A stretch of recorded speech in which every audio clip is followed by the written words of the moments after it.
Okay, I'm going to call to order. Closed session, adjourned regular meeting. Could I get a roll call, please? Councilmember Nerman? Here. Councilmember Wilson? Aquí. Aquí. Councilmember Durbridge? Here. Councilmember Obama? Here. Councilmember Barrett? Here. Mayor Light? Here. I guess I got to put. Okay, let's see. Do we have any blue folder items for the closed session? Mayor, we do not have closed, any blue folders for. Okay, any public communications on closed session items or non-agenda items? No one in the audience, so anybody online? Or e-comments? No e-comments?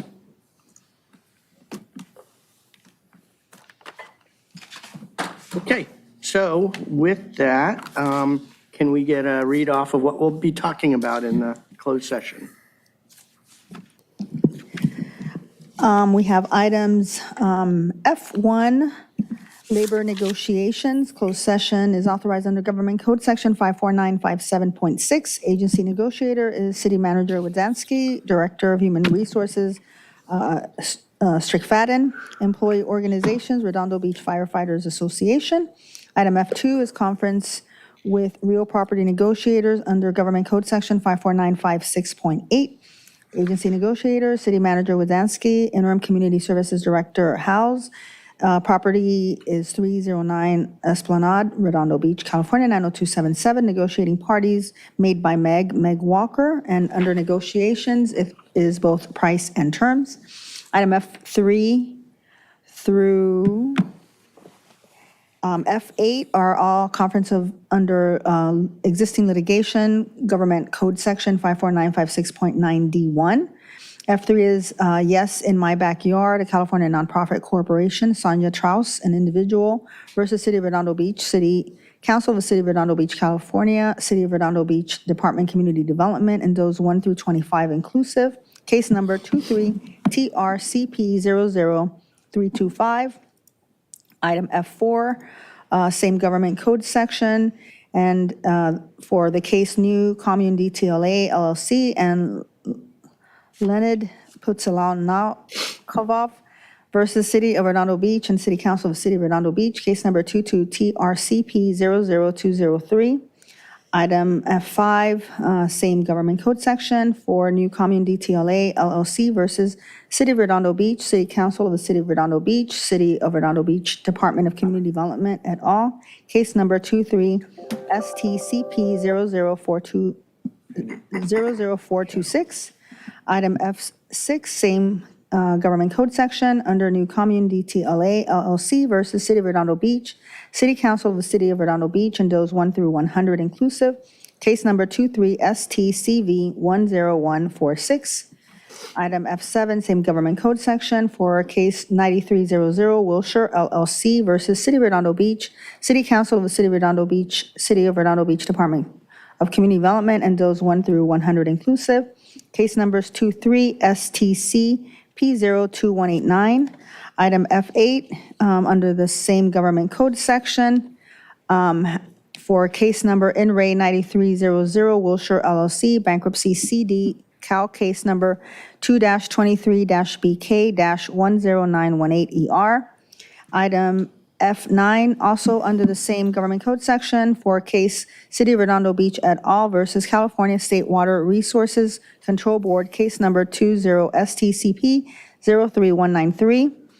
Item F10, conference with legal counsel for existing litigation under the same case number, government code number for case City of Redondo Beach, a California charter city, City of Carson, a California charter city, City of Torrance, a California charter city, City of Whittier, a California charter city, City of Del Mar, a California charter city, versus Rob Bonta in his official capacity as California Attorney General, State of California, and those 1 through 50 inclusive. Case number 22STCP01143.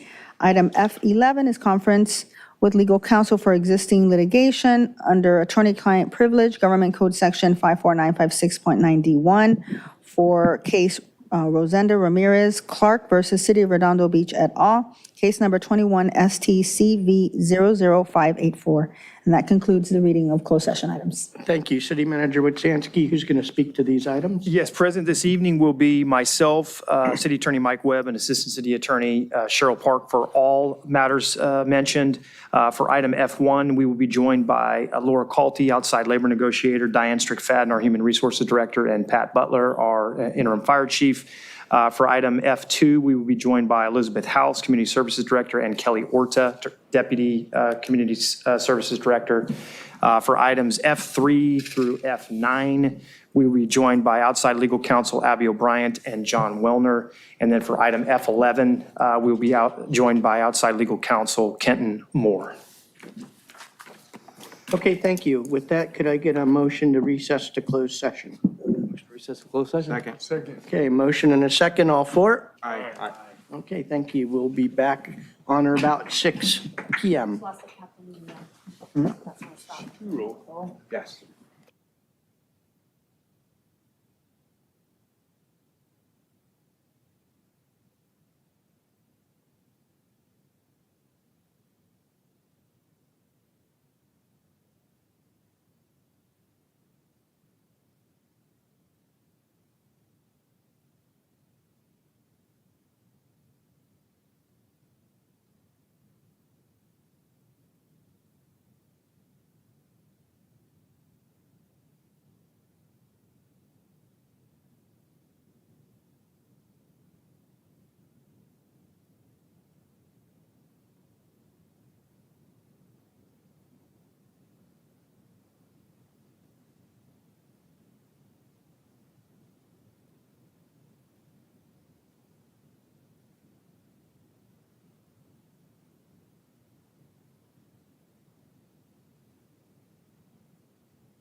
We're reconvening to open session. Could I get a roll call, please? Yes, Councilmember Narenheim? Here. Councilmember Lowenstein? Here. Councilmember Kelly Jedovich? Here. Councilmember Obaji? Here. Councilmember Barron? Here. Mayor Light? Here. Let's see, City Manager Wodzinski, anything to announce from closed session? Just two matters. One, that we're going to return to closed session after the open session meeting for item F1 and item F2. Those will become our items when that occurs. Okay, thank you. Can I get a motion to adjourn to our regular meeting? So moved. Second. Motion and a second, all four? Aye. Anybody opposed? None. Okay. So I'm calling to order the open session regular meeting of the City Council. Could I get a roll call, please? Councilmember Narenheim? Here. Councilmember Lowenstein? Here. Councilmember Kelly Jedovich? Here. Councilmember Obaji? Here. Councilmember Barron? Here. Mayor Light? Here. Okay, if we have any veterans or active duty military in the audience, could you please stand so we can recognize you for your service? I'll stand with you. Thank you. Okay, now let us all stand for the salute to the flag and remain standing for a moment of silence. I'd like to call Bridget up, who will lead us in the pledge. The stage is all yours, Bridget. Good evening. My name is Bridget. I am a rising sixth grader, and I will soon be in Paris Middle School. My two favorite subjects in school is math and hands-on art. My favorite thing to do in Redondo Beach is to go to the park with my friends. And if you could please do the Pledge of Allegiance with me. Please stand, put your right hand over your heart, and begin. I pledge allegiance to the flag of the United States of America and to the republic for which it stands, one nation, under God, indivisible, with liberty and justice for all. Okay, if you could remain standing now for a moment of silent invocation.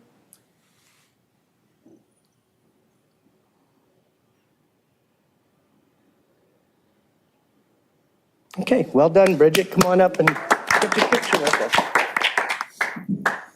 Congratulations, well done. With your friends, what park do you go to? I don't really know. Fair enough. That's okay.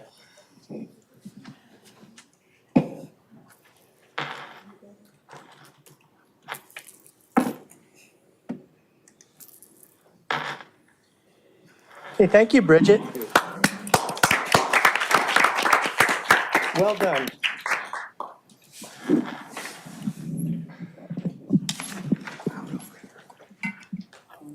Okay, we have no presentations or proclamations. How about announcements from the City Council? Councilmember Narenheim. Yeah, thank you, Mayor Light. Couple things. I wasn't here for the Memorial Day event. I want to give huge thanks and props to the group that always does that. Heard it was a great event. Had a great in-person community meeting this last weekend with my residents. It was fun. See one here. It was here. Jerry, you're usually there.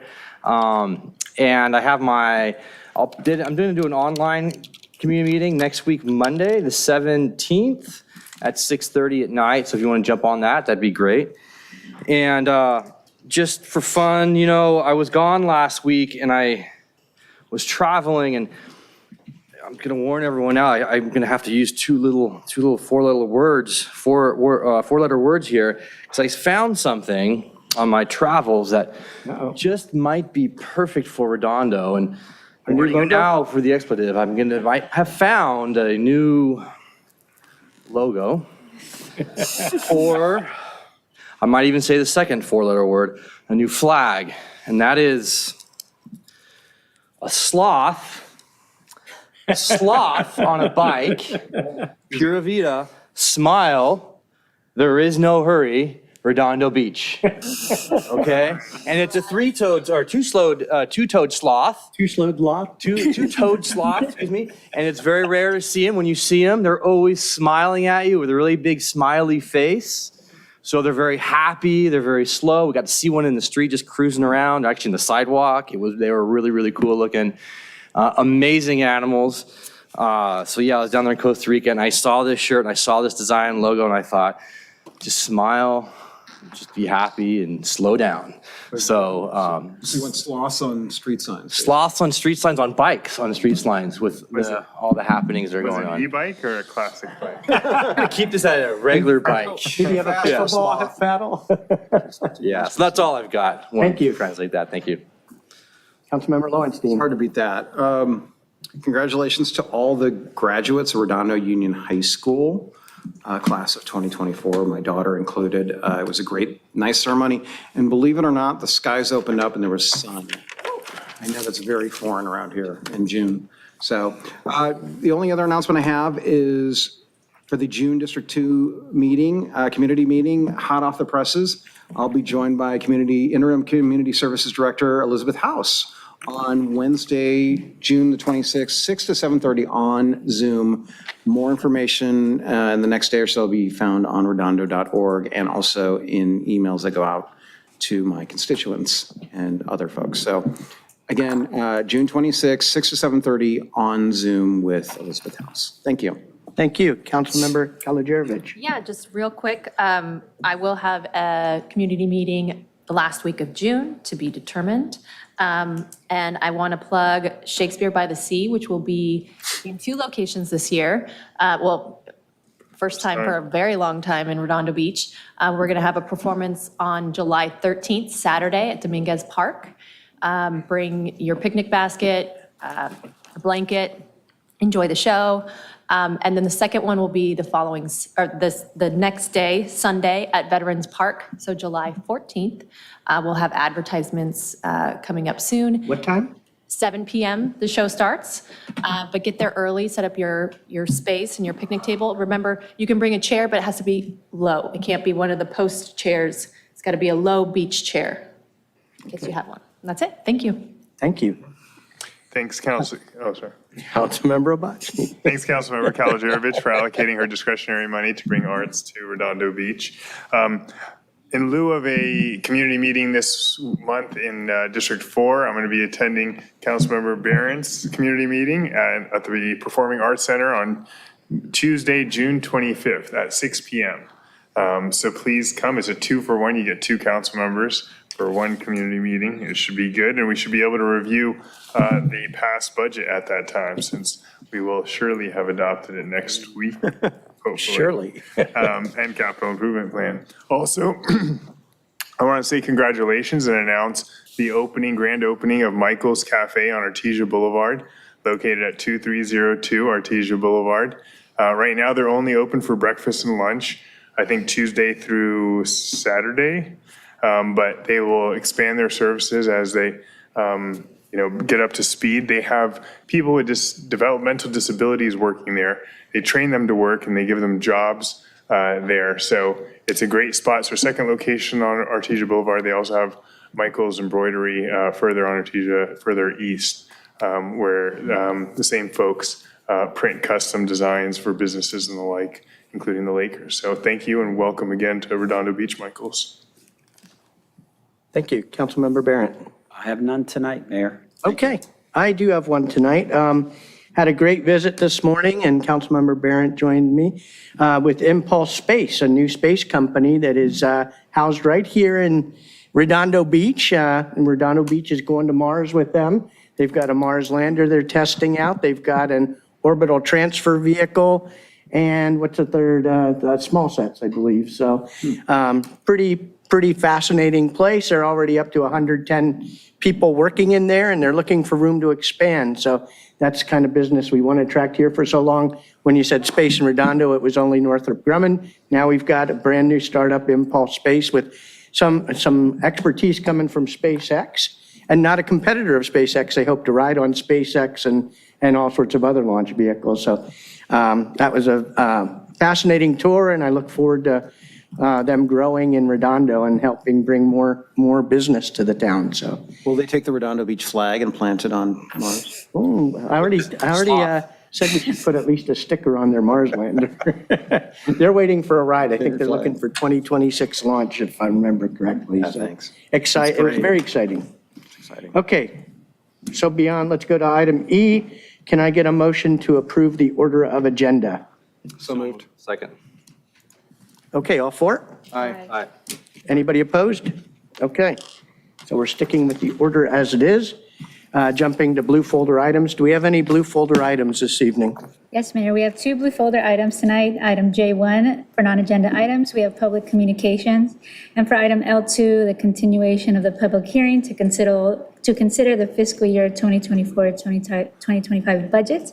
We have new budget response reports number 2, 10, 19, 45, 47, and 56. And then budget response reports full packet. That's it. Okay, thank you. Can I get a motion to receive and file? Motion receive and file. Second. A motion and a second, all for? Aye. Anybody opposed? Okay, so ordered. Okay, now's the consent calendar. So this is items that we'll approve in mass unless any member of the council wants to pull any of them to discuss in more detail. And before we approve them or deny them, we'll give the public a chance to speak. So, Councilmember Narenheim, anything you want to pull? I do not, thank you. Councilmember Lowenstein? No, thank you. Councilmember Kalojevic? No, thank you. Councilmember Obaji? No, thank you. Councilmember Barrett? Okay, can I get any member of the public wish to speak to any of the consent calendar items? That's the H items on your agenda. Okay, anybody online? We do not have any hands raised, and there are no e-comments. No for the consent e-comments. calendar. Okay, can I get a motion to approve the consent calendar items? So moved. Second. Okay, a motion and a second, all for? Aye. Okay, anybody opposed? Okay, anything you have to read off? Yes, I have three to read tonight. Adopt by title only, resolution number CC-2406-041, a resolution of the City Council of the City of Redondo Beach, California, adopting a list of projects for fiscal year 2024-25 funded by SB1, the Road Repair and Accountability Act of 2017. Adopt by title only ordinance number 3270-24, an ordinance of the City Council of the City of Redondo Beach, California, amending Title II, Chapter 9, Article 1, Section 2-9.101 of the Redondo Beach Municipal Code regarding organization meetings and cancellations for second reading and adoption. Adopt by title only ordinance 3271-24, an ordinance of the City Council of the City of Redondo Beach, California, repealing sections 9-20.01 through 9-20.08 of Title 9, Chapter 20 of the Redondo Beach Municipal Code regarding the Handicap Access Appeals Board, and amending Title II, Chapter 9, Article 4, Sections 2-9.402 and 2-9.403 regarding the Public Works and Sustainability Commission for second reading and adoption. Thank you. Thank you. Okay, now we're going to hit public participation on non-agenda items. This is a chance for the public to address the council on any item that is not agendized for this evening. You'll get 3 minutes to speak. Each speaker can only speak once, and we will limit the total number of speakers to 30 minutes. Okay, so we have some cards in here. Those folks will go first. I will call 2 names at a time. Hopefully that's to enable the second person to be ready to come up judiciously. Okay, first one is Sydney Singer, and the second is Joan Irvine.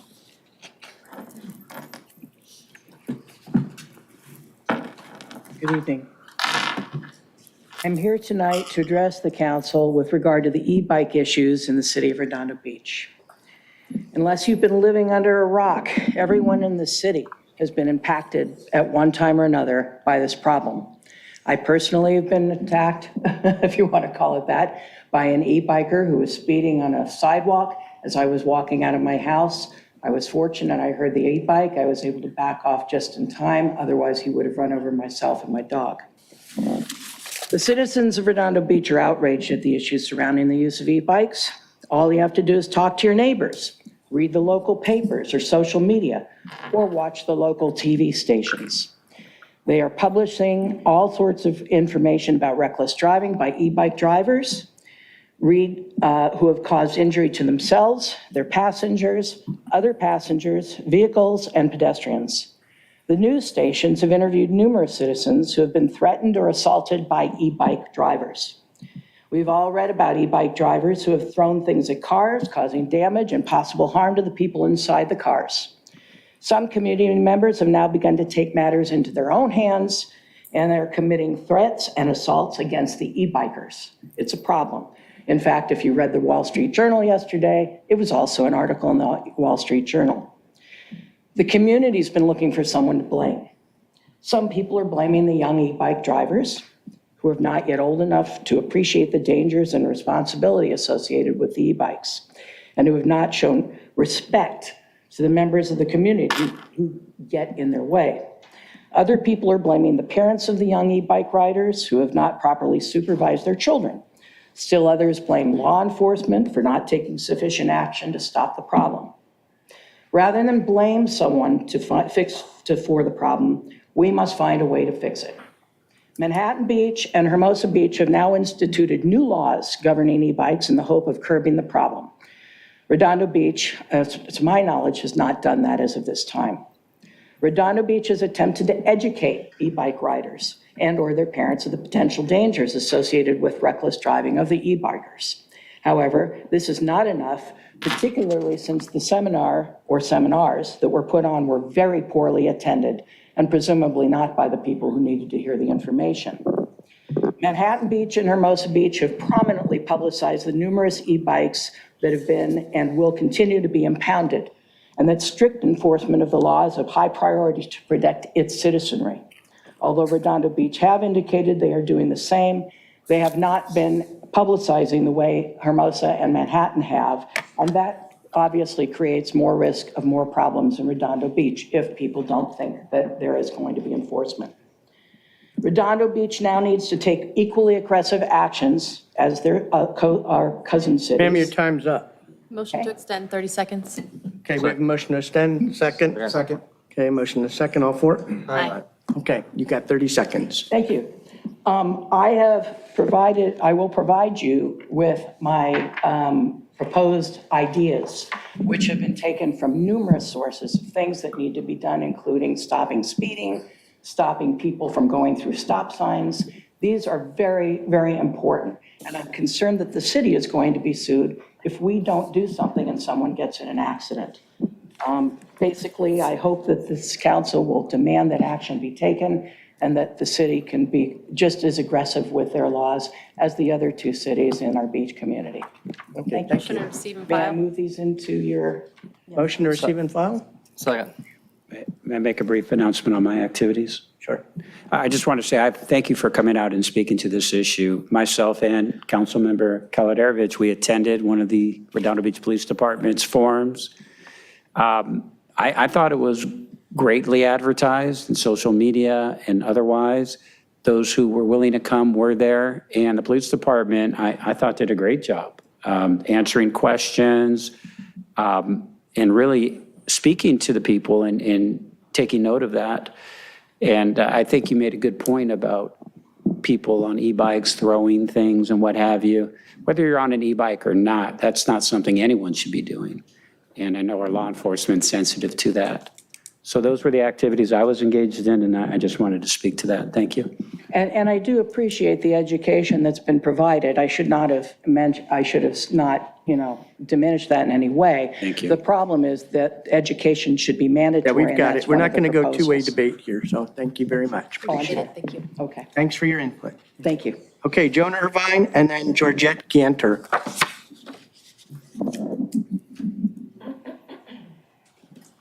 Joan Irvine, District 1, Mayor, City Council member, City staff, people who are here today and people who are watching. I'm going to be talking about e-bikes too, because I was, as you know, somebody pretended like they were going to attack me. And it's gone beyond kids just being teenagers. It's gone beyond what happened in Hermosa Beach last weekend, where the e-bikers were throwing fireworks. That is a felony. So we have these kids that their behavior is not just going to be a misdemeanor. The police are going to have to do something about the felonies that are going on, and we don't want that to happen to our kids. I mean, that's really sad. And to me, sometimes I look at it and I go, are these kids just crying out for attention? Are they not getting the attention they need at home? And they're not getting stopped by doing this bad behavior. So then they go into more bad behavior, throwing fireworks at people, throwing things at people. So, I mean, this is just, it's a real problem. And I know the police are doing everything they can. They're planning on doing more. The police departments, Hermosa, Manhattan, are all going to be working together. But it really comes down to, I'm sorry, the parents have to be more involved. You just can't throw a $2,000 to $4,000 bike at a kid and so go after it. And people talk to me since they've seen me on TV and here, and they go, we know who the kids are. I mean, I had somebody, he goes, my kids were hanging out with these kids. And he goes, I knew who they were. They were coming to my house. And I told my kids, he goes, you no longer can hang out with them. If you hang out with them, and your e-bikes are gone. And that's the first punishment you get. And so it was him, and I talked to Joe, that the chief, that he's willing to talk to people so that the parents and the students know who are doing this. So it's not like they just are running away and you can't get to them. People know who it is. So I think we really have to do an extreme community effort. And it's not like, hey, I was a teenager. I did a lot of things that, thank God there wasn't social media. And thank God there was community policing in my little town. So I just wanted to bring up that, and I really hope that much more is done, because we don't want these kids to be labeled as felons going forward because of this bad teenage behavior.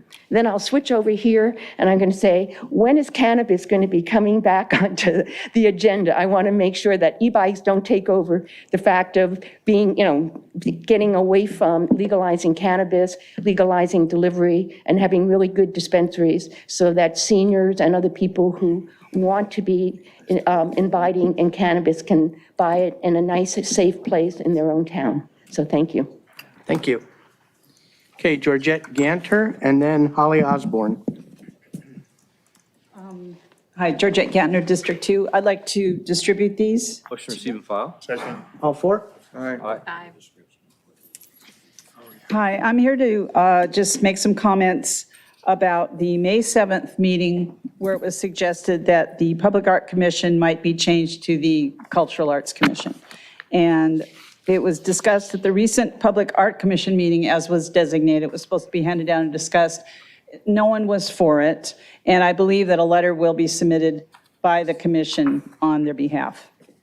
As an artist living in Redondo Beach for 44 years, member of the Public Art Task Force, as you guys know, Public Art Commissioner for 10 years, I oppose this idea for the following reasons.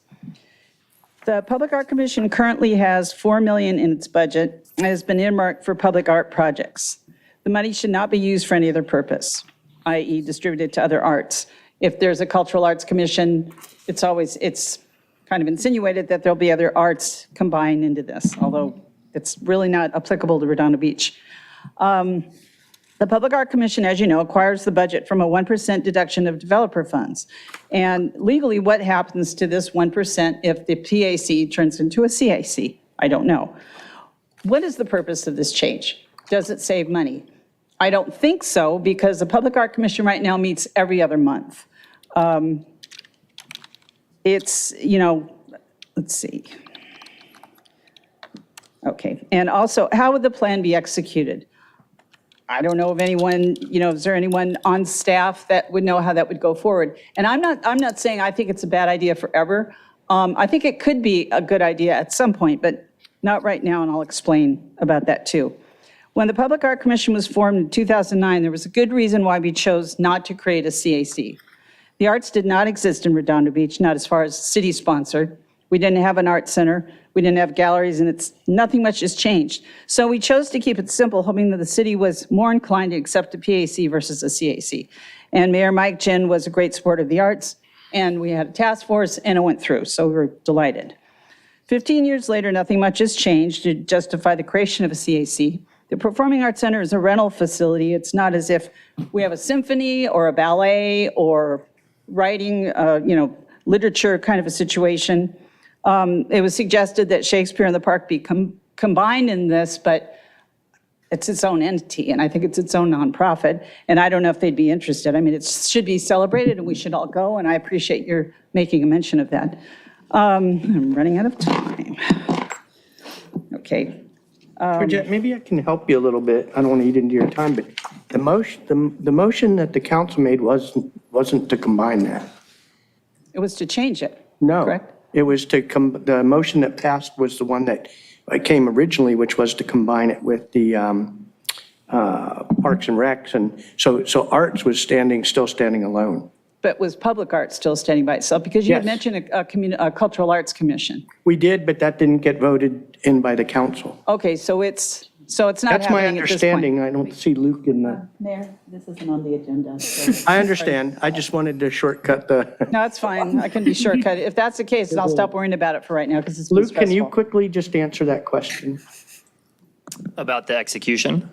No, that we're not combining the arts into one. No, it will just be adding a little more purview for additional items on the cultural arts side as opposed to. What does that mean? Well, that's what, so. That would just so be adding arts beyond just the public art, because I believe the way it's That's structured not, now that's is not just. what I understood, Luke. So we'll talk Okay. this. I understand your point, but please, I'm sorry, I walked on your time. I think you had No, like no, it's fine. I was 40 almost out seconds, anyway. so. To clarify is good. But it won't be combined with any other commissions. Oh, okay, all right. Thank you. So Holly Osborne and then Nikki Negretti Mitchell. Well, I'm trying to clarify things too, because I hear stuff that's not quite correct. So I'm just going to be talking about the metro between Artesia and Grant. And this is the way, my name is Holly Osborne, District 5. And this is the way the train comes through right now, the freight train, okay? Everybody sort of already knows this. And if you have either the trench configuration or the hybrid row, the freight train stays exactly where it is, okay?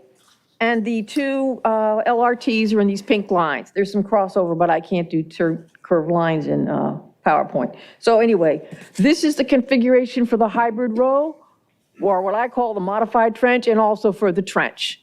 Now, the reason I brought that is, some people think that the modified trench is the same as the plain vanilla row and just going under 170th and 1. This is the plain vanilla row. This is the one where the freight train curved around and curved closer to the seniors and curved closer to those other condos, okay?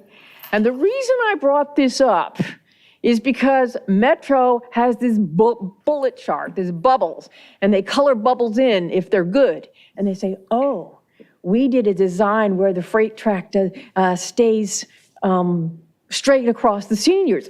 It already is straight across the seniors. They shouldn't give themselves a bubble for picking a design which is already the way it is. And guess what? It would stay the freight track would stay the same if they picked the hybrid row. But they carefully reword their positives to give themselves bubbles for the hybrid row and not for the Hawthorne. And I intellectually throw up every time I hear them. So I don't long want as it's you to just buy intellectually. any of their arguments. I'll have another one next time, but I just want to make sure that you guys know that there is no trench, by the way, in this. It's called the trench configuration, but there's no trench in this section. Does everybody get that? Thank you. Bye. Somebody is there else a gets my trench in that 51 section? seconds. Thank you. Nikki Negretti, and then that's Mitchell, and then it's the last card I have. Okay, good evening. Nikki Negretti Mitchell, District 3. And so the right-of-way hybrid characterized as a compromise defies logic. Rationale given by Metro and parroted by others as follows: it mitigates noise and vibration. And it doesn't say exactly how. They just say that those impacts are less with trenching. And even if that were technically and meaningfully true, trenches are only being proposed at the two small intersections. So what about the other 2 miles of quiet neighborhoods? So there's that. However, we'd first have to survive 8 years of construction. And so this is not about noise. If you put 2 and 2 together, construction is the most risky part. You can't even get to one pipe in the right-of-way for routine maintenance without causing substantial damage to 3 homes by opening a 30-foot sinkhole that couldn't just be filled back up in order to give those 3 families access to their front living spaces again. So how on earth does anyone expect to pull off a construction project as behemoth as the Metro? So you can't tell me that trenching under 182nd Street is going to be the magic bullet that fixes the fact that we're on sand dunes and this is coastal land. Anyone out there listening should Google alluvial soils. Everyone out there is only talking about operations, but first you have to get through the construction.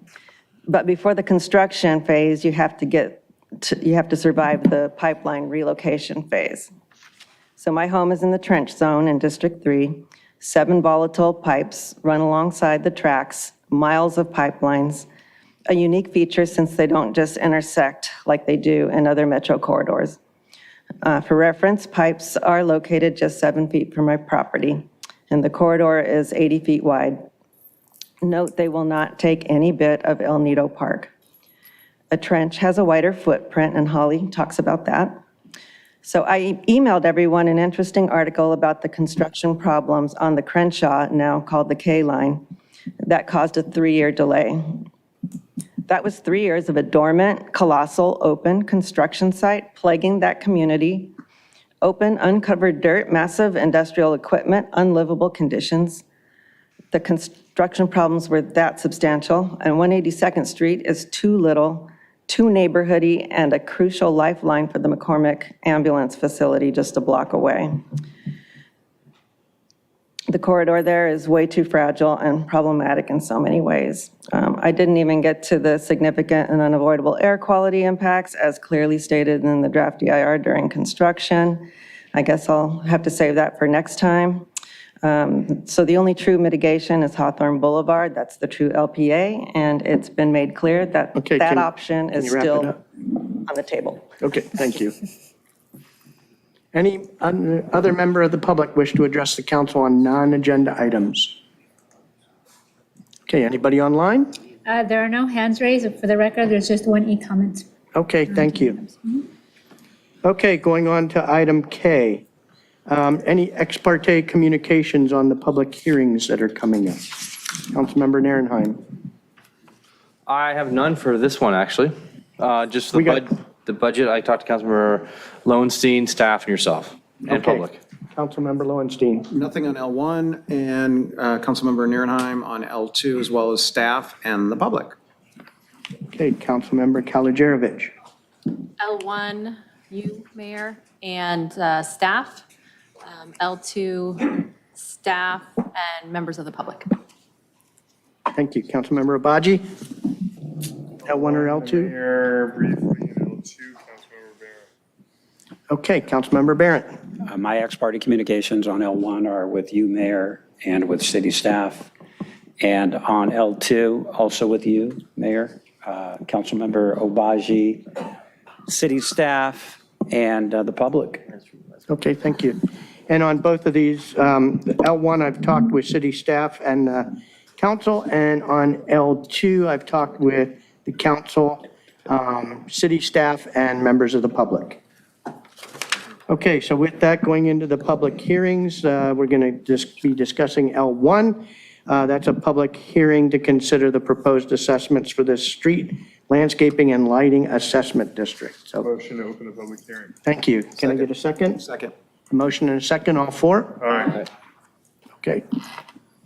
Good evening, Mayor Light and members of the council. Andy Wingy, Public Works Director, and I have with me Lauren Sablon, our acting city engineer.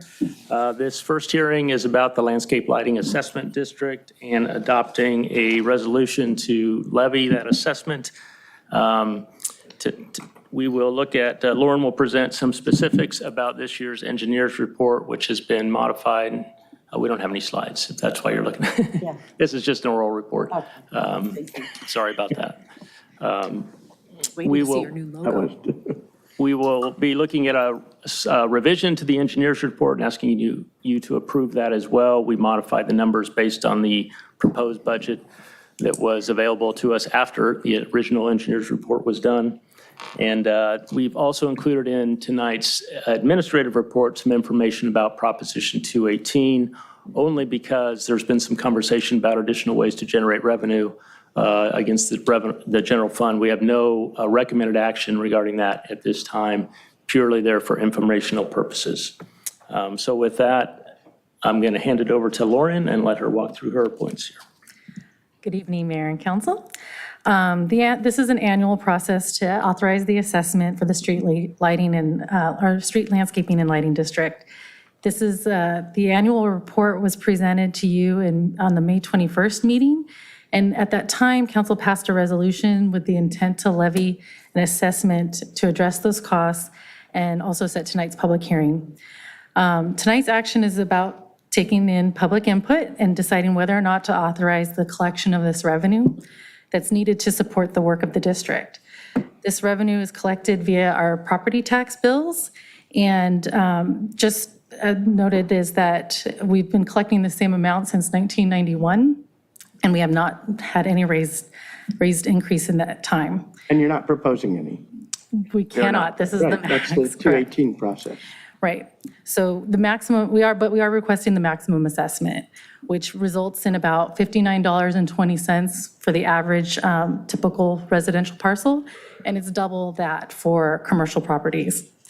The maximum that we can currently collect is about $1.5 million, and that's about $1 million short of our projected expenditures. The city's general fund has historically covered this gap between the district's expenses and the assessment. Staff is again recommending that we collect the maximum and to minimize the gap and the subsequent impacts on the general fund. If the assessment is approved, there will be an expected gap of $1.13 million.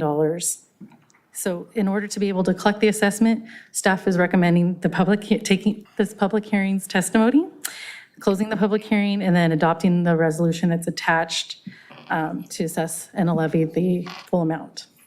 And I'm here for any questions. Okay, thank you. So I'm assuming, since the way this is worded on the agenda, we won't be taking on whether we do a 218 vote or not, whether that we would have to do a referral to staff or an agenda item for another meeting. So all we're doing is considering the payment of the normal assessment that's been there for a bazillion years, right? That's correct. Everybody, okay, thank you.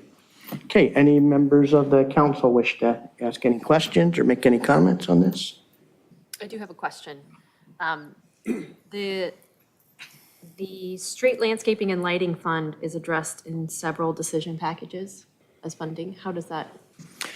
At any time we add an expenditure to that fund, it's ultimately covered by the general fund at this point, because we have subsidy for any gap. Okay. So that's totaling, I think. That's more of just an accounting allocation than it is, how does it affect?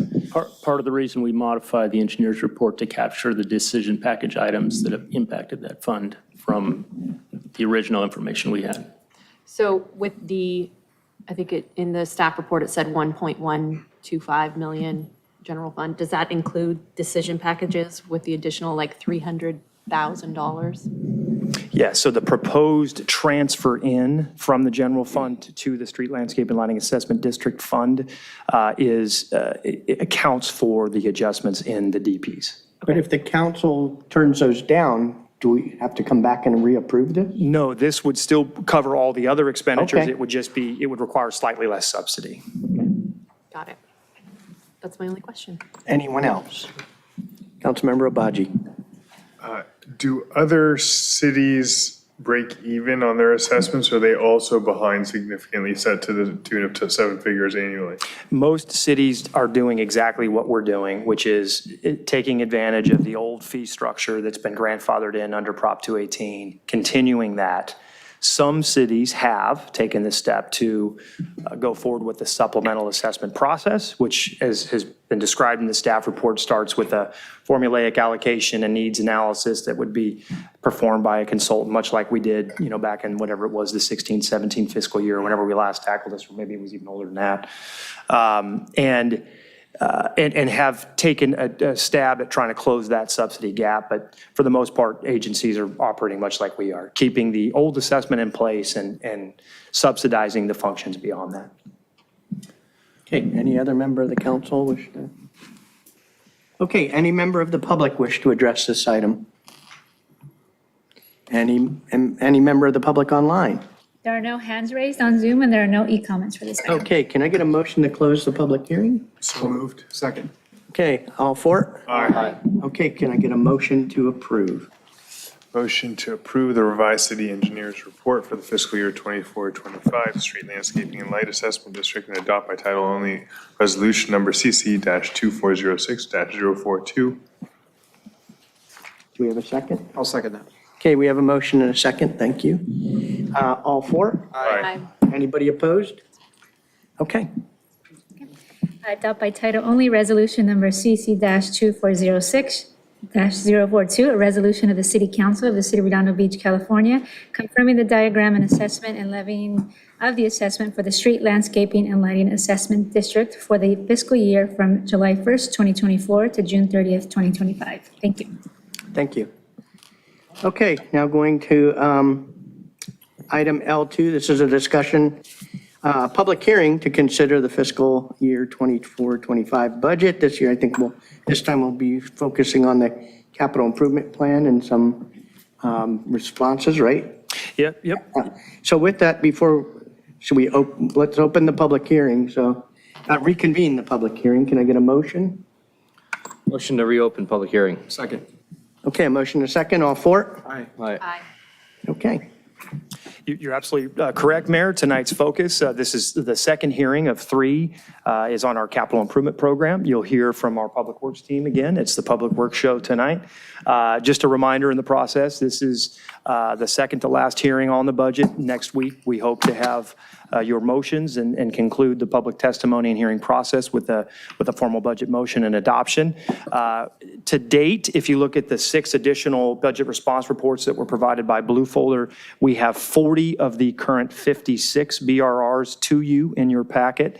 The balance of those BRRs, the remaining 16, will be delivered to you as part of the agenda packet this weekend. It'll go out Thursday night.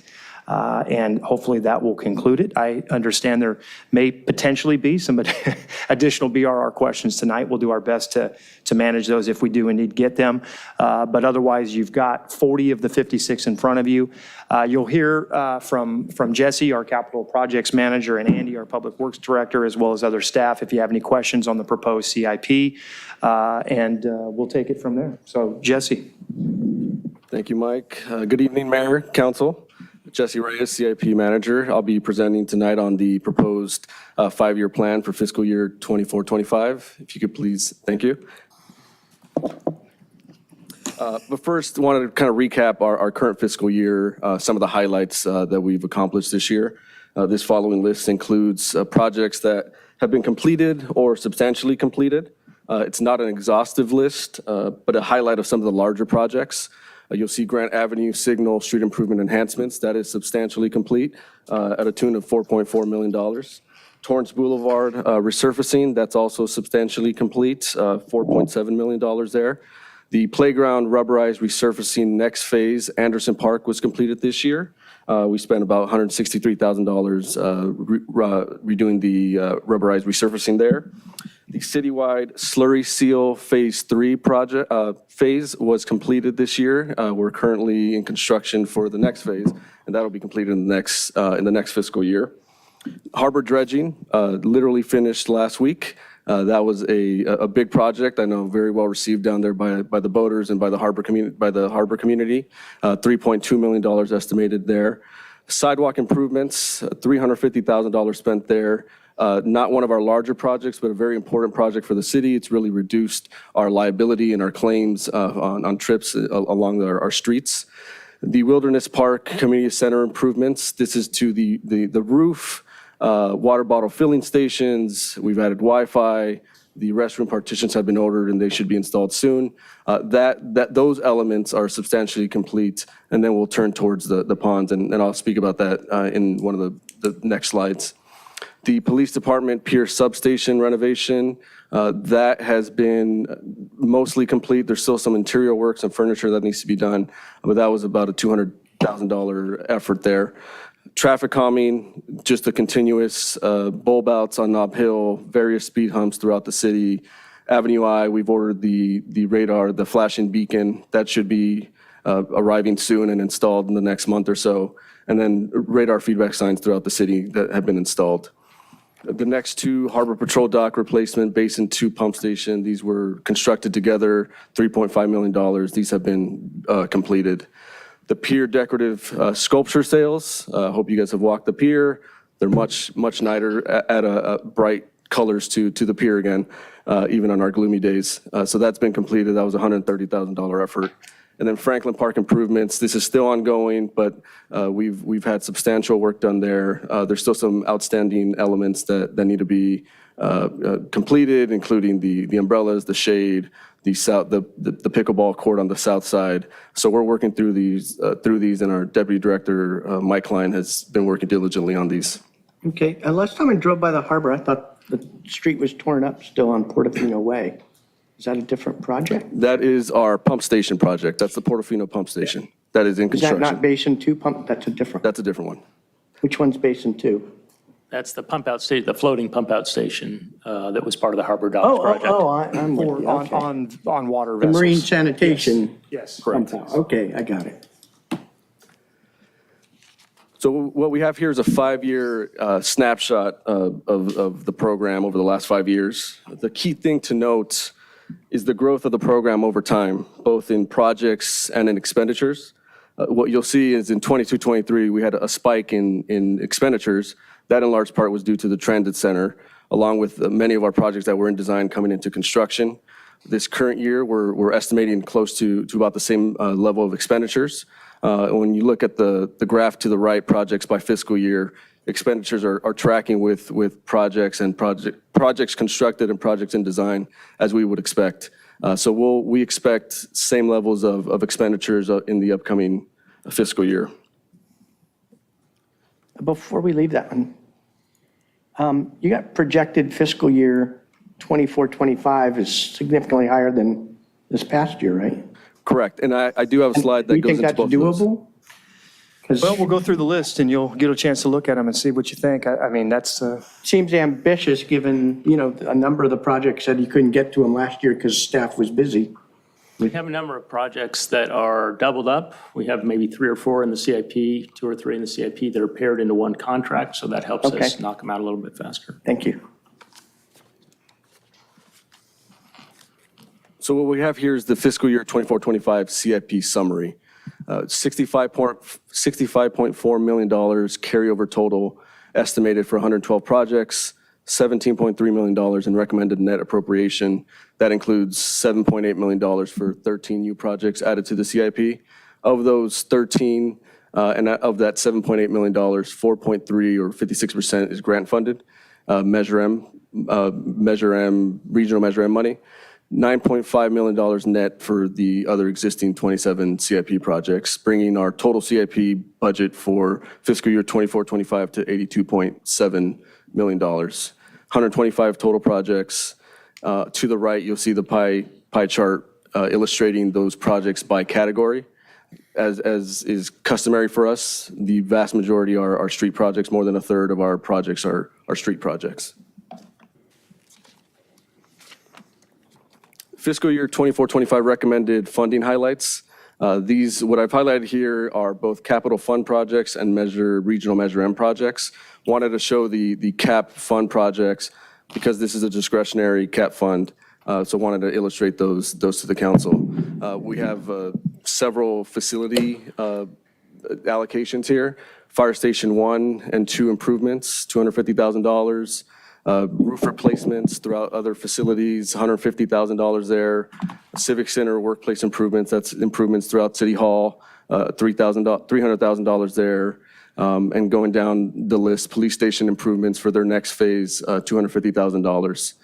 One project I want to highlight is the relocation of the boat launch. What we did this year is, given the state of the tidelands and the uplands, we are deauthorizing the funding of the tidelands and the uplands for the relocation of the boat launch and adding CAP fund, 300 CAP fund to this project to be able to fund it, knowing that this is a vital project for the harbor and for everything that kind of happens down there. So you'll see an appropriation recommended of $650,000 to cover that design effort that should be coming to council soon. The first phase. First phase. Correct. It's not really the relocation. Yeah. Not it's- at a boat launch. That's an old title. We ought to That's the probably way just we change titled that it, yeah, to correct. construction of a boat launch. Drainage improvement projects, we had some very heavy storms this year, so we're recommending $200,000 to kind of continue the efforts on lining our corrugated metal pipes that we still have throughout the city. On the right, you'll see our regional Measure M projects, the South Bay Local Travel Network. It's a design money, $78,000. We get construction money in the following fiscal year. This is a project that some of the council, especially, he's not here yet, but not here right now, but Councilmember Abaji has been hot on this one, so we'll get moving on this one next year in design. We'll take it out since he's not here. The Traffic Signal Communication Network System Phase 2. This is design money for 3 corridors, Prospect, Catalina, and Artesia. This is similar to what we have done on Grant Avenue, just bringing up those traffic intersections up to code and up to the new technology. The Riviera Village pedestrian multimodal enhancements. Does that synchronize them? When you do that upgrade, will Not that? necessarily. The county comes through after we install equipment to synchronize them. But Catalina's ours, right? Yeah, we often And Prospect. engage the county to do the synchronization Okay. plan, and they do that at their cost, so Okay. through grant funding. But the project does actually provide the equipment necessary and technology necessary to allow for that synchronization. So but for this project, we could not do that. Right, understood. And that includes no truck signs? Yeah, that flashing holograms, actually. Yeah, thank you. I heard that. What project was it hot on? The South Bay Local Travel Network. Oh, yeah, for sure. It was cut in the You pulled motion. it. Yeah, that's the way. I cut, yeah. All right. So the Riviera Village pedestrian multimodal enhancements, we received $4 million in design money from Metro. Next year's allocation is $1.5 million. So this is the larger conversation on what we do down at the Riviera Village on Catalina. So we'll have to engage a consultant to get these efforts going. So those are just some of the highlights for next year, both on the cap side and the regional Measure M money. I'd like to ask a question. Some of these things on the left are also listed in something we'll talk about later this evening, the potential bond. Is this the same numbers? No, these are much smaller projects. These are small components of the work. Civic Center is an example. This would be interior TIs, office space, carpet, small workplace area renovations. So if we go ahead with the next item, would we hold these until we know what? Most of these are small enough and based on the timing would make sense to proceed with anyway, as an I example. hate to spend money and then Definitely. totally rebuild a facility or. Right. I think in this case, because you're talking about predominantly tenant improvements, as long as there's a couple of years before we could reasonably see reconstruction or significant renovation, you'd likely still do the work. If that pushed out, as an example, the police station improvements potentially, if it were a more substantive work item, it might make sense to hold on that. But we would. Well, I'm thinking like fire station, I mean, there's, just tentatively talked about total rebuild. Yeah, total rebuild in that case, maybe not if we were to do full reconstruction. But again, that we would be, in that sense, we would delay these projects until probably the results of the bond consideration. That's what I was asking, yeah. And Okay. then implement. Yeah. Thank you. So what we have here is a recent snapshot in time that shows estimated carryover and funding for next year. As you know, carryover funding is funding that's been appropriated to specific projects, but has not been encumbered or expensed. That can happen for a multitude of reasons, such as phasing of projects, delays that are outside the city's control, or work that crosses over multiple fiscal years. As you'll note, the street projects has the largest, both in the carryover funding and new appropriations, $41 million of that $82 million. So about half is from street projects. And some of these are based in specific projects that are carrying large carryover amounts. So again, recap, 65.4 million carryover funding, 17.3 in net appropriations, with a total of $82.7 million in CIP for next year. So I know that the council and the mayor had some interest in some of the specifics and kind of the work plan for next year. So these next two slides are both the design projects and construction projects for next year. I won't go through every single one of them, but I'll highlight some of them. The alley rehab with PCI less than 25, this is being designed along with the residential rehab and residential rehab deferred maintenance. The year 2 of the 2024 plan will also be constructed next year. Artesia Boulevard intersection safety improvements. The design is complete and will be coming to council for approval of plans and specs in the next month or two.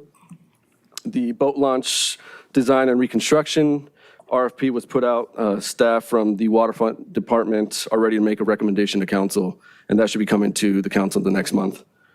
Dominguez Park dog improvements, the slope, this was a priority project for Councilmember Kalojevic.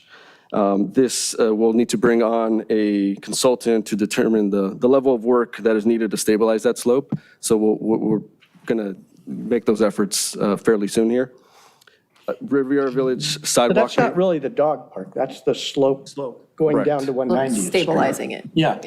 Yeah, the landscape funding- bluff. Correct. And somebody did some guerrilla gardening there, but it didn't really take. So to go back to that, you haven't hired a consultant to do that yet? We have our on-call consultants. We need to gauge kind of the scope of what it's going to take. Okay. Riviera Village sidewalk pavers, this was, I think, Councilmember Narenheim's priority project. Staff is currently working on a task order with one of our on-call consultants to take a look at both the raised crosswalk near Trader Joe's and the north side of Avenida del Norte for pavers. North Redondo Beach bike path extension and corner parcel landscaping, this was Councilmember Abaji's priority project. Staff is currently working on an agreement with the consultant. That should be coming to council in the next couple of months as well. We have a meeting with SCE coming up too. This That's is a actually different the project. next piece. The meeting tomorrow is the piece in between the existing and this Okay. phase here. Yep. Pier parking structure critical repairs is currently going through plan check. We anticipate having plans and specs to council in the next couple months as well. We know this is an important project for the city and for the harbor as the city looks to lease the old Fun Factory location. So that is anticipated to come to council in the next quarter or so, with completion hopefully of construction also in the next fiscal year. Next year? Next year, next fiscal year. We'll be building in the winter. I mean, a little not happy with this. We've been talking about this on Harbor Commission for 3 years. Just seems forever to get any movement on it, and we've been holding out without getting any revenue from this site, supposedly Fun for Factory, yeah. earthquake upgrades, and now we're finally designing it. No, No, we're it's completing design. 99% complete. Correct. We'll Yeah. be building in fiscal year 24-25. So we'll be done at the end of We this hope- fiscal year. Yeah, we This project the coming fiscal construction year, will be done correct. in the coming fiscal year. Okay, We'll be bidding in the fall, awarding contract, and beginning construction in the winter. okay. By next fiscal year, I mean 24, We need to 25. be able to put somebody in there and get Oh, yeah, revenue. absolutely. And we'll be able to have those discussions in parallel. Once we approve the plan set and we know what's being constructed, we'll know the timing of that. Yeah, ever since we bought out Fun Factory for $9 million, this has been a gaping wound in revenue from the Tidelands, right? Uplands, yeah. Is this Uplands or Tidelands? It's just on the other side. Upland. So clarifying question on that, there's actually two spots in there. There's the old Fun Fact location and there's the old Fresh Fish Factory thing, whatever it's called. That's not going to be affected by this. The space will receive seismic shear wall improvements. Both spaces will? That whole area of the parking structure. So the plan set bottom. will inform, Lauren can probably answer that question specifically. Right. Your mic isn't on. Both the Fun Factory and the fish market side will be getting shear walls. And it's only on the bottom? Or are we going all three levels? It's the bottom Bottom level. floor, yeah. In the parking deck too itself, is there rebar that's showing through and other things? It's both the shear wall installation, which will occur primarily at that level, but then it's another phase of rehabilitation of the parking structure beyond just that work, which includes the new sealant, the cathodic protection of the rebar, the spalling addressment. That will be part of That'll be this, part of this the as well. bid. Yes. Okay. So to help move things along to the mayor's point, we won't be able to lease this out overnight. We can still put this on the market if we know what it's going to look like. It's basically what the space is going to look like. how much- Absolutely, and we've had those discussions as part of our real estate strategy, and yeah, that's that marketing As is long as that occurring. marketing is happening sooner and later, that way, when this project is done, we have a carrot and stick, hey, we got to get going, there's a tenant coming in. Okay. Bringing on a tenant can work in parallel. Waterfront and Economic Development was advertising this at a recent. Yep. Show. Yep. Yeah. So we're already requesting proposals for that side. It's the next project. SE right away west of PCH. The design is almost complete, and the mayor, I think, was on the last meeting with them. Staff has met with SE on what they will allow. It's been a little difficult to come to an agreement on the design, an acceptable design from SE, but staff is working diligently to try to get that moving forward and get that to council for plans and specs. Seaside Lagoon is close to completing conceptual design. Should be presenting to the Harbor Commission next month with anticipation of moving into the design process in the next fiscal year. Wilderness, and the last one I'll highlight here is Wilderness Park improvements. Staff is looking to engage an engineering firm to move forward on a design of both the lower and the upper pond. I know this is a priority project, not only for our late mayor, Bill Brand, but also for our current mayor. So now that we almost have the community center upgrades completed, the shift will be towards the ponds now. I have a quick question, Mayor. Number 17, the police shooting range, it doesn't look like it's bolded there. So that means that projects that will commence design?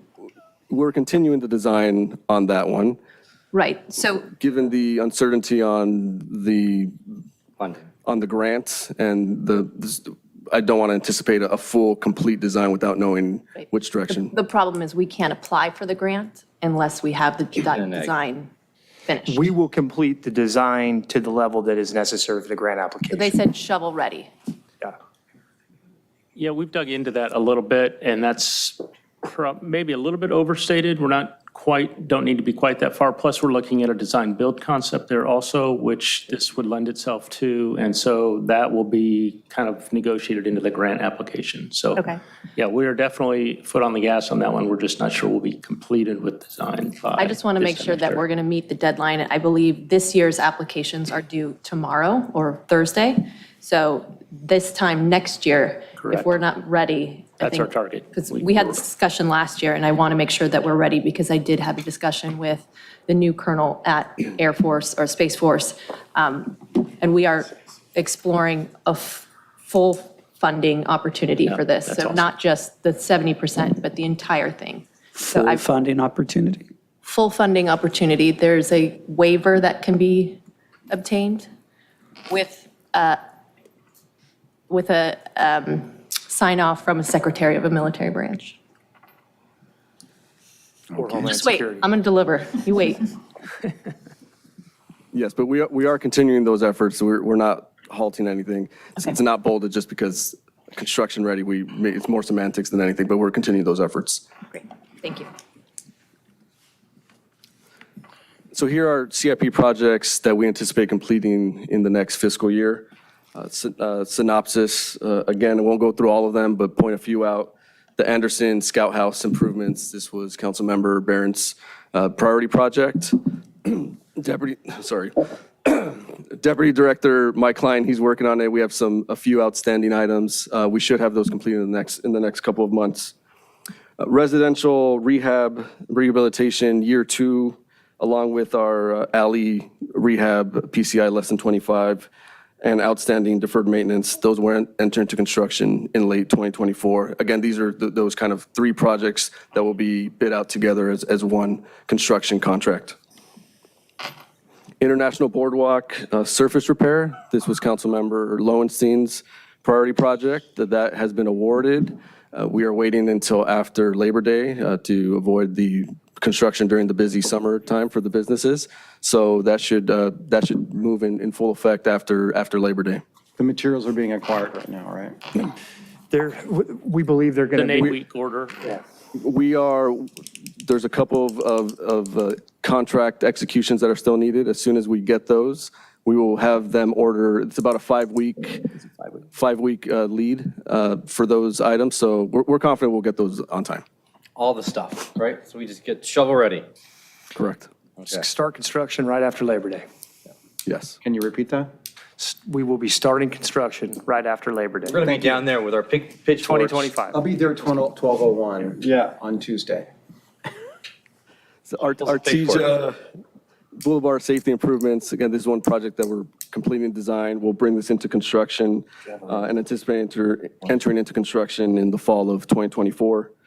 The bicycle plan implementation project has been awarded. We're working through final approvals with Caltrans.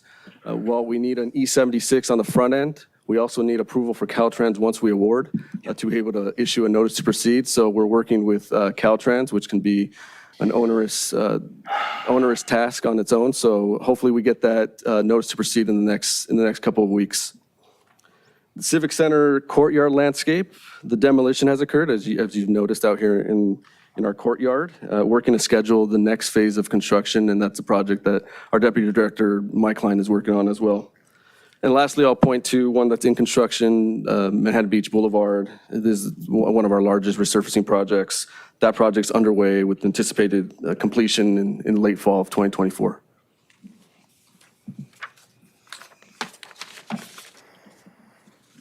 Lastly, I just wanted to point out and remind the council and the public of our CIP dashboard. This is something we implemented this year in order to, if you go to our Public Works webpage, you'll see the capital improvement project button that you can click on. It will take you to that photo on the right, which shows our construction projects, our other upcoming projects. You can toggle through the various projects and get some basic updates on where those projects are.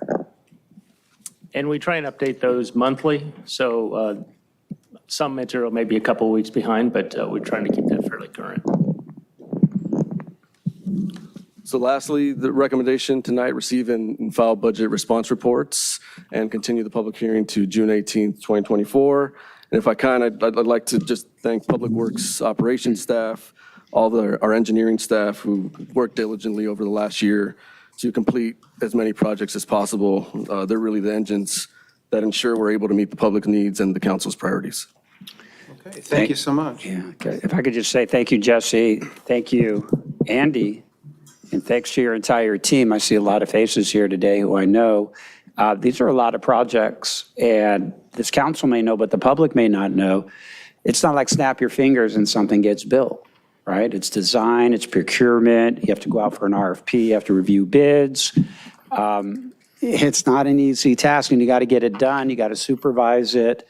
And I just want to say thank you for doing it, all of you. Much appreciated. Appreciate that. Thank you. And I want to say thanks for highlighting which you're actually targeting this year, because that's hard to pull out of just the general CIP from the way it's written. So kind of gives us a yardstick to measure ourselves by, and hopefully we'll use that chart to update, how we're going as we go through the year, at least through the midterm and later in the year. So thank you. I'm a little afraid we bit off more than we can chew. That's a big list. And it's more than you got completed last year. It is. There's a few projects in there that are both design or I think we're nearing completion on design that we'll move right to construction on. So there's a little bit of double counting in that math. But, the team, and I've said this all to you many times, the team is performing at its highest level in our history. And that has been true year over year for the past several years. By all measurable statistics, that's the case. It's not always to our urgent satisfaction, because there's a lot of things we want to get done around here, which I very much appreciate. But I do have to give a big thank you to our team for all the hard work and the level of execution. No, I appreciate it. No, a lot, and you guys got a lot done last year. I mean, I had and I forget which city it was, commented on how many projects they watched our State of the City. Yeah, right. So hats off. A couple of the projects I saw in there got delayed because of lack of personnel. Is that solved now? One of the departments was short on personnel. Yeah, generally speaking, I think a couple areas that we've still got a vacancy, at least at the construction manager level, I think, which we'll hope to see filled and will help us in execution in particular. I think you're pretty well staffed beyond that. Yeah, there was one of the BRRs recognized shortage in our building maintenance who do kind of TI improvements. Yes. And we are a little bit short-staffed there. That slowed that work down, and we're working to fill those ranks But all the time. your projection here, is taking that into account? Taking it into account, that one of the big vacancies we've experienced over the last year is our park services manager, which helps with a lot of the landscape projects that aren't always obvious to the community. We've seen delays in virtually all of those efforts, Catalina medians, obviously our courtyard improvements, working with West Basin on converting the turf to native plants out there by the library.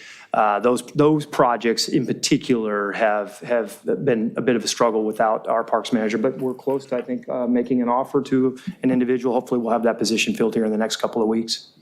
Yeah, like a budget, this is our best optimistic effort at what we will be able to do. A lot of these are in motion already. We'll The be grading timelines- Mike on how well you do. Yeah, I'm very much aware. I'm sure he'll remind me of that frequently, so. So if you don't like him, you can slow roll everything. No, thank you very much. No, don't slow roll anything. So, and beyond the presentation, diving into the CIP, I know this was an item we got several comments on tonight via emails and letters, and it was also a topic of the Harbor Commission last night. One of the things we've been told through the years is that, and you know where I'm going here, is, there are 2.4 million held held for Moonstone Park, which we've kicked down the can now since at least 2011, probably more than that. And this year we found out that money's not really there, it's gone. So what's the story on that? And how do we prevent that from happening? Yeah, so two things. And the other thing is, it went from 2.4 a couple years ago to now it's down to 2.1. What happened to the 300K in there? Yeah, we're following up on that particular question. Received that last night. The Harbor Commission appreciated talking to the members of the commission there about this subject as well. And Moonstone is recommended for carryover funding this year. It's remaining a part of our appropriations in the CIP. But what I've been sharing, and I've talked to the council about this and have made clear, is that due to the duress in the Tidelands Fund in particular, if we were to actually execute that project or go to enter into an agreement for that contract this fiscal year, we wouldn't have sufficient Tidelands funds to cover that expense. Now, thankfully, the timing of that project, based on the public amenities plan, trails our boat launch ramp efforts as well as Seaside Lagoon. So it hasn't affected necessarily the bandwidth and time schedule associated with that project. But what it raises is the state of the fund, which is, and I've mentioned this to all of you, has been a bit of a stressor for us. COVID was not kind to the Tidelands and Uplands funds. And in fact, our leasing revenue in those locations over the last few years has been distressed. And you couple that with fairly consistent expenditure and historic level of capital execution, particularly projects like the dredging, pier sales, pier railings, another rounds of improvements throughout the restrooms, et cetera, in the waterfront. So we've spent a lot of money to upgrade the facility, but we've gone through our available fund balance in that area. So we have funding to continue with the Seaside Lagoon project. We have funding to continue with our International Boardwalk improvements efforts, our storefront improvements efforts, our pier parking structure efforts, and we have funding now through the recommendation of the CFA 300 funds to begin phase one of the boat launch project. But we don't currently have money. It's going to take a couple years to replenish the fund and get us to a point where we can execute Moonstone. We've been told just, I think last year, you were proposing taking 500K out of that fund, and it's not, we found out it's not really a fund. Yeah, I think it was a And the couple council years ago, directed you not to do that. Well, the So it council was actually treated like a fund from that, you said you're borrowing from one to put in the other, and then we find out that the money was actually I have to go back and look at the motions there. I think it wasn't to move it out of the fund. As I recall, and I believe this was council direction at one point, was to move $500,000 from the Moonstone Park project to seed the Seaside Lagoon design effort. This is before we received the state grant. And then at the time, there was concern about that, so we moved the $500,000 back. So it stayed inside the Tidelands Fund. It just Well, no, moved the I'm not saying you ever moved it outside the fund, but we were always told that was like its own little, protected project, because that was money from Chevron, and we were protecting it there for all these years, and then all of a sudden. Right. It wasn't. So- Project appropriations, I mean, are a year-by-year decision of the council. That's what they are. You've asked for a budget response report, and it's in there that talks about ways you can further restrict access to a project like that. But the reality is each subsequent council and each subsequent budget year can make a determination to adjust however those funds are restricted or appropriated, fund to fund.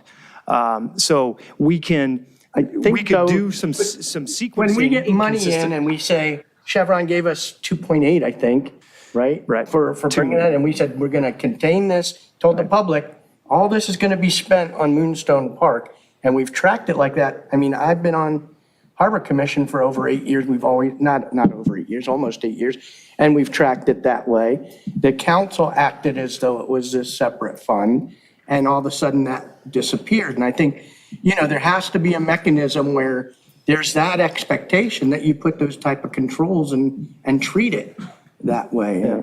Hopefully, I'm not sure the BRR answered it to that extent. You can restrict it by resolution. You can make it a little bit harder to gain access to for future councils.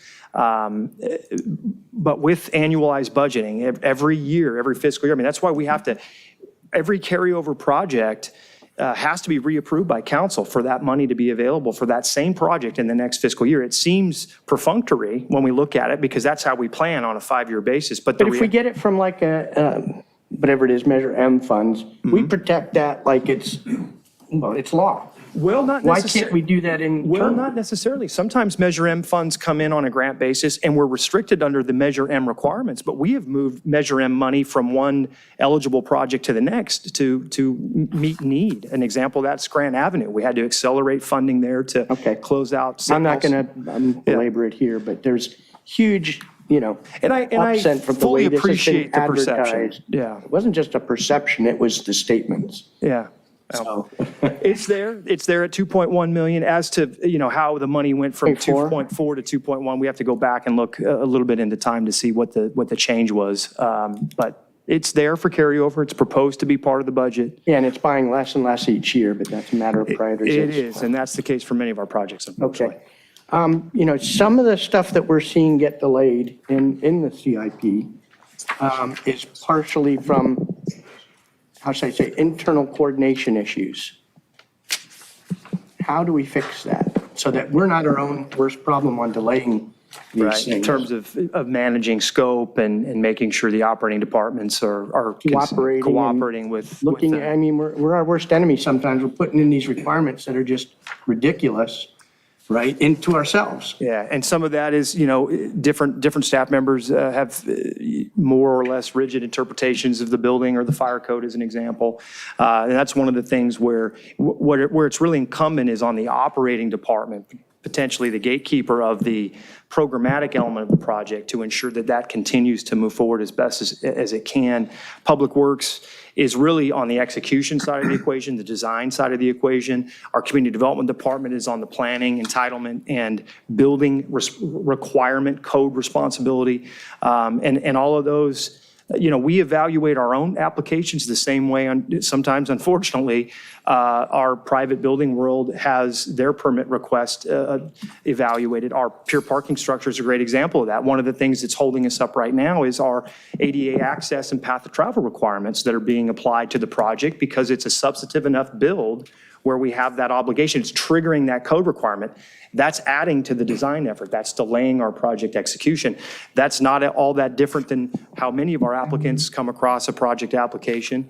And unfortunately, it's of enough size to trigger that building code update and review, and it creates delay for us. Well, I understand when there's a real concern, but there seems to be some that we throw out there that are up to interpretation, and we take the rigid interpretation, and then And it people makes just it harder. we sit on it for months. Great And you go, example. where is it?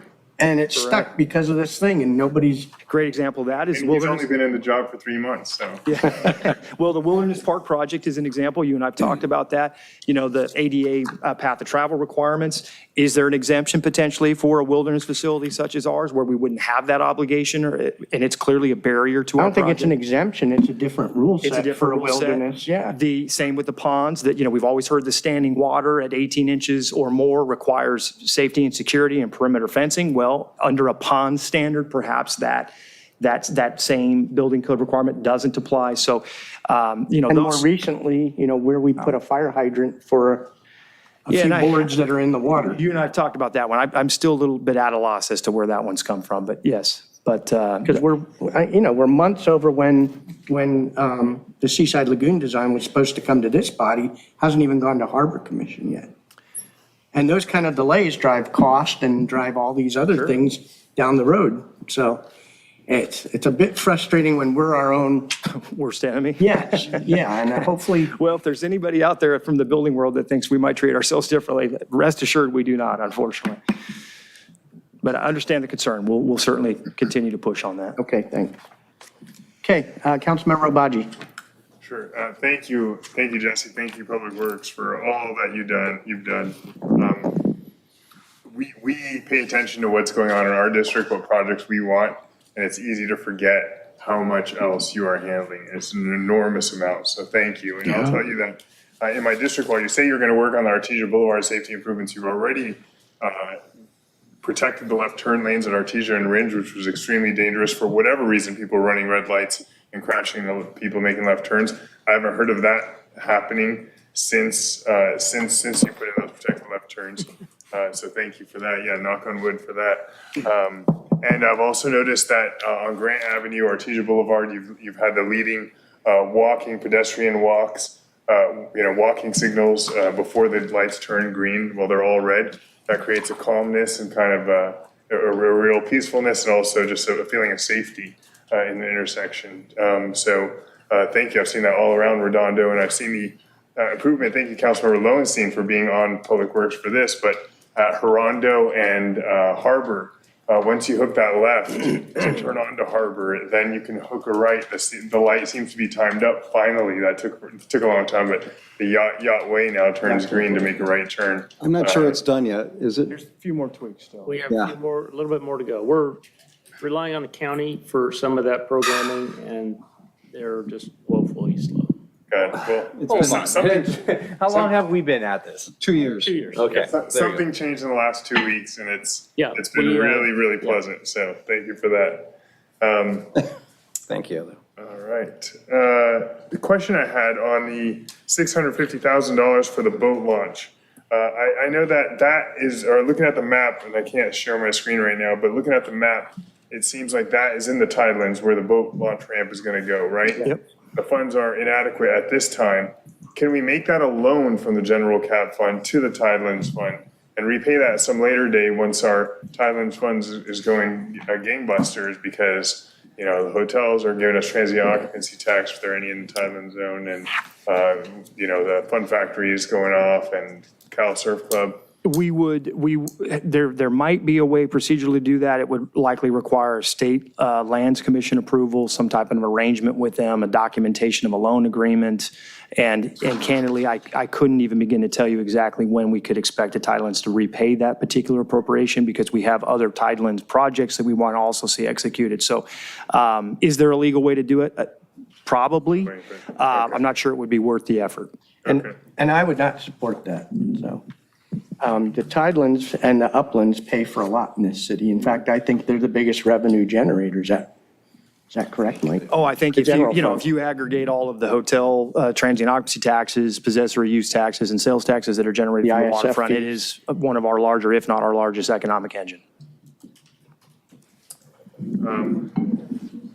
Well, for an inlands council member, seeing as despite all that revenue that's sequestered to the Tidelands, not being able to pay for everything in that sector, that's the part that I want to account for. I realize that, as a harbor person, you're happy to have general fund money go into the harbor in unlimited amounts. That doesn't happen often, though. How often does that happen, Mike?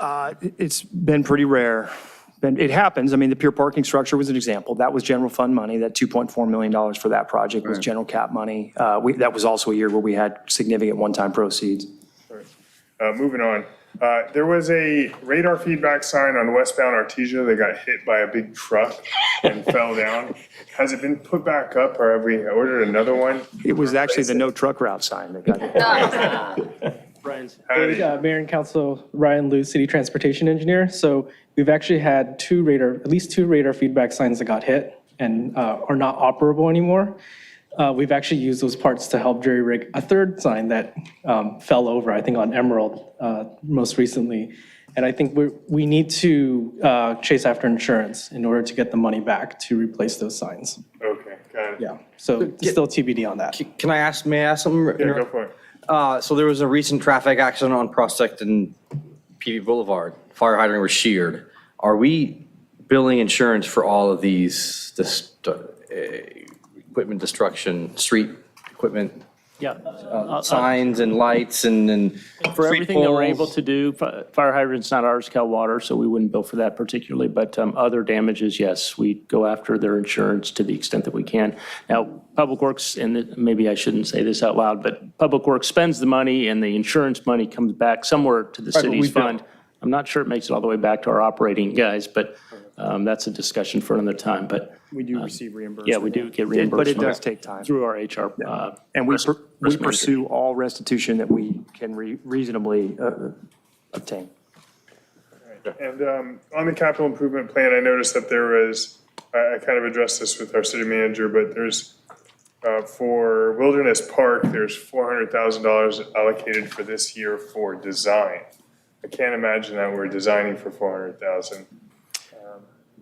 Yeah, I think that money was that last year's motion or BRR for the 400 It's for design? sorry, 349,817 at page 70 of the CIP. Yeah, It's carryover, yeah. It's carryover. We've had some good discussions about different approaches than maybe what I'd been envisioning last year. So I'm not sure we'll need all of that for design, but that's what we'll find out here in the And coming one of the things weeks. we're exploring is a design-build agreement. And by the way, listing it as design does not affect the way we spend the money for that project.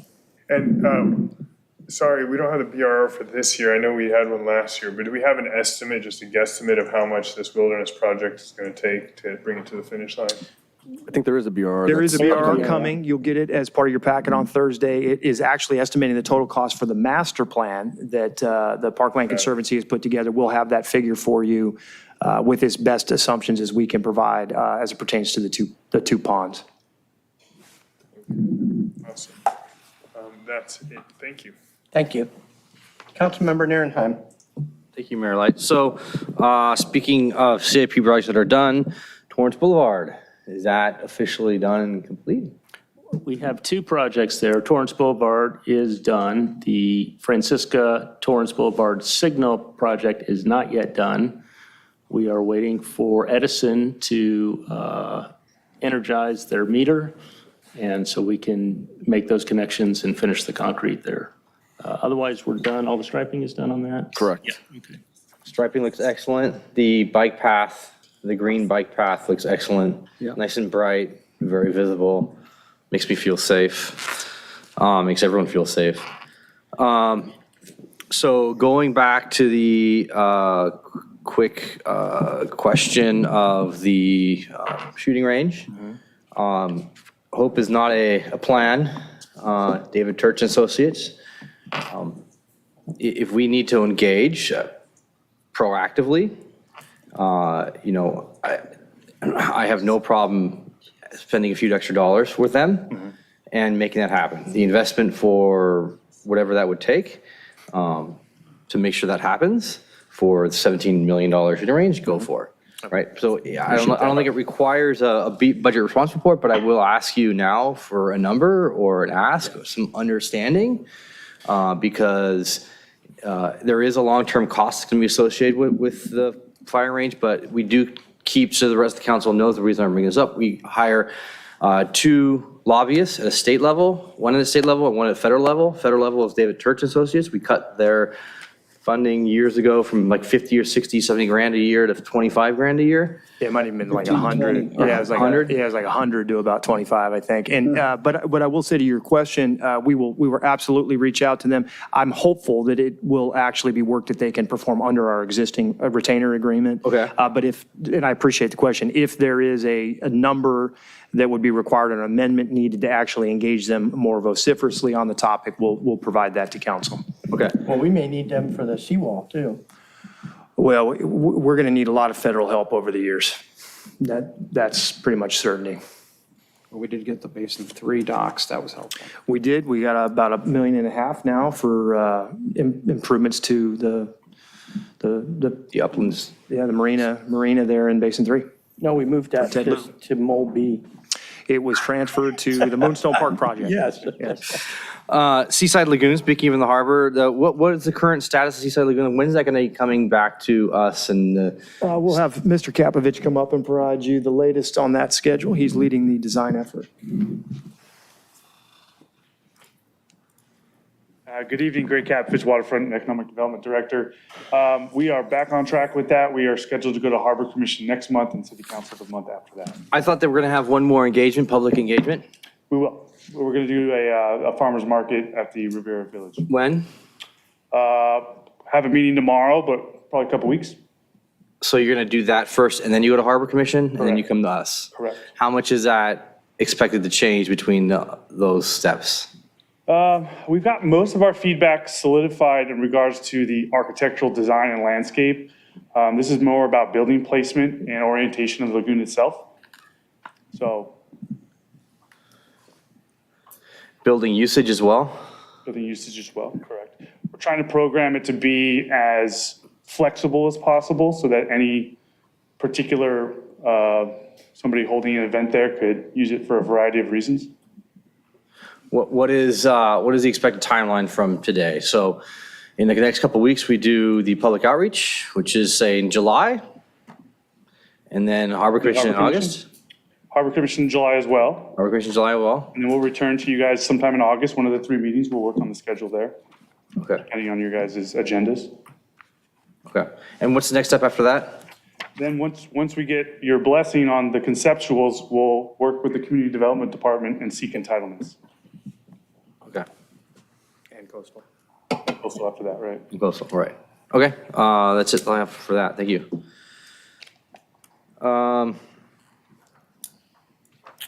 And Councilmember Nairnhunt, just so you know, we did present this at a very conceptual level to the Coastal Commission. And they overall liked what we're doing. They did have some comments and concerns, we know, from sea level rise and whether we use a plastic liner. They don't like plastic. It's vinyl.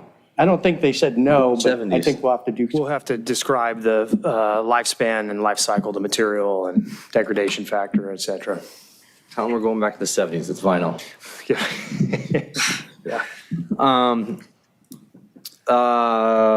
Lights on the bike path, and then I got to meet up with you, Mr. Klein. You guys are moving forward on the little access ways for that, moving through. I got your message on Friday. I got back.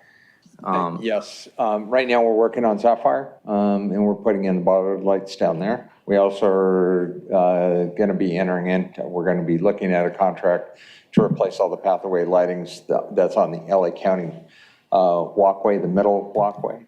So we'll be doing that, and then also lighting up the stairwells that are east-west. Topaz and the other ones to the Right. south. So I looked at the budget response report, 49. It talked about $35,000.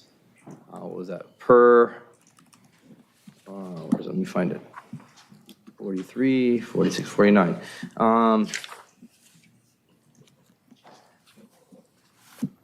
Cost for project materials estimated $35,000, but the contracted cost for installation is expected to be $200,000, depending on number of foundations. How many, we did the first set of foundations, right? Correct? With their 300 feet that they redid. There was 3 of those that they redid. We have 16 lights that are going to be going in. That's what we're basing our estimates on. Part of that estimate is going to be whether we have to replace a full foundation or we can utilize the foundation that's there. We've already purchased the lights for that whole walkway. This is, and we're talking about the middle LA County walkway, the middle pathway.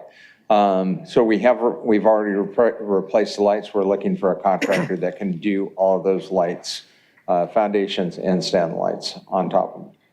So this is owned, that middle walkway is owned by the county? It is owned by the county, but we have an agreement that with LA County that we maintain the lighting that is on the middle walkway. We also maintain the bike path, the lowest bike path that is on the beach.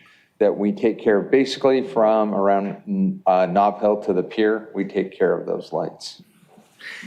And that little. And the pedestrian path, the little 2-foot path. That extra 2-foot pedestrian path is ours as well. Yeah. That we maintain. Yes. Okay. Okay. All right, thank you. That's it on that. Changing gears real quick to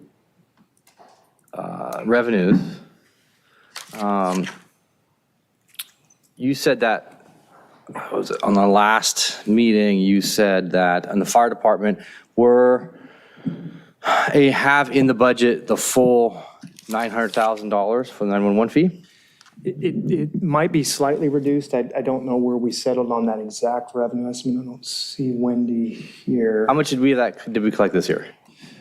We haven't implemented that fee yet this year because we're waiting on the specific language associated with it. But we do have updated estimates from the vendor, and assuming it is approved for implementation, the collection rate, they actually speculated we might obtain more revenue than we put into the budget originally, which was, I think, $935,000. But I believe Wendy mentioned to me that we might have lowered that estimate at mid-year and didn't adjust it in the proposed budget. So that number may not be at the full 935 figure, but we do have some anticipated revenue for that activity next year.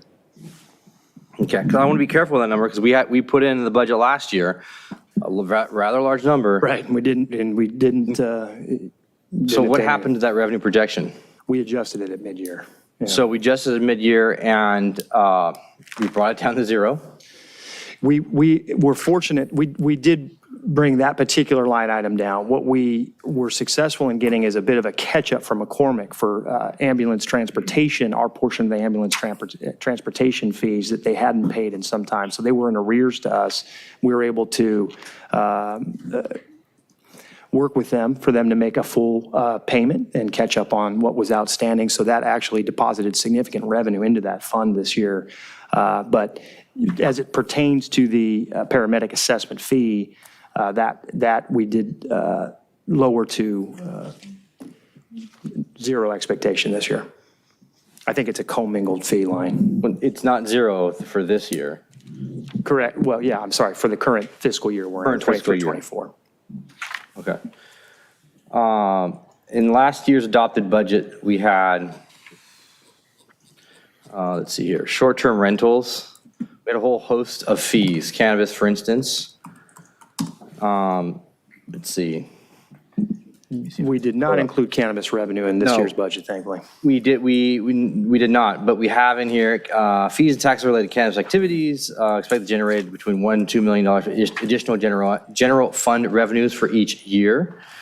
If we get this online, it's going to take us, how long do you expect us to take this, start revenue generating once we start getting applications in and first licenses is issued? Yeah, if the council coalesces around the final ordinance, we get it implemented, I think we could call for applications for licenses this fall. We would evaluate those applications over several months. We foresee issuing applications next fiscal year, potentially. The question really is, how long will it take for the businesses to build out and become operational? I don't foresee us obtaining any tax, substantive tax revenue in the 24-25 fiscal year, but I certainly could see it coming online in 25-26. Okay, I would agree with that.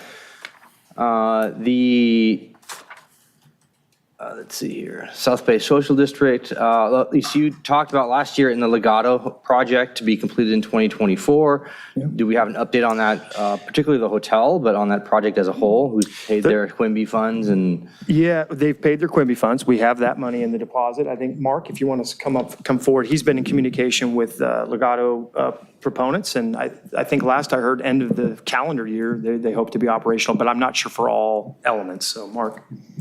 Yeah, good evening, council. So the project is nearing completion. The applicant is working on getting a temporary certificate of occupancy for a portion of the site. That portion does not include the hotel. That would be by around this December. And then the entire project would be completed within a few months after that. So early next year, the entire. Early next year, so we could potentially, now, there always is a lag for transient oxy tax Yeah, and revenues. I don't but- expect to get anything out of that. Yeah, but we, I think in 25, 26 should see a full years of operation there. Okay, I would agree with that with next fiscal year. Yeah, 25, Not 26. not this upcoming one, but the one thereafter. And finally, it says in here, finally, the budget coming up for, we had put aside some money for short-term rentals. Budget includes funds to explore the elimination of the city's short-term rental ban and consider collecting TOT from residential properties through a new vacation rental program. The revenue is ongoing, but the annual TOT estimate for just the current properties that rent on a short-term basis in the city is roughly $1.5 million. That was our estimate last year, and I know we have another BRR on that. BRR on that. Yep. Is that BRR come in yet? Yes, it is. It's part of your blue folder materials. It's, yeah, you just got it this afternoon. It is number 45. Thank you, Eugene. We have tightened up that revenue figure and looked at it more carefully. We believe and these are still conservative in data, but at one point, ST short-term rentals in our community were generating about $4 million of gross revenue a year. That's about 50-50 proposition between inland and coastal zone areas. So if you were to eliminate that prohibition, say in the inland zone only, hypothetically, we estimate that the TOT that could be levied from that effort would be somewhere conservatively in the range of $250,000 to $300,000 a year.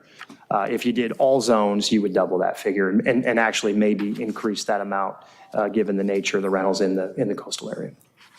So we're talking $500,000. $500,000 plus if you did citywide. And I just want to be perfectly clear on this, we have a current ban in place, but this is roughly $1.5 million plus of actual activity that's happening in the city currently right now. Yeah, if you just put it into their gross revenue terms, we estimate to be about $4 million gross of activity. And I got to give credit to our city treasurer who, he and his team did the research on that and appreciate them running that down. Mr. Solomon, treasurer, can you come up for a second? Give you some credit, kudos, and talk to you about that for a second. I haven't read it yet, so can you give us a quick overview on the BRR that came in today via Blue Folder? Yes, good evening, council, staff, Eugene Solomon, Redondo Beach City Treasurer. I think the city manager put a pretty good synopsis together. We had a presentation from a vendor a year ago, and we had another one recently, wherein the estimated revenues total and the data that they presented, where they're able to identify each individual parcel. There's a gross number of listings, and then they distill the listings down to the number of active units. And those active units collected just under $4.1 million last year. You have quite a mix of those within the coastal zone and those in our uptown area as well. An example that was given to us was a location in District 5. It was a single-family home that, since it came online about 18 months ago, has generated $185,000 worth of income to that one location, which would represent approximately $22,000 in transit occupancy tax. These are units that are currently operating in the city already. The State Board of Equalization has issued a ruling beginning in January of this year where those units that are operating as short-term rentals are required to pay tax on their furnishings as business property. So the motion towards, or the fluidity towards identifying these units and applying the appropriate taxation goes beyond our borders. So this company knows exactly addresses, locations, and revenue totals. Yes, as part of the proposal that they would bring forward, depending upon which, if the council desired, depending upon which option they selected, the first portion of it is to identify geopin each and every location that's operating within the city. And then they have the data to go ahead and narrow that down where they're able to identify what the actual rates are that are charged, the number of days that have been charged. The data is pretty detailed. Wow, okay. And how much would they charge for this service? If they know all this info, how much work would it be for the city staff and us to start integrating and moving forward on? The one vendor that we spoke with is pretty comprehensive It's for the price, it's for the portal itself. The address identification, the compliance monitoring, and rental activity reporting is $5,000 annually. An outreach campaign to each of those identified locations would be an additional $2,500. What they would do is coordinate with the city attorney's office and create 3 letters. The initial letter, what they convey to us, usually brings approximately 55% compliance with having some property owner go to the city portal and register their short-term rental, get licensed, and set up the payment for the taxation. The second letter that goes out, they estimate an additional 15% compliance coming on board, so up to approximately 70%. And then for the third letter that comes out, it would be upwards of 90% compliance. They're not suggesting that there be 100% compliance, there seldom is.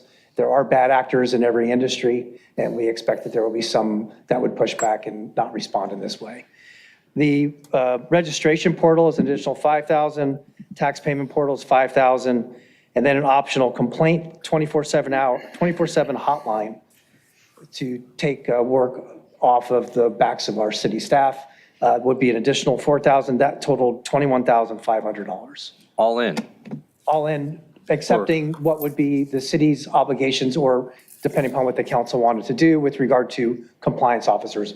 1 or 2 part-time compliance officers, I think was up to approximately estimating a total all-in of $65,000. Yeah, so I think we put a range for programmatic costs at between $25,000 and $60,000, depending on the number of part-time municipal code enforcement officers we would add to support the effort, if any. But again, this is prohibited currently, and just for those who are curious, we enforce this prohibition on a complaint basis only. So the active listings that are fairly robust in town, the 250 or more at any given time, we do periodically receive complaints, and we follow up on those issues, and we will shut those households down. But despite that, surprisingly, a large number operate with apparent lack of concern from the adjacent neighbors. So we're talking roughly, say ballpark, $75,000 worth of costs to get roughly $500,000 a year in revenue. If it were citywide on an order of magnitude, that's a fair number. Yeah, I mean, we would dial that. If the council were interested in pursuing that, we would dial that in. We would do more detailed analysis, bring back the ordinance for consideration. But, on an order of magnitude basis, I think that's fair math. Mr. Treasurer, do you need a budget amendment to go along with that? Or a budget allocation to go? $25,000 is already within our budget. Okay. So this was an updated proposal from this particular vendor. Obviously, it's a contract under $50,000. We would want to present more than one vendor to the council, have them present to you and make that decision. But the $25,000 has already been allocated within our budget. One thing we note in the budget response report, and I think the council's aware of it, but it's worth reiterating, we have effectively a grandfather prohibition in the coastal zone currently. If we were to undo that prohibition, for us, if the community were ultimately to decide, hey, we kind of want to go back to the old way the prohibition was more comfortable from a quality of life standpoint, we would have to obtain Coastal Commission approval of that reinstitution of the ban, and based on their current direction to neighboring municipalities, that answer from the commission has been no. So if we were to undo the prohibition, there's a fair chance we wouldn't be able to get it back. If it affects property in the retained jurisdiction, we'd have to get their approval to make any change. Yeah, we're not as concerned about them having a concern with allowing it based on their current policy initiatives. They still have to? They would still have to bless it, but I think it's fair to say that it's unlikely the prohibition would come back. Yes, I agree. That makes sense. Yeah. A question on the subject, if I may. Thank you, Councilmember Nierenheim. We had STR, short-term rentals, on our strategic plan,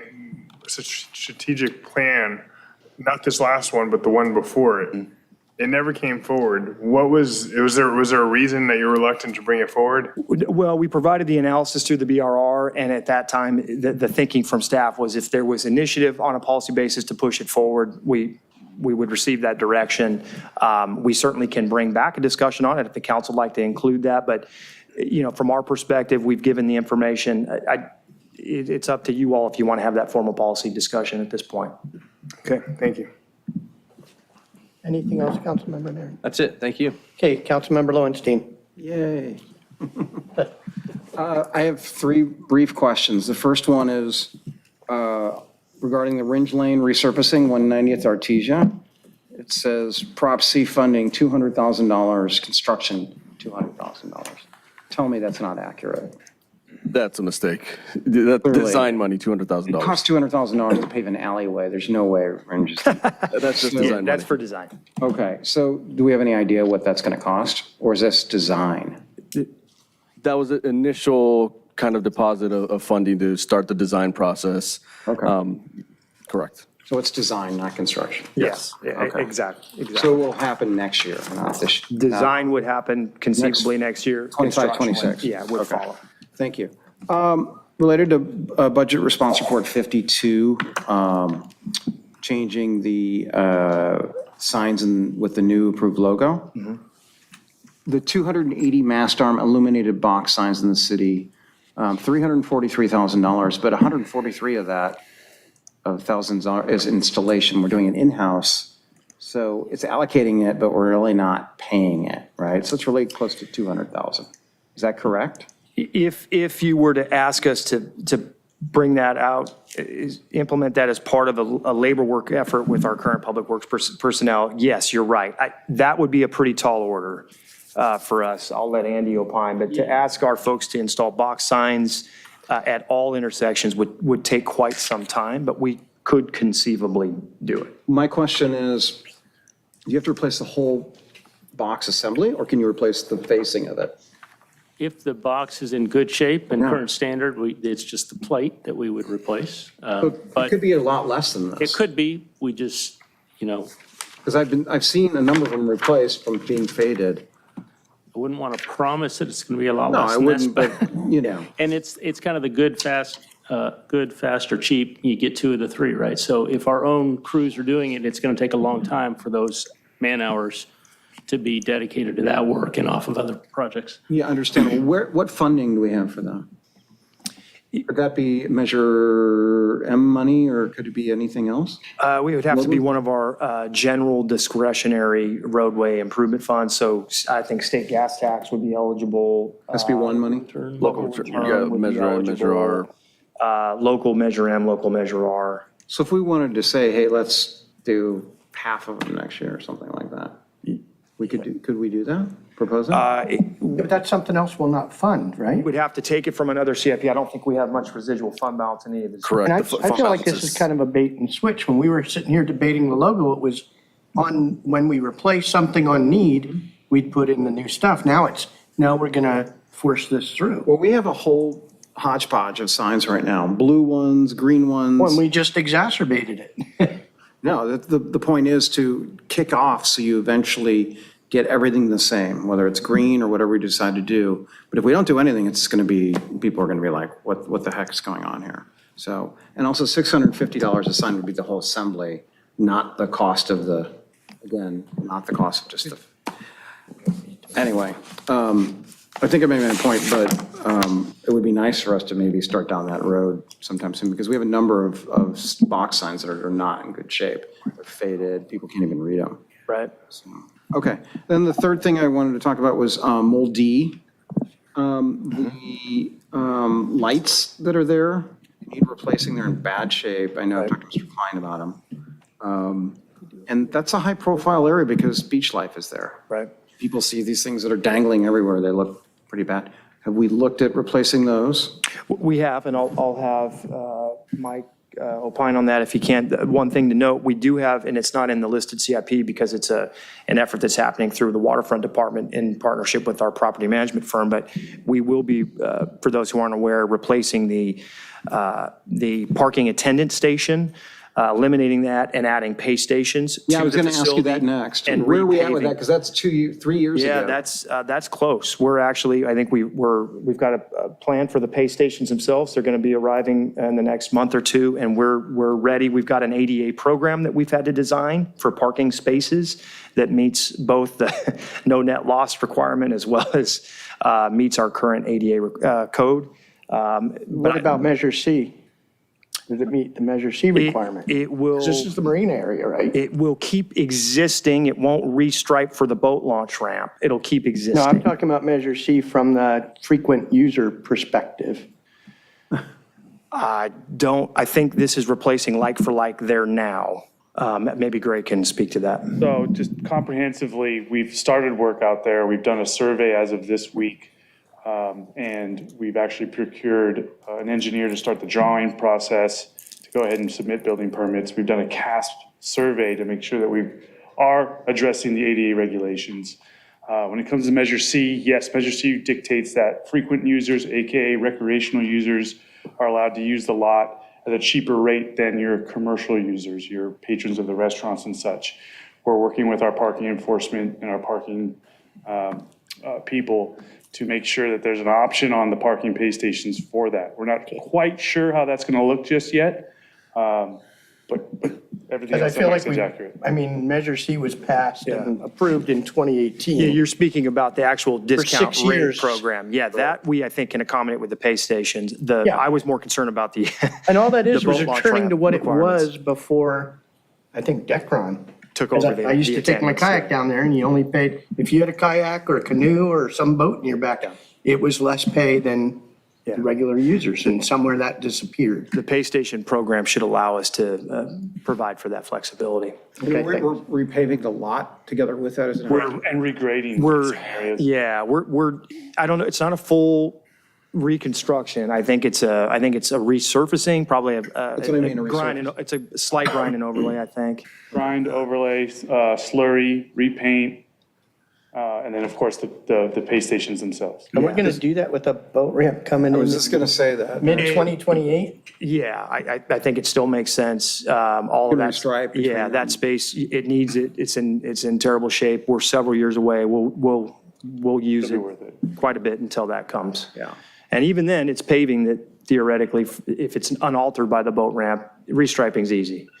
So, I'm thinking we're going to have to gouge it up to run electrical lines we will. We'll have to do trenching. I mean, but and piping asphalt's, for the restroom and. asphalt's a little more malleable. It's not, it's not concrete or paver stones or something like that. So it'll be a nice improvement. I think it'll help the area for the next several years. No, but like our streets, once you dig it up for pipeline work or something like that, it's not the same. No, right, you trench it, but I mean, it is in terrible shape right now. The light standard question, though, is a separate matter, and I think Mike's looked at that Before cost. Mike gets up there real quickly, we, 2 years ago, allocated money for the marquee. For the sign, yes. Yeah. Time's going with that. I know you're bringing to the Harbor Commission, but it's taken forever. We've had $100,000 allocated towards it. Where are we at with that? That requires a text amendment to the zoning code to allow for that kind of sign first. Didn't we do that? No, we had we an did. initial one. Now we're supposed to bring it back. Right. Where are we at? I need to work with Mark to get that handled. Okay, because it's at least 2 years ago that we have allocated that. I think it needs to happen. That sign is in bad shape. So, okay, that was my question. Thank you. Mike, lights. Okay. To answer your question on the light poles down in the beach life area, in that whole area, we've reestablished, we reset the 3 poles that we had taken down for beach life. We've lamped quite a few of the lights down there. The marble light poles down there are starting to show their time. A lot of them are getting cracked. Salt air has gotten to them.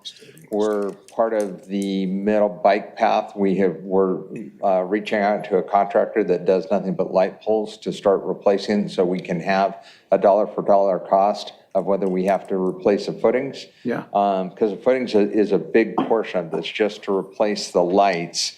It becomes a little bit easier, but if we have to replace the footings because of their condition, that becomes a little bit bigger cost. We're drilling down on getting costs for that, so we can have a per lamp of light pole cost to remove and replace. Is that a CIP project or is it actually a? Not yet, not down there.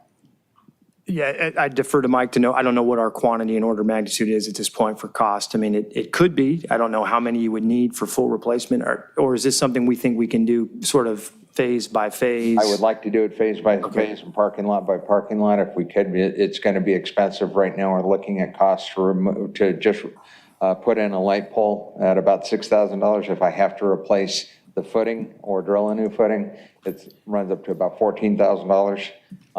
And that's if I'm supplying the light fixture and pole. How many are down there roughly? If I recall, and don't quote me on this one, but I think it was like close to 100 light poles. It was like 96, yeah. In the parking lot? In all the parking lots, I'm including all the moles, all the. I'm just talking about Moldy. In Moldy, there's probably 25 or 30 of them. Really? Yeah. Okay, I didn't realize that. Okay. I can get you a count. I'm just curious. Thank you. And it would be, we'll do the most, call them, those that are in the worst condition, we could probably do through an M&O program. Yeah. But if we were to do the full-scale replacement, that would, at that value, would probably be a CIP. Yeah. And then maybe we can change just the lamps on some of them. We have been changing lamps. That we're That's working just in our Are standard. they the Cobra lamps, or they just, are the, They're the Cobra heads lamps that we put in close to 15 years ago already, and they were done all in LED. Those are starting to have their time out, not 15 years ago, it was 14 years ago. to have decorative It's down there? it's time to replace them. And the salt air just beats us up down there. Yeah, like maybe the Acorn ones. Okay, thank you. That's it. Okay, thank you. Councilmember Barrett. Thank you, Mayor. Just going back to BRR 45, which was the short-term rental BRR. And thank you, Eugene, our treasurer, for bringing that up. Just for the city attorney who's here, so we currently, the city has a ban on short-term rental activity outside of the area of hotels, basically. Is that right? Yes. And I haven't gone back and looked at it. It wasn't part of the BRR. Is there a fine for people who are violating? It's a crime. So we found misdemeanor charges. It's handled by our quality of life prosecutor, Joy Ford. Okay. And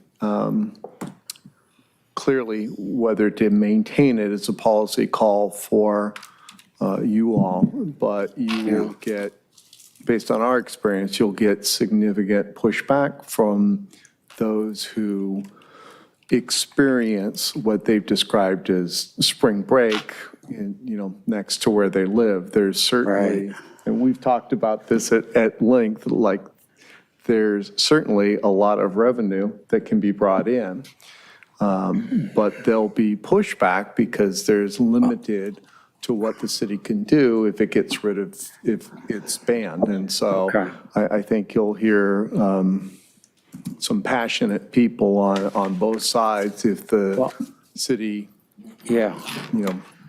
changes that. Okay, and that's part of the reason I'm asking is I'm already getting pushback. People mostly absolutely do not want short-term rentals in District 5, and I'm going to have a BRR, I guess, on this.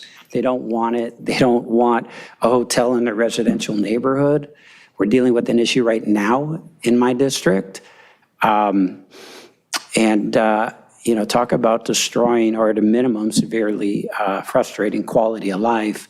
The idea that you're going to call it a party house, a hotel, or anything else in your kids have school the next day, and there's loud noise. We're going to have the police out there. Hey, 2 a.m., keep it down. So without getting too far over our skis on it, I don't want to say it's a bad idea, but it could be a bad idea, at least in my district. So I'm going to wait till the end for BRR, and maybe our treasurer can break out the revenue for the different districts. Because if another district wants to do it, I don't want to get in their way. You guys want this there? And maybe we have to get a legal look at that. But without getting into the whole policy discussion, District 5 does not want short-term hotel deals in the neighborhood. It just will be controversial. We don't have an ordinance that some cities do where it's illegal just to advertise it. And it becomes easier to enforce if they're advertising it on Airbnb, anything else. The city, like it does with much of code enforcement, whether it be leaf blowers or dogs on the beach or leash dogs, it's complaint driven, so that when people are being impacted, we have an effective tool. It's a little difficult with this because we typically don't have MSOs available when the calls come in, which is in the evenings, on the weekends, and I can have Ms. Ford be present next time if you have any questions in terms of how many, what are the number of complaints, how many cases have we filed, what's the process? And what's the process? So, and part of this BRR will be, does your office, does PD need more funding to crack down on illegal short-term rentals? We don't have to get into that right now, but that needs to stop. And also, and maybe you could answer a little bit of it now since we're talking about budget. Right now, it's a crime. Is there a fine component administratively? Would it be easier to just make it a fine and not have to go through the criminal process and hit them with these violators with a heavy, not too heavy, but a reasonable amount citation to make it stop? Philosophically, the city isn't set up well for administrative fines, and it hasn't become set up well. And what we find are most people will comply if you send them a letter. And then a lot of people will comply when you file criminal charges. But there's some are just making too much money, and they're going to keep doing it. And if they're making money for an admin fine, it's likely, right now, we can threaten and impose jail if it's a repeat violation. So keep that tool. Yeah, I think it's important to have an effective tool if you're asking us to enforce it.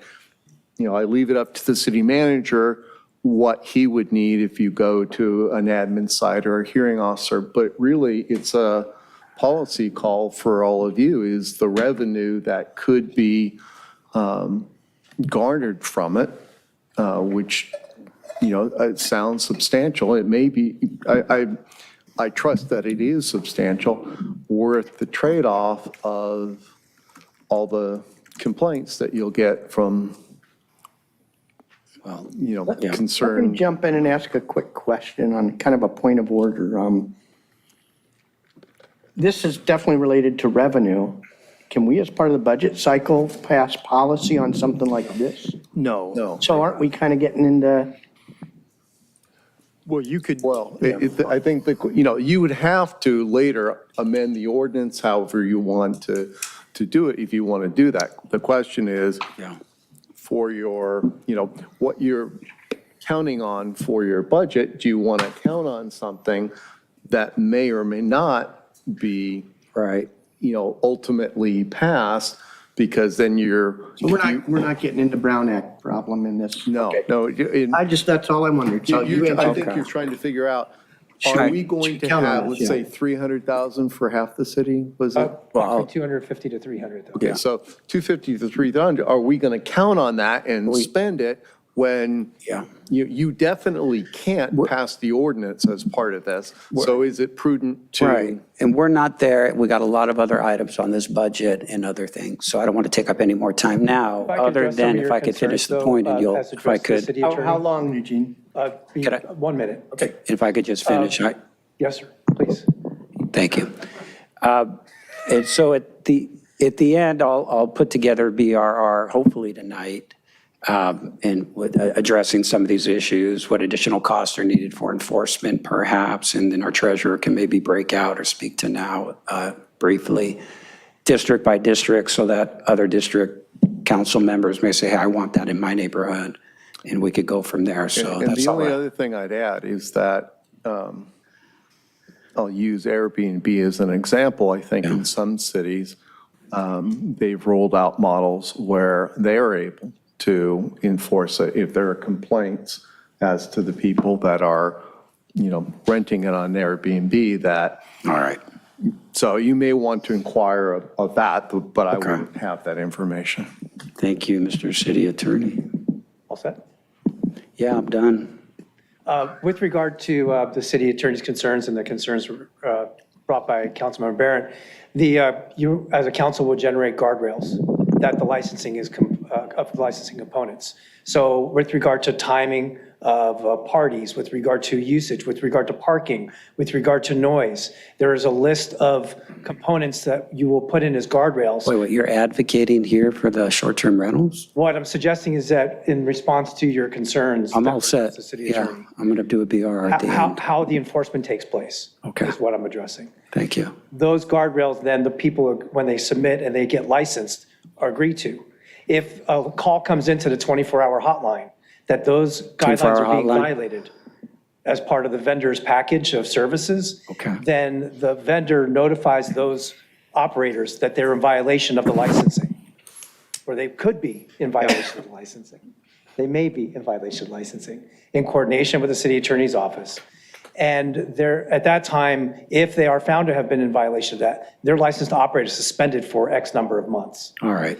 In Thank Palm you. Springs, that could be a fine as much as $10,000. Palm Springs been a disaster.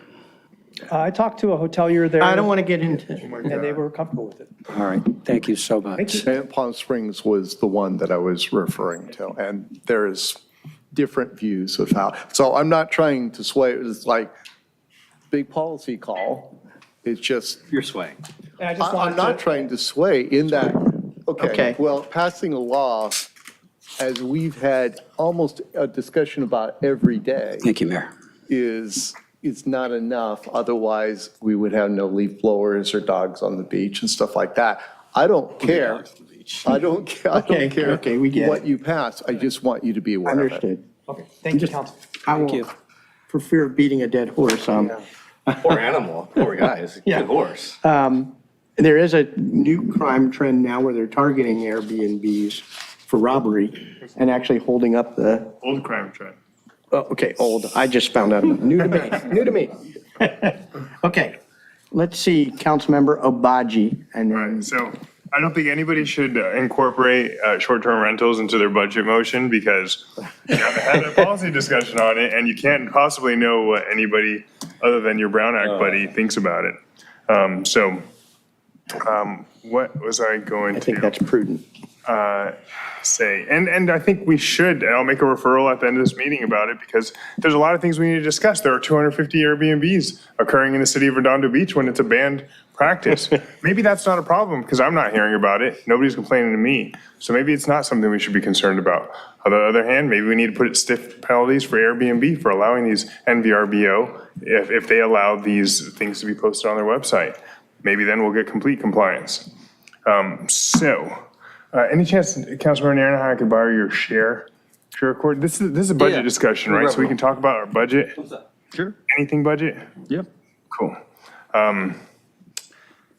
So maybe skip me for now and then Okay. come back to me. Thank you. Councilmember Kalajerovich, Great, thank you. you still have to hear from the public. A few quick questions. BRR 11 addresses the senior lunch program. In there, it says that there were some improvements that could have been needed. They're now not needed. So there's nothing that needs to be done at the senior, or the. Well, it depends on how much warming technology the prospective vendor has. I believe we've now tasted or tested 8 prospective vendors, and we're down to 3 that we're looking at carefully. Maybe we'll have Elizabeth come up and describe exactly don't where make we her are come with the lunch program. Or maybe we'll have Kelly, since her knee is in better shape. Okay. No limping. I'm trying not to. Good evening, Elizabeth House. We had tastings with 3 vendors. I think we've whittled it down to 1. We're still going back and forth with Did them. you say but tastings? Tastings, yeah. And we And had, we weren't invited? well, we had It's the in Costa Rica. prospective customers join us in the tastings. We actually had seniors come out and sit down and do the taste test with us. So we've whittled it down to 1 vendor. We'll be returning to council with that. But the city manager is correct. It just depends on the level of prep work that needs to be done at those sites. And at the moment, we don't anticipate needing that much work done there in order to get the food prepared and served. The intention is not to create a commercial kitchen at the teen centers, to make sure there's enough electrical outlets, warming technology, sinks for cleaning, things of that nature. So It might require some minimal work, but we don't think it's going to be prohibitive to execution. I just don't want to get into a place where we're ready to go and then it's like, well, we can't do it. We've got the funding we need to execute. We do. Okay, fantastic, thank you. My other questions are for Mr. Klein. Can I? Mr. Klein. Mr. Klein. Staging Mr. Klein. Mr. Klein. Mr. Klein. I recommend you sitting in front. No one wants to be in front. Mr. Klein, thank you for coming. Dominguez Park, how is that progress going? The improvements for the playground and the walking paths? Dominguez Park. Dominguez Park, that's actually an engineering project that Andy's team is working on. Okay, well then you may sit down until I bring up my next one.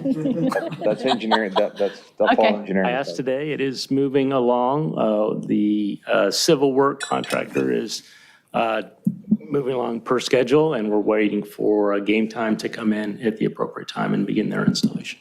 We have an ETA. Late fall. I think it was it late In the fall, correct. It was late September, early October, if I remember, but I could be wrong there. But yeah, it's And then our Franklin Park improvements, you said they're substantially done. I know we were waiting on some engineering for, I think, the footings for the shade structures. See, you should have That just one is stayed. That one is my project. What we just got from Building and Safety, we just got our footings approved for that. All your benches, all the new cornhole features that we have, they're sitting in my yard right now. I don't want to put those in until we have the umbrellas in, but the footings have been approved. They can start on that. I talked to the vendor last week. He's trying to get that started in the next couple of weeks. And then the umbrellas are being made right now. The shade structures are being made right now. This is also along with Andrews Park. Okay, so by midsummer, is that what we're looking at? I am looking probably more like August. By the end of August, we should have everything done. We are also going to be doing the pickleball court on the volleyball court and the striping for that. I'm just waiting for the vendor so I can also do Del Page Park for the pickleball. We just replaced all the concrete up there for the area that was in the pickleball area, or the basketball, the two basketball areas that we converted one into a pickleball court. Great. And then I think we talked about the poles on the volleyball court being removable and potentially stored somewhere, either in your yard or somewhere in the park possibly. That's something that's still We're possible. going to look at having something that we can store close by. We'd like to see how that works out, of how many people actually use it for a volleyball court. In my tenure here, I just have not seen that happen, but we will keep those, the volleyball net posts, we'll keep those. Great. Last question is probably for Mr. Wodzinski. The playground shade, Andrews, Dale Page, Franklin Park trellis, CIP project, there's 78,512 in there. Carryover? It's carryover, and I'm just wondering, is that, I think Andrews, you said, is already doing the shades. We're doing the shades. That was part of the Franklin Park budget. So what is this project? We haven't encumbered the funding for Andrews. Del Page, I'm not sure on Del Page if we're moving that forward or not. Mike?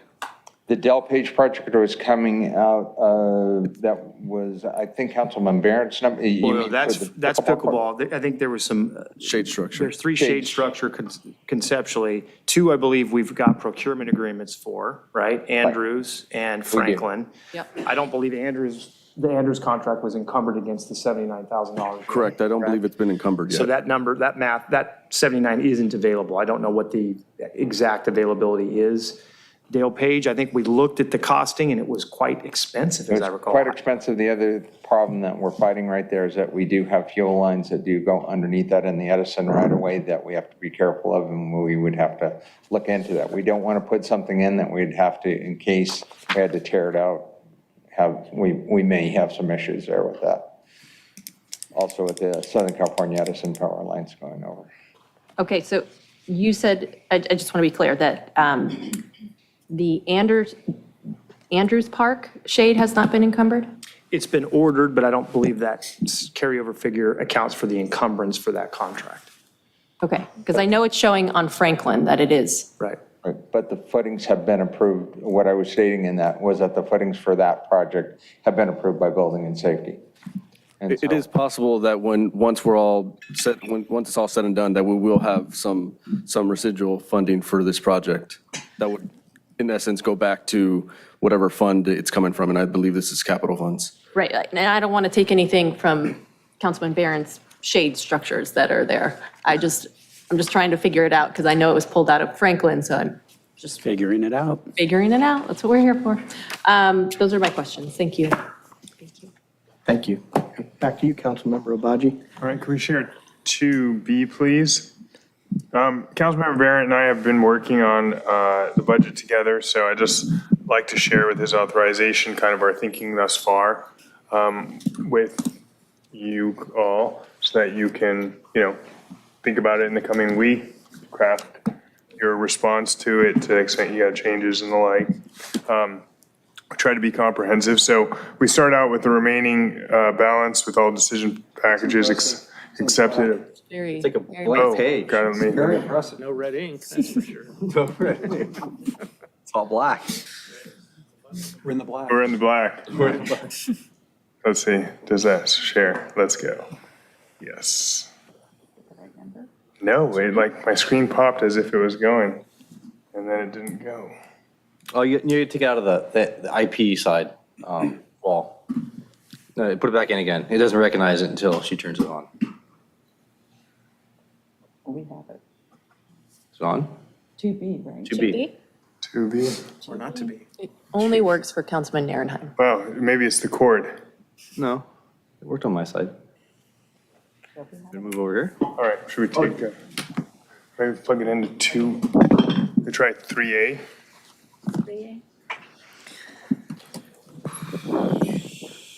Can you try 3A? Oh, good save. IT director. All right, should we just go to public comment? Okay, while they're working that out, let's go to public comment. Anybody from the, well, I have 2 cards, Mara Lang and then Jim Mueller. Mara, you want to come up and? You have an HDMI? Mike, do you have an HDMI cord?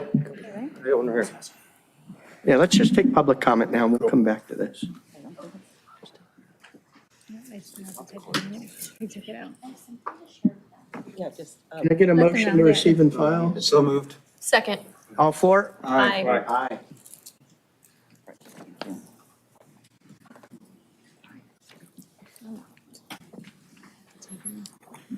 Shall I start? Yeah. Okay, so this is in reference to the Public Works fiscal year 2024-2025 tree planting budget and goals. They want to reduce the goal from their department's 100 to 80.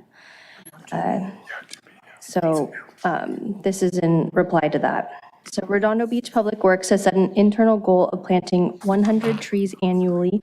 Although this goal has been informally maintained for years, it is not always achieved due to other demands on the department. This goal does not account for trees removed. For example, if 43 trees are removed and 100 trees are planted, there is a net of 53 new trees, not 100. The tree planting budget appears to solely draw from the tree removal fund, which I actually didn't know, which has dwindled in the past fiscal year for unverified reasons. One speculation is that the new 2023 tree ordinance has mitigated tree removals. Another reason might be a slowdown in the number of homes being built. Consequently, Public Works is proposing to plant fewer trees in this fiscal year. The tree ordinance aims to reduce tree removals but does not address tree canopy expansion. Therefore, we should not be using it as a gauge to determine tree planting goals. Using the ordinance as a reason to reduce tree planting contradicts the original intent to expand the tree canopy. Looking at past city council minutes, Sorry, that's mine. okay. You're good. Keep going. There are many instances where council discussed, agreed, and made motions to grow the canopy. Considering the intentions of the council and the need for clarity around funding the expansion of the city's public tree canopy, I encourage the city council and public works to discuss and ultimately ratify tree planting goals for 1 year, 5 years, and 10 years. And in the meantime, keep the 100 tree a year goal. And then I pulled some different motions from past city council meetings. It's just going to take me like a minute to get through them. I don't know if that's helpful. So from March 12th, 2019, Councilmember Lowenstein supported increase the number of trees. 8/17/21, Councilmember Horvath supported canopy growth throughout the city. 3/15/22, Councilmember Lowenstein suggested a compromise when taking a historical tree down to fund and plant at least 5 trees to increase the canopy. 1/17/23, Councilmember MD spoke about growing the city's canopy and becoming a Tree City USA. Referenced council commitment to plant 200 trees per year with the goal of planting 1,000 trees in the city.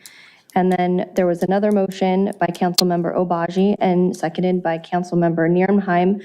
Goal and policy to replace the removal of any tree on a 1-to-1 basis in the city and regulate the unfettered removal of trees in an effort to preserve and grow a desirable tree canopy in Redondo Beach. And then finally, Councilmember Horvath noted there has been council Motion to extend 30 seconds. Second. All for? Aye. There has been council consensus to expand the city's canopy. So I think everyone's agreed in the past. That's actually the one thing that everyone's really agreed upon is to expand the canopy. So it's important to recognize that in lean fiscal years, we might not achieve our tree planting targets if funds are insufficient to cover essential public works activities.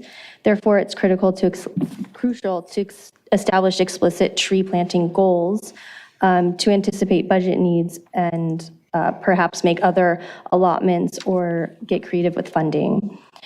I can stop there. I do have a little bit more, but I don't know if... We get it. Okay, I can keep going? Okay. Referencing our citizen tree ordinance draft. No, he may. Oh, I'm done. Oh, I'm done. Okay, I'm sorry. All right. Well, all right. Yeah, sure. Hold on a second. Go ahead. No, so you raise a great point, Ms. Ruth. Thank you for that. Has our revenue source for planting new trees shifted since we have adopted our tree ordinance? Like, were we previously paying for new trees out of our general fund, and then we said, now that we have this tree ordinance, we're going to pay out of the tree ordinance fund? Well, just a couple overall statements and appreciate the sentiment. Our goal has not changed. We still want to plant at least 100 a year if possible. What this BRR is reflecting is that we don't have as much funding available for that traditional activity as we've had in the past. We have had supplemental appropriations in previous budgets to assist the department, the Park Services Department or Division, with tree planting installations. This year, we planted about 130 trees throughout the city, which is fantastic. We have historically relied on that tree replacement fund that's been created through new construction activities or tree removals. Okay. The positive thing that our ordinance has done is reduce the number of removals that have occurred. So that's a good thing. That's a positive thing for our community. But the effect of that, as it pertains to the tree replacement fund, is fewer annual deposits in that account. So I certainly wouldn't recommend that we rely on that to be our exclusive source for planting new trees. But what this BRR does plainly say is we don't have as much funding in the budget this fiscal year for that activity as we've had in the past. And why is that? Because what did you say? the amount of the fund has been reduced. The tree replacement funds, the revenue deposits on an annual basis have gone down because our ordinance has been effective in reducing the number of trees that have been eliminated, either due to new So we construction. need to look for a new funding source. Yeah, we would need to, if we want to continue to enhance this, I mean, and again, we have maintenance and operations funding to support at least, we believe, 80 new plantings, hopefully 100. But we don't have the supplemental money available this fiscal year that we've had the past few years. Like open space acquisition, could that be used for? It could, yeah. We could use it for that in the right locations. Right. Yeah. But her point is valid. It's net new trees. It's not, we planted 100 trees because if you take out 43, it's 57. And I think our net new trees this year will probably be as good as we've had in the last few years. So it's all positive. It's still a focus and goal of ours. This is just saying we don't have quite the funding that we've had in previous budgets for the activity.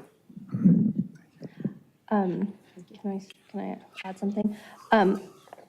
I would really think it would be helpful for the council to see some data and some reports on the net trees that are being planted, so they can, make motions and make sure that the intent that they've expressed in the past is being sort of written into budgets.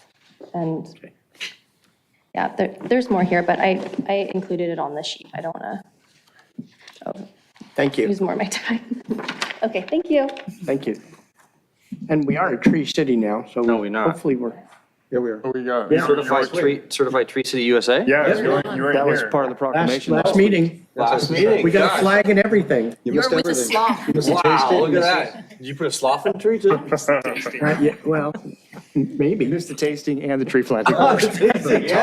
Okay. Jim Mueller, and that's the last card I have.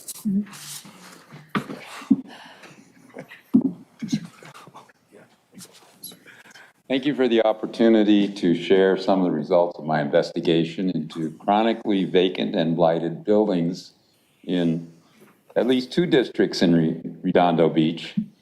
Merely by walking around districts 3 and 5, I found 5 chronically vacant and blighted buildings. And I think I have an idea that may help the Sir, how does council. this relate to the budget? It does. Okay. If you'll let me finish. Okay, yes, I will. I have an idea that would help to find new revenue sources for the city. Is that good Okay, enough for you? keep going, yeah. Okay. So I've done an analysis, and I believe you could save as much as $150,000 a year in you could get $150,000 a year in new revenue simply by addressing the problem of vacant and blighted buildings. Some of these properties haven't been assessed in decades, and a few not even in a century. The most egregious example is 2017-2019 Artesia Boulevard. Its current property tax rate is about $3,000 a year. Next door is a smaller property that was reassessed way back in 1999, but now is paying $8,000 a year. And just down the street, each of the units of the Montecito pays more in taxes than does 2017 to 2019 Artesia Boulevard. So addressing these vacant properties is a revenue source that the city ought to look into. Now, why do these properties remain undeveloped? I believe the most common reason is that there are people among us who hate paying taxes. They hate paying property taxes, they hate paying capital gains taxes, and they hate paying what they call death taxes.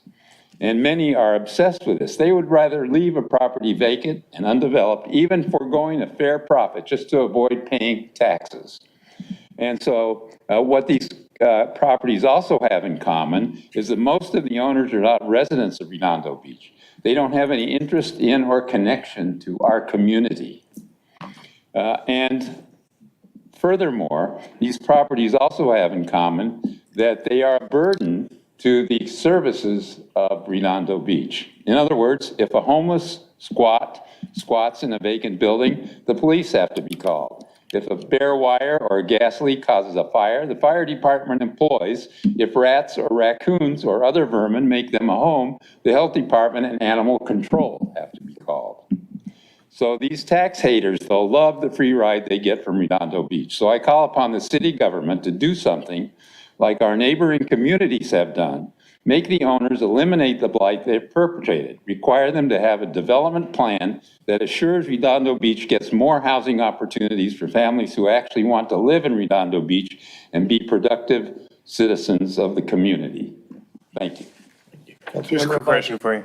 How do you make it from District 5 to 3 without walking through District 4? Well, if you would like me to share my route with you, I will do that offline. All right, there Is we that go. okay? But I can assure you, I do. All right, thank you. And I would be glad to walk through District 4. Yeah, we'll do it Am I one day. invited to do that and find all the vacant and blighted buildings in your district? We don't really have that many. I'm sure you don't, but you have a lot. You have enough to have a good revenue source for the city of Redondo Beach. Sure thing. Anybody else have any questions? Okay, thank you. You're awesome. Let's see, I got a new card, Georgette Ganter.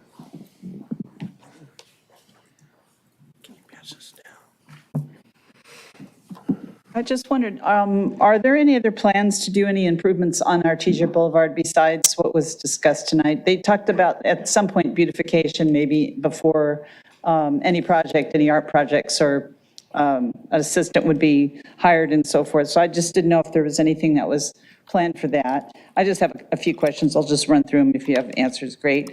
The ramps on the Esplanade that need repair, are those going to be finished fairly soon? I haven't heard any budget items on that, but maybe that's just an ongoing county. situation. The county. It's Oh, county. it's county. Oh, wonderful.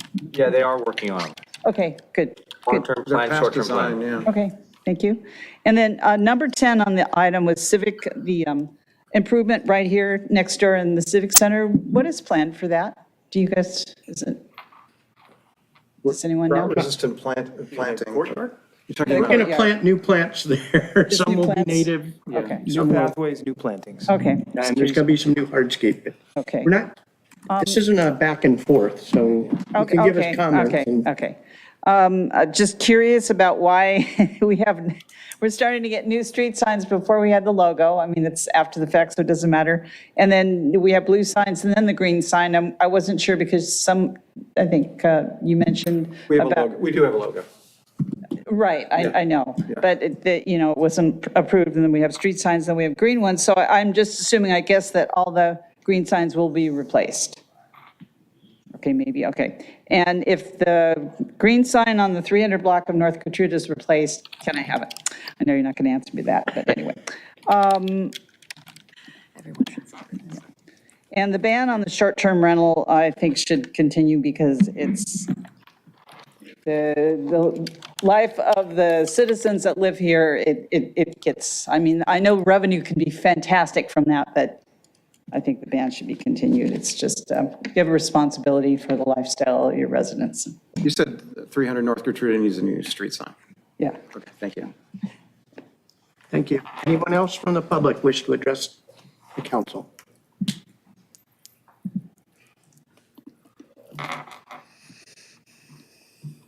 Good evening, Mayor and Council, and I'm Wayne Craig, resident of District 1, and to focus on the topic of revenue, which obviously you're discussing.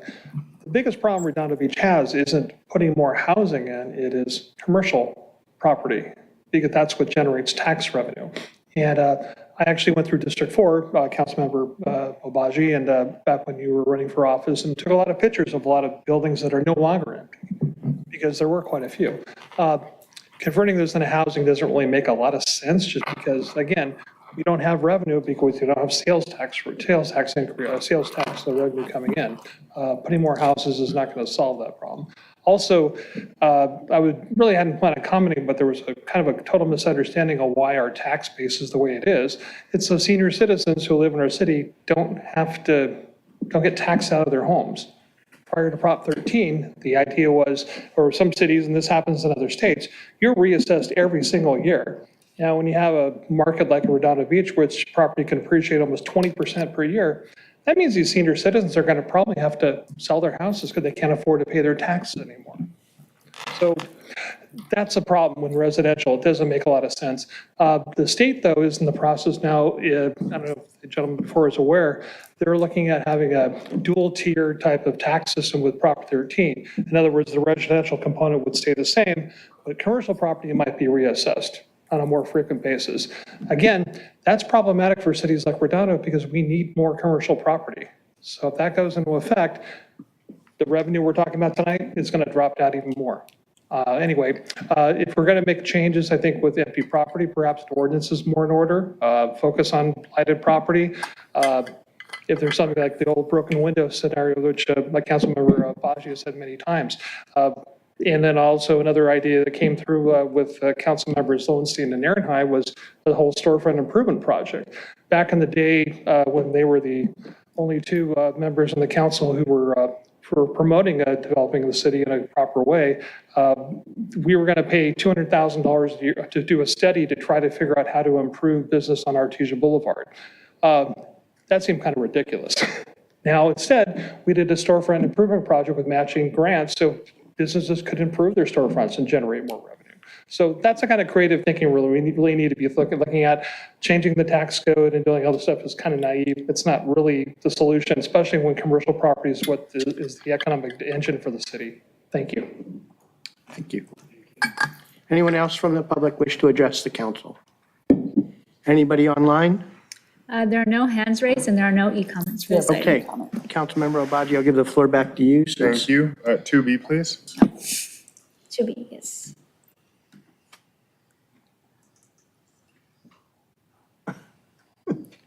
Mr. Cook, he said it was connected. I think it's your device. Email it over to me. Can you email it to? Why don't you do that? Email Email me. I'll- email it to the clerk.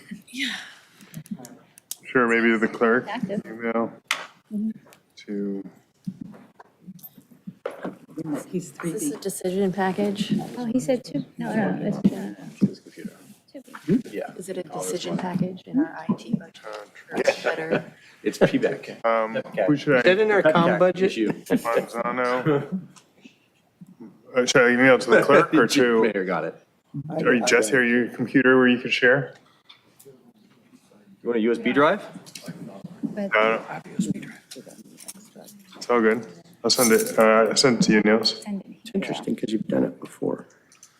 Well, I know this time I did change this HDMI, HDMI, Mini oh, HD. whatever. USB-C. USB-C cord. I had to buy a new one.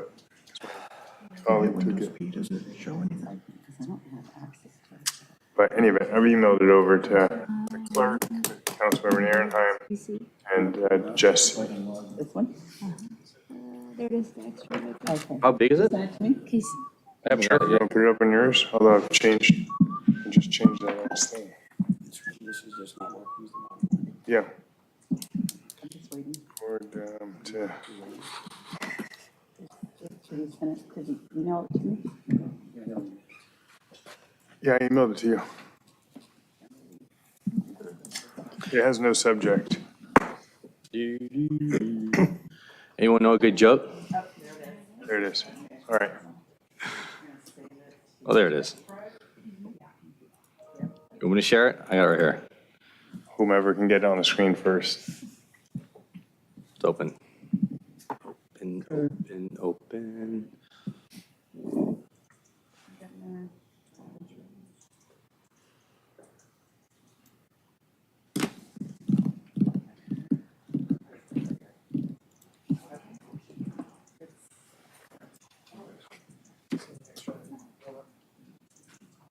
So nobody's screen sharing is working? I got mine if you want to do that. 1A.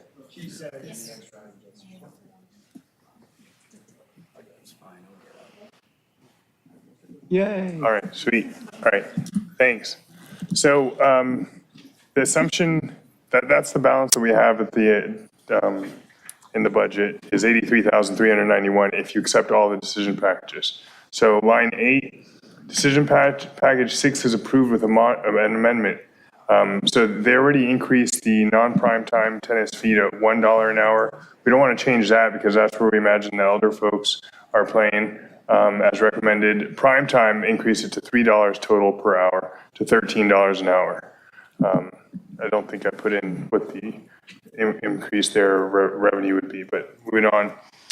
Parking meter fee, BRR 19, we wanted to change the parking meter fee in the city to $2 an hour, not from $1.50. That would generate an additional, each 25 cents generates an additional $390,000. So that would generate an additional $780,000 for the city annually and could probably take effect immediately. It's less than, when you look at the BRR, it's less than what our surrounding cities are charging per hour. Decision package 48, Alta Vista resurfacing, approve, but take that money from the subdivision park trust fund, which has a running balance of $1.4 million. When you take the 90,000 out, it goes to $1.31 million. Decision package 59, we thought early on before we started adding money to the budget, we thought that we'd leave this out because it was $175,000 that we didn't need to spend this year. But we understand that it's an important to the community development director and city manager that we get this done and update our historic survey, so we put that back in. Moving on to 17, this is the only kind of nice to have thing that we've thrown in here. Dale Page Park is the only park in North Redondo or from Mid Redondo up that doesn't have this rubberized surface in the playground. So we throw that in there. It's not eligible for Quimby, so we've taken it out of the general fund. It's $85,500. We've taken out with notice the Riviera Harbor Pier holiday parking fee waiver. That's $255,000. And we can decide whether to do this again or not next year. Since some of the money from the parking revenue in the Harbor Pier area goes to the Uplands or Tidelands Fund, we only impacted the general fund with about 50% of the savings. Moving on to BRR 44, the expired meter citation fee, increased that from $50 to $75. That's consistent with our surrounding communities. That would increase revenues to $62,500. BRR 44, we approved that. What did we change there? Anything? I guess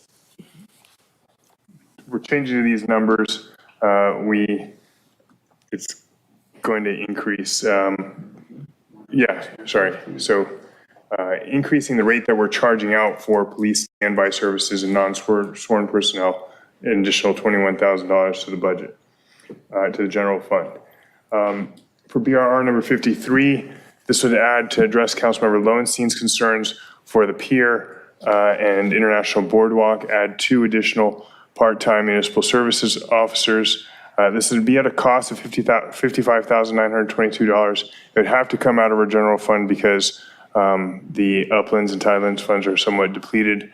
But the city manager did anticipate that this would be break even ultimately, but for now we have it coming out of the general fund. Sorry, keep going down. All right, next one, BRR number 44, permit fee increase for concealed carry CCWs from $69 to $250, consistent with surrounding communities. That's $10,000 to the general fund. BR number 12, allocate money for 4 path of history markers, honor the work that our historical commission is doing.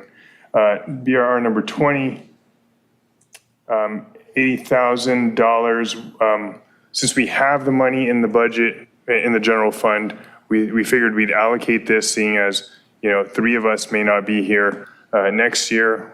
This is money that could be used to help the city get a valuable service in terms of ambulance rights, not this upcoming fiscal year, but the fiscal year afterwards. Set aside that money now and potentially be a big boon for the city. BR number 21, these are fire station improvements for the dormitory and adjoining hallway upgrades. This is not the long-term fix the fire stations need. They probably need a demolition and reconstruction, if not major overhaul, taking down the studs and reconstruction. But this is a short-term solution that can be effected quickly, and the firefighters apparently are willing to help in improving these quarters temporarily while we secure the infrastructure funding that we need. Next line, we obviously need additional money for the Wilderness Park Master Plan. We allocate $610,000 from Quimby for that, and that should say actually Quimby on the right side, or Subdivision Park Trust Fund. We fund the pickleball at Aviation Park with direction to also explore grant private sector funding or sponsorship. Staff shall also conduct an analysis to mitigate parking and noise impacts to address Northrop Grumman as best as possible, but we ultimately need to use this land. I'm sure they prefer we don't at all. Decision packet, the next one, decision packet 36, allocate an additional $50,000 to the Artesia public art program for a total of $450,000, bringing that fund balance down to $11,157 after we, all the other allocations contemplated. Discussions with, I've seen myself on the Esplanade, trash has overflowed on Sunday evenings. I understand for Public Works, they need additional custodial staff during peak times for the Pier International Boardwalk, as well as for North Redondo Bike Path maintenance and rodent eradication. So allocate $50,000 for Public Works overtime and other part-time deployments. Those are our thoughts. So the fund balance at the end for the subdivision park trust fund would be zero? The fund balance at the end of, the general fund balance, sorry, is that 692,000. That's what would be left there. No, the subdivision park trust fund. Sorry, for the which? Subdivision park trust fund. Would be, yes, zero at that point. Okay. And probably come back another $1 million this year. That's all, thank you. And have we gotten Quimby fees for Legato? I forget. Yeah. We have, so no big until like, The next big tranche would be with the South Bay Social District.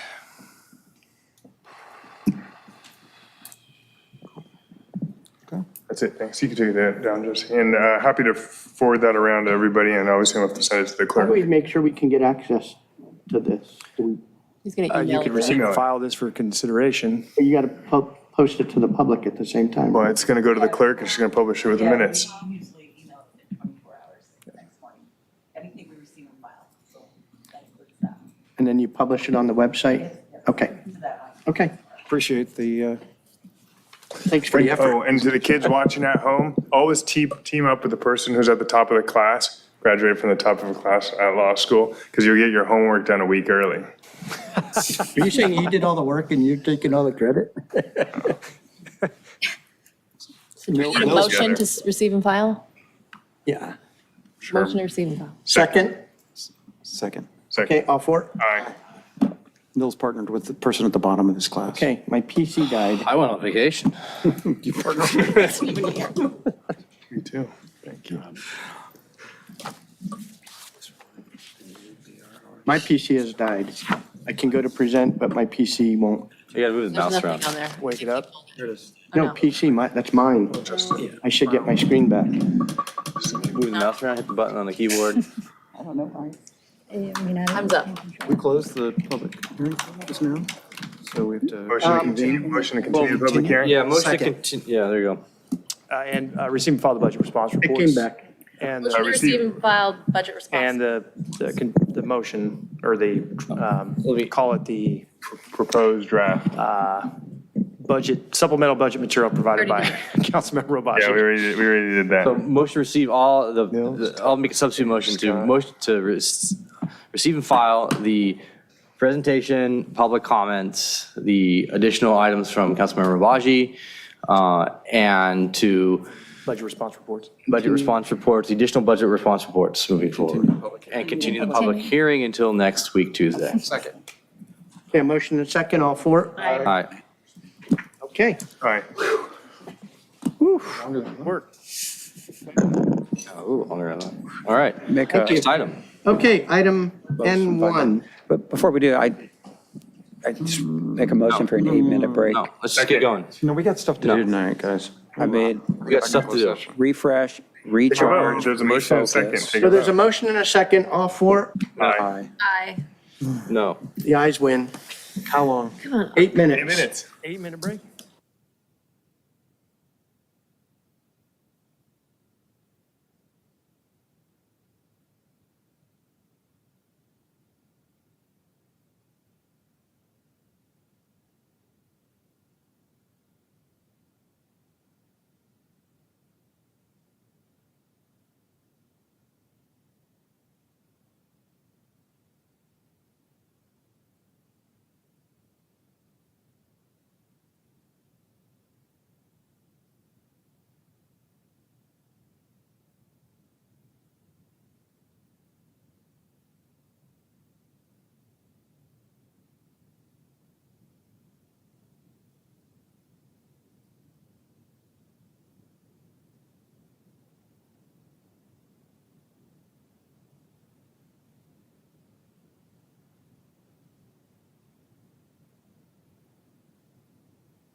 Reconvening, can I get a roll call?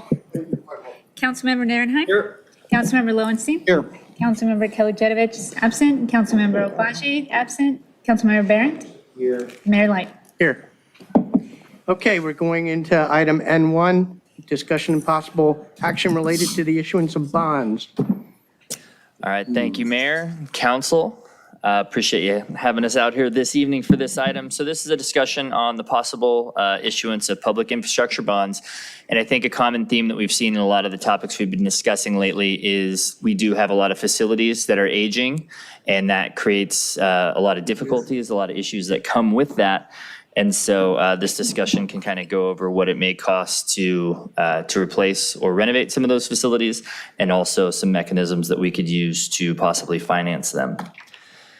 And so as we look at funding public improvements, one thing that is a huge problem is just the cost. So we have a balanced budget, and if we incurred the cost to replace or renovate a number of our city facilities, it would just create a huge burden to the general fund in the short term. And so that leads us to seek financial vehicles that can help us defray those costs over time. And one of the main tools that cities use are municipal bonds, and two of the bond types that are frequently used are general obligation bonds and lease revenue bonds.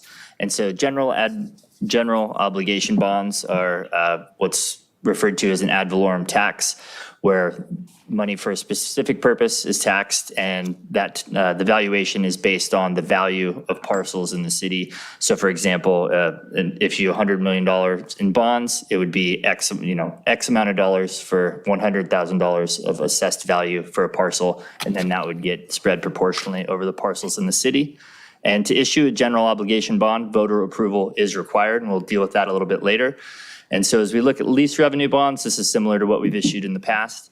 And so there's the debt service payments come from specific dedicated revenue streams, and that debt service does get put into an ongoing general fund expense. So that's something that can burden the general fund in the long term. And one other facet of lease revenue bonds is that no voter approval is required, but they do have to meet certain thresholds in order to be issued. And so dealing with the voter thresholds currently, we've got a little, I converted this from a different format, so we've got a little ghosting there on that ACA one. So in current law, to issue a general obligation bond, a voter threshold of two-thirds approval rating is required. And so there is a constitutional amendment that is on the November general election ballot called ACA 1. And that, if approved on the November general election, would lower that voter threshold. And that would be for projects that deal with construction, reconstruction, rehabilitation, or the replacement of public infrastructure and other items. And so this would include open space, this would include public safety facilities, and it would be new, so it's not completely tested, but it does appear that City Hall and other public facilities would be covered under this. And ACA 1, with that lower voter threshold, does come with enhanced accountability measures that would have to be put in place before a bond would be issued. This includes the establishment of a bond approval council appointed by council to make sure that funds were spent in appropriate ways. And then also the city would have to establish that they have a mechanism to carry out these projects, and also have established that we've investigated other avenues that could be used to fund these projects. And so part of any type of revenue generation or bond issuance is the facilities cost analysis. And so as a precursor to this discussion, we had Griffin Structures conduct a facilities cost analysis for us. We actually have a representative from Griffin with us tonight if questions do arise related to this, the cost analysis that was performed. But they worked with our Public Works team and toured our city facilities, including City Hall, Police Headquarters and Annex, the Public Works Yard, Fire Stations 1 and 2, also City Hall. And then, and so you see they gave us order of magnitude estimates for both the renovation and replacement costs for these buildings. So the renovation cost represents a full gut and replace of the facilities on the same footprint and the same housing as there now. And that also includes contingency, project management, some storefront improvement type improvements if the projects were taken out. And so this is So that's total gut. correct. Keep the walls and gut the place. Keep the studs. Keep the studs. Keep the in. studs, not keep the walls, keep the studs.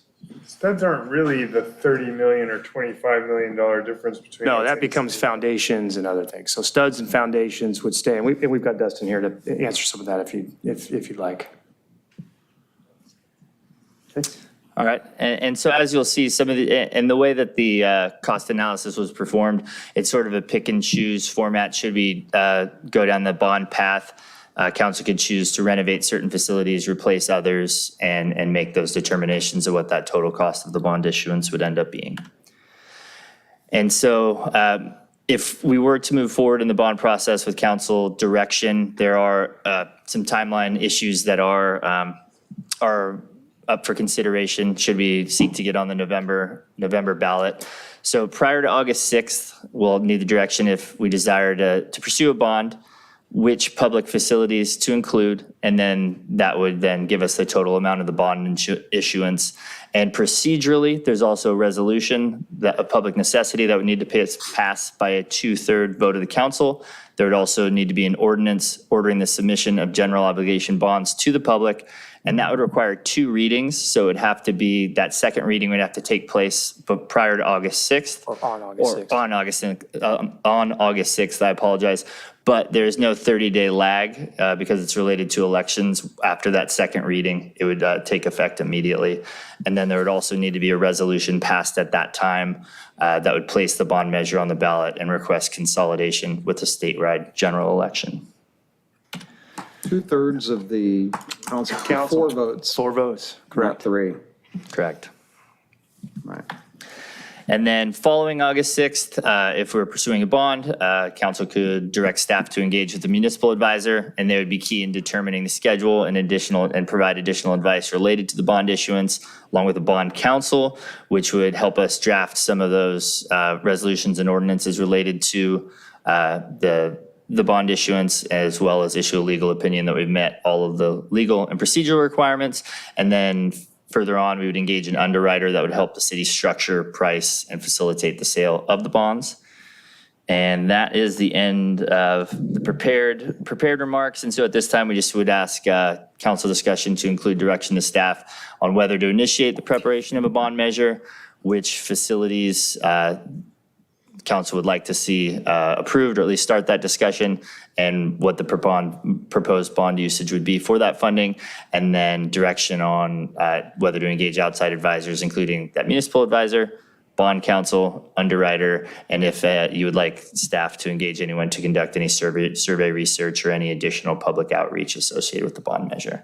So on the middle one, if we give you that determination tonight, we can change it later. You absolutely can. You don't have to finalize that figure until we are ready for introduction of the ordinance, and we have begun preparation of the resolutions of necessity and ultimately the description for the ballot measure. So, And if we do this, you think you can squeeze this in to get us in to August 6th? We can. What we have been testing, and we've talked to our prospective bond counsel on a couple of occasions. We've talked to a number of other potential consultants. Luke's been doing some research with other agencies that are ironically following a similar course as us. This ACA 1 is opening the door for a number of municipalities to consider public infrastructure bonds this November. And we can get this done in time. When I look at this, our real deadline. Looks tight to me. It is tight. It's very tight. There's no question about that. But it is possible. What I would suggest is we begin to really coalesce around a desired amount and proposed usage no later than that second meeting in July, that July 16th council meeting. I think we're going to need, and I hope everybody's here on July 30th potentially, or can zoom in. We would have to introduce the ordinance. We could do it 1 of 2 times. We could introduce it on July 23rd and then adopt it on August 6th, or we can introduce it on the 30th and adopt it on August 6th. So we have to work backwards from that introduction and adoption. But from a material, But we have to add an extra meeting somewhere to. yeah, or we have to just stay on it and be prepared to get it done on the 23rd. But I believe I'm not going to Councilmember be here on the Lowenstein's not 23rd. available on I the 23rd. already scheduled it thinking Yeah. we would have that off. Yeah, so I think we're going to need to plan for the 30th. Sorry, folks, but that's what happens when we go off. Yep. Off grid. for a Off little bit. grid, yeah. So we'll probably need a meeting on the 30th, or we're going to have our ducks in a row for the 16th for that initial introduction, which I think would be pretty We do aggressive. that, too. Or But we we could. count on having 4 without. Well, you would need a 4-0 vote at that point. But, I mean, candidly, the way I look at this, I think we should identify, if we're going to proceed down this path, and I do hope we do, I would strongly recommend that whatever number and type that is, that you all coalesce around this. It's not worth creating something that has any division among the council. This needs to be a good news item. It needs to be an item that we all agree is of need, and it's an item that is ultimately going to be supported by you all through your individual efforts, because the city's ability to support information, and of course, as you all know, any campaigning associated with this activity is going to be prohibited as it pertains to city's resources and general fund proceeds and staff. So this And becomes. educate, we We can't can educate, advocate. but not advocate. We can for educate, we city. can prepare FAQs, but the reality is ultimately the ball will then move into your individual courts after your call for the election. So if you're not all supportive of this, I don't think it's worth our time. And do we need all of these advisors? Are you saying we give you the authority to No, engage with the all of only these? advisor we're going to need before we call for the election is bond counsel, which we've started to research. We have somebody that will help us prepare the ballot measure ordinance and the resolution of necessity. We're Wouldn't we engaged. want potentially survey research before we, If that is one question that I think the council should discuss tonight. how much is that? There's a 29,000. proposal there, and it depends on how Isn't much. there between 23 and 29,000? And it depends ultimately on how you want to approach the survey and how many residents or prospective voters you'd like to see surveyed. I think it was from 29 to 37,000. on the Oh, is high that end. what it is? 37? Okay. Is that it, Luke? Yeah, that's it, and we're here for any questions you might have. Hope you all noticed the city logo on the Are corner. these new? Did you guys update your? Yeah. No, Okay, Councilmember Narenheim. Is the, you the representative for? Yeah. Yeah, come on up. This is Dustin Alamo with Griffin Structures. We've been working with Dustin for several years on cost estimating type projects. Awesome. So when did you start this process looking at all these buildings? Not too long ago. This has been a pretty high-level analysis without going into deep-level facility condition assessment, space programming, elements like that. So this is about a month-long exercise. Okay. So you just finished this up in May here, end of May or something? And what do you see are the conditions of these facilities that you were asked to look at? A lot of them are 50s, 60s construction, so they are very old. They're dated. They haven't had a lot of love. So I would say that a lot of them need a drastic renovation, if not replacement. So when I saw the numbers here with the renovation versus full redo, I mean, renovations I look at like, especially for buildings that are 50, 60 years old,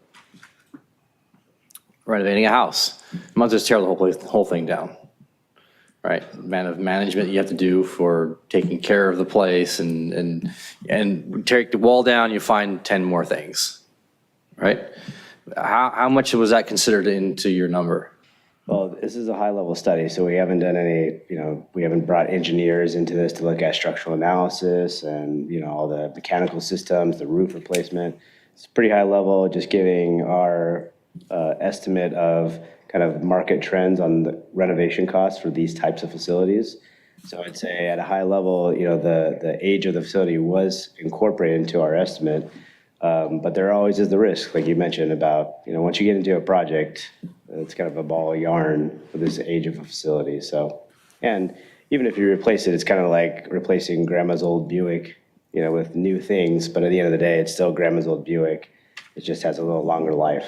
So that has to be incorporated into the decision-making of life cycle of facility. If you renovate it now, maybe you get another 20, 30 years versus a new facility of 50 years. So all things to account for. Okay. And when you say high level, you're really just walking into the building, looking around. saying, wow, this is such this condition A, B, C, D, F condition, and then kind of saying we got to redo it completely, and this is full reconstruction. You need, for instance, the fire station number 1, you need 2 bays that have the ladder truck, you have engine, you have the squad, management, you have the personnel, you have dorms, right? Yeah, it's visual observation coupled with dollar per square foot costs, and then our experience in this industry doing this for 45 years. When you looked at the public works yard, did you notice anything regarding possible environmental cleanup? In regards to if there's any, materials, or? if it's, oil, hazmat, if it's built with asbestos, what's the cleanup? I'd imagine a public works yard that's been around for 50, 60 years, 40 years ago, 20 years ago, even 15, 20 years ago was probably not exactly as current standards of cleanup. And I'd say, so in all the facilities that exceed a certain age gap or age window, we are including hazmat allowance for remediation. For the public works yard in particular, we're just replacing structures. We're not tearing up all of the site work. So that has to be incorporated into the, if you want to clean up the entire site and redo everything, that's kind of a different scope. That's the 15.2 million, isn't it? The full renovation? Well, that's the replacement of structures. So if you want to replace, the entire site ground up, that could be a little bit light on that. That's what I thought the replacement for public works yard would be. You're talking just admin buildings for 15 million and 6 million? Admin, the canopies, the garages. There's some site work. The lifts in the garages? What's that? The lifts in the garages? Yeah. Again, this is a pretty high-level study. We didn't get into any details here, so I'd love to say yes, 100%, but. He does have furniture and fixtures included, so that'll include things like lifts and specialty equipment down there in that per square foot estimate. Yeah, I saw in your yard here, hazmat basement, 28 grand times 2, so 60 grand roughly speaking. I was like, well, that seems kind of cheap.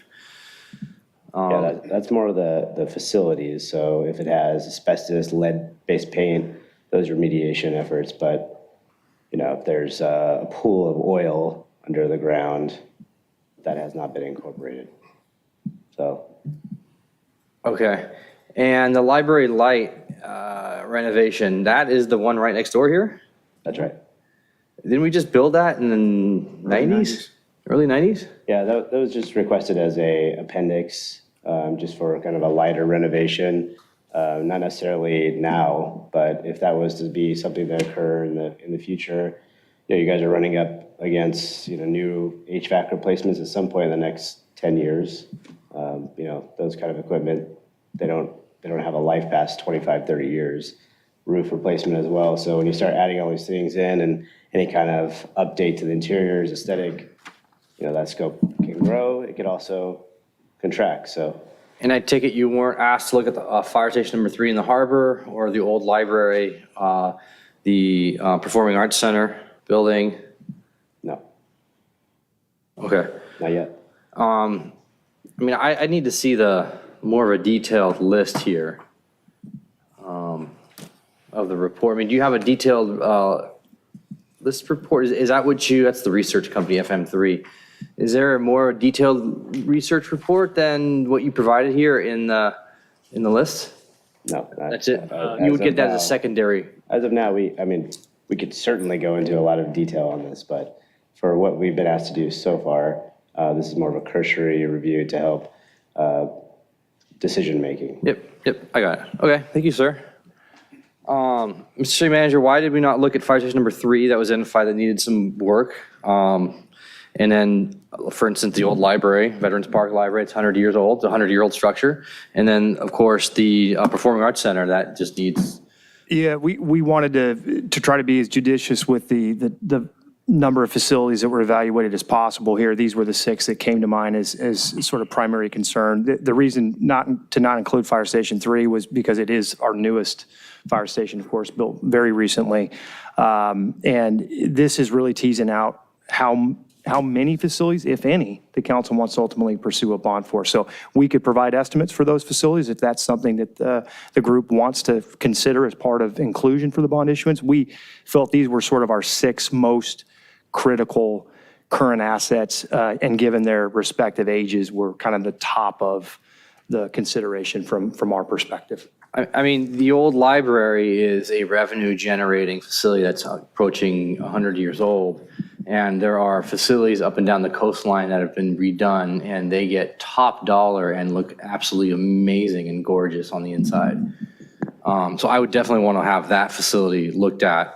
I'd refer to the City Gate report for fire station number 3. That said had a significant amount of updates there as well.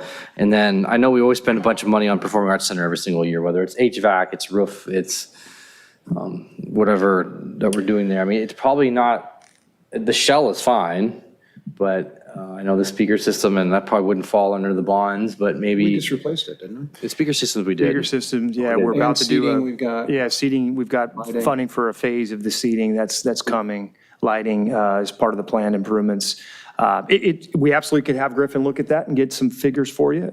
That's what this discussion's about. Are there other amenities you'd like us to consider? We didn't do specific figures for roads as an example because we have that data in our more recent street assessment report. But we can have Griffin analyze any one of those properties if that's something that the council wants to consider including in the bond. And when it comes to this research group, FM3, are you suggesting that we do a sole source contract with both the bonding and the research group, opinion research? Separate contracts? No, bond Sole source? counsel would be a standalone legal issue. That one would not be consolidated. FM3 provided us a proposal as a group I spoke with to try to get, again, an order of magnitude of cost for survey work if that's something the council wants to pursue. We don't have to use FM3 necessarily. We could go out and seek other proposals. But FM3, they were the group, just for full transparency, they were the group that the health district has been using to do opinion survey work recently. And they do have quite a reputable list of clients. You have time for RFP, source selection, and award? Not really. I mean, if we could probably go get a couple more proposals or quotes and come back with a recommendation for you if you really want to do survey work, but we don't have a ton of time for that, obviously. Yeah. I mean, I don't feel comfortable at all kind of pushing this through. I've been asking for this for over a year now on the strategic plan.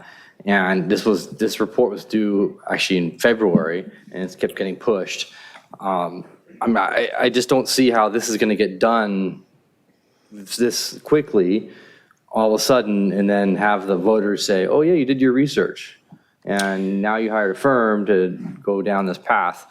The value of a survey firm, really what they do is they go out and seek opinion to determine at what's your sort of voter threshold, what's your voter inflection point. If you pursue this level of bond with this amount for these facilities, are they well above the 2/3 majority? If you add the following amenities, does that number dip? What's that inflection point? That's really the work the survey groups do. And that's going to take some time. If you need it. At the end of the day, you have to decide what is it that we feel we need and what do we want to call the question for, and what you think, respectively, your constituency is likely to support.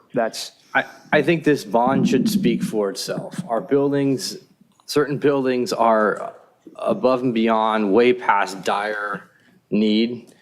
I mean, the way we've treated our firefighters, for instance, I think is that would pass in a second. But you start going into some of these buildings at City Hall here that we are doing work on, I think people will take a second look at. I mean, the police station down below, other parts of the police station we need to fix. But when we start dealing with the library next door here, we got the old library that needs a lot of love. It's, like I said, approaching 100 years old. And I mean, I'll just be full transparency here. I wanted this report here in February. And I've been asking for a year and a half because I've been following up on it because I wanted to have us time to go thoroughly vet this. I don't want to just try to push this down to the last wire and then go to the voters and say, hey, look, this is what we need. Because I know District 1 residents have already talked about the bonds that Beach City's Health District is looking for and the school district is looking for, and they're already having a lot of questions on that. So, and I know my residents, they tell me what they think because they're not shy. So I want to make sure we thoroughly vet this and we go through this all the way through so that they know they have the full counsel behind it, and we have fully gone down every rabbit hole to make sure that it is what we need. So that's where I stand on this right now. Thank you. So to that end, I'd like to take the temperature of the council first. I want to go to each of you and tell me whether you're generally, from what you know right now, you're for going for a bond or against. So I think it'd be wise to do that after we speak, not now, before, because I think we're going to have. It also depends the type of bond too. Right. I mean, I'm fine with that. I agree James with bond in that case. Bond. But I think it would be good for us to speak first, then to do the straw poll. Okay. I'm sorry about that. Oh, You got the floor. speaking of, okay. So I've been down this road a couple times before. A lot of you know I was on the school board for 8 years. And I ran the bond committee on Measure C, which was a $95 million bond for the school district in 2008. And was involved with Measure Q, which is 2012. So make no mistake about it, I'm looking at all the council members. This may be the most important thing you do while you're up here. In fact, I would hedge to say it is. It's going to be the longest lasting thing if it passes, and it will also tie your name to its success or its failure. So whether it's managed right or it's managed poorly, this is going to be a legacy that you're going to live with. So I would say to start off with, you need to back this or not back it and decide quickly, because there is a lot of things that need to be done. And, personally, narrowing the scope is important, because if you start getting scope creep, people will not begin to trust you. They're going to be like, we're throwing everything in here. And it's important. I will tell you just from my experience on this, that this will pass by at least 51%. The question is, will it pass by 2/3? Or if ACA comes, will it pass by 55%? The first bond we did in 2008 passed 67%, which was the biggest bond the school district had done, and there was one done 7 years before that, right? But what it was done on time and on dime, and that really changed the face of the school district.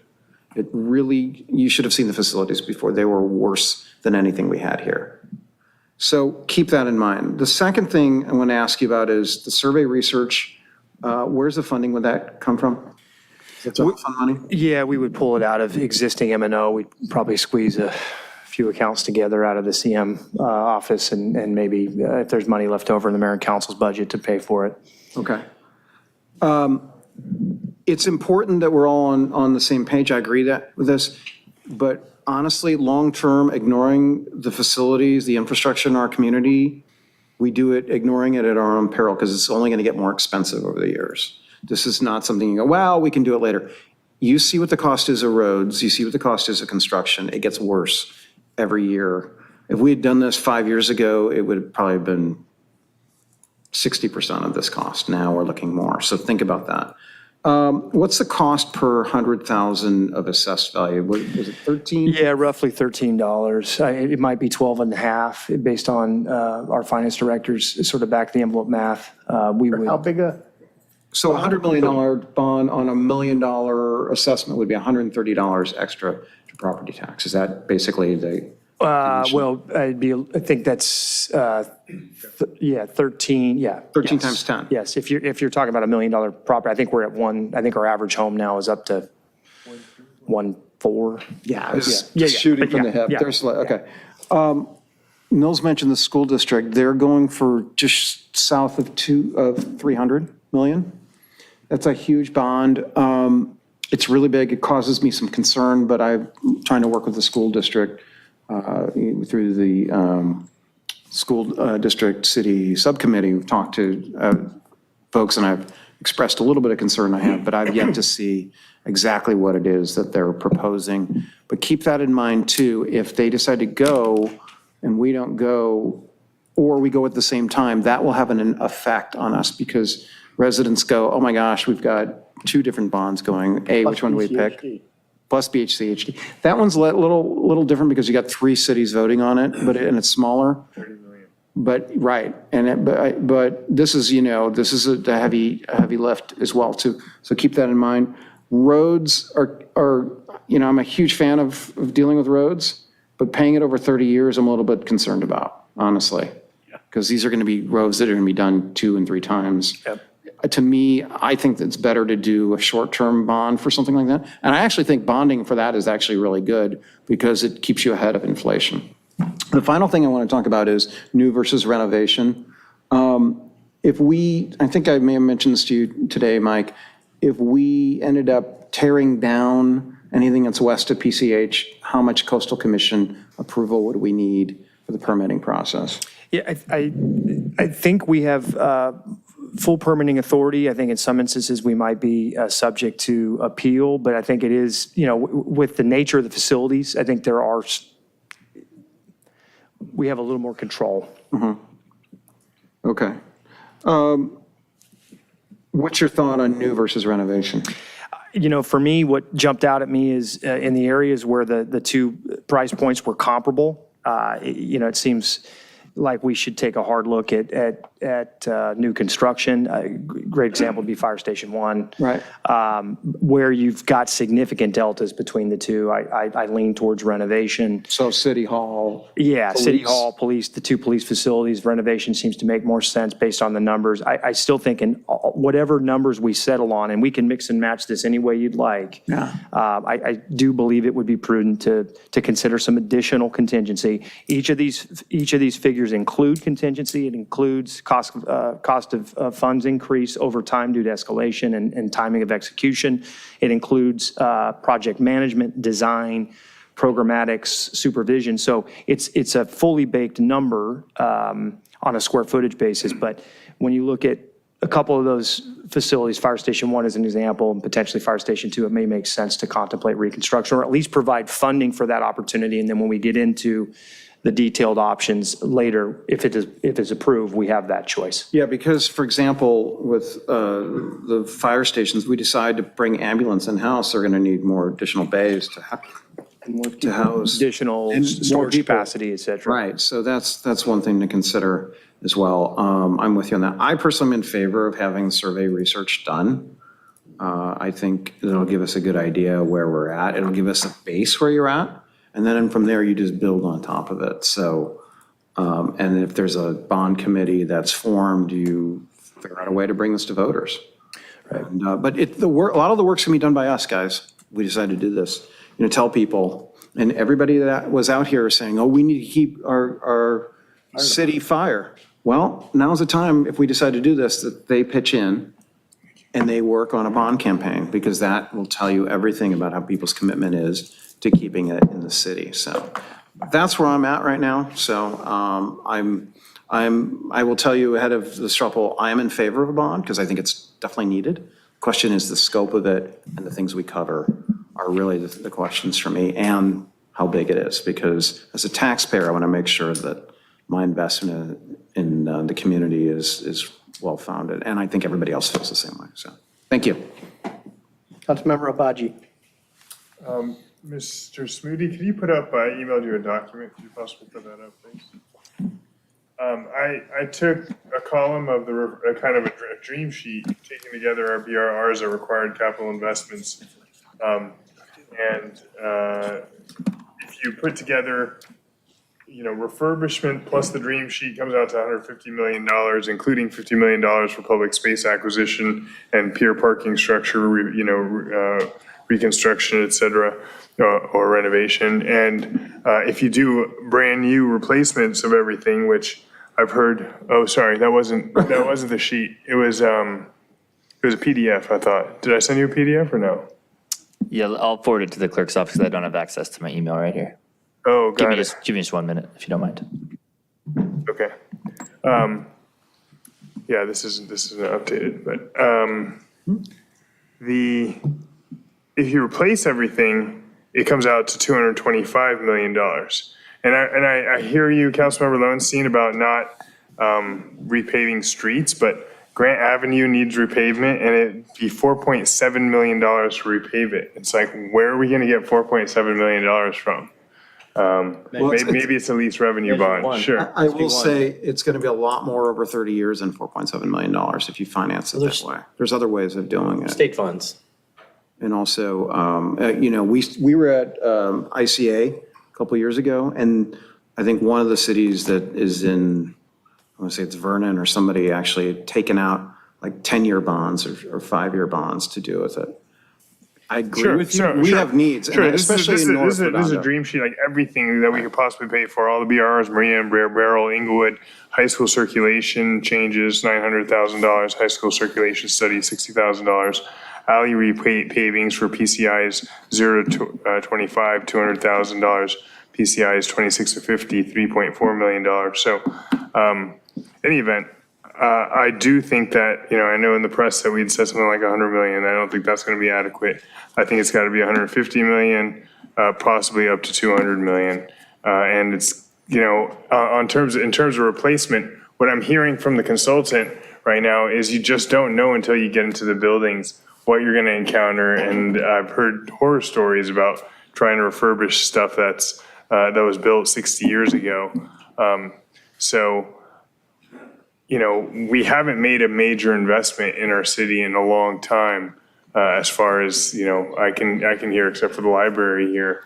And it's probably time that we do it, and we do it right. And the city's attention, the residents' attention is on our fire department, and we can use that to support, all of our infrastructure. Sure, take out all these projects from, the BRR 13 down to BRR 18, and that still comes out to $215 million. But that has $50 million for public space acquisition and police, $5.2 million for police shooting range. So maybe 200 million. That's it. I'd support that. Okay, thank you. So I will tell you, I'm generally supportive. As I came into this, I saw the increasing amount of, what do you call it? This whole thing we're doing tonight. The capital just keeps building. We've deferred maintenance on a lot of stuff for years, which builds up. So I'm generally supportive. I think 150 maybe is the right number. I don't know that I'd support 200. I kind of disagree on, like tearing down all of City Hall and rebuilding it from scratch. We've invested a lot in this building. We invest a lot in the police facility. And it is an iconic architecture, whether you appreciate it or not, for the facade out front and the courtyard and everything. It looks very similar to Amundsen if you look at it, the high canopy and then the lower kind of mid-century modern design in there.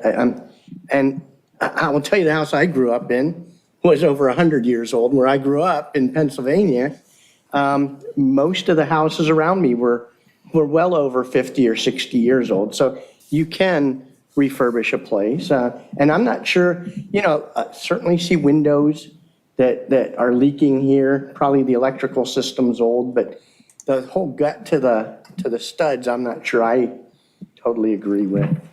But I will say I support some refurbishment in these facilities. I think the fire facilities do need to be replaced based on all the discussion and the commitment we heard from the community during the county fire department discussion. So I support a bond. I'd probably go 100 to 150 that I would support and help advocate for. And a mix of, I like the 50K for land acquisition, whether it be on Artesia or other places. 50 million or 50K? You said 50K? No, 50 million, I'm sorry. Oh, yeah. 50K? Yeah. Oh, sorry. Yeah, I wish I could acquire property for that. Yeah, we'll just write the check now. Get sod on some of them. And then work the rest within that $100 million budget. That's my recommendation there. Councilmember Barrett. Thank you, Mayor. So a lot of great points made already. I won't repeat them.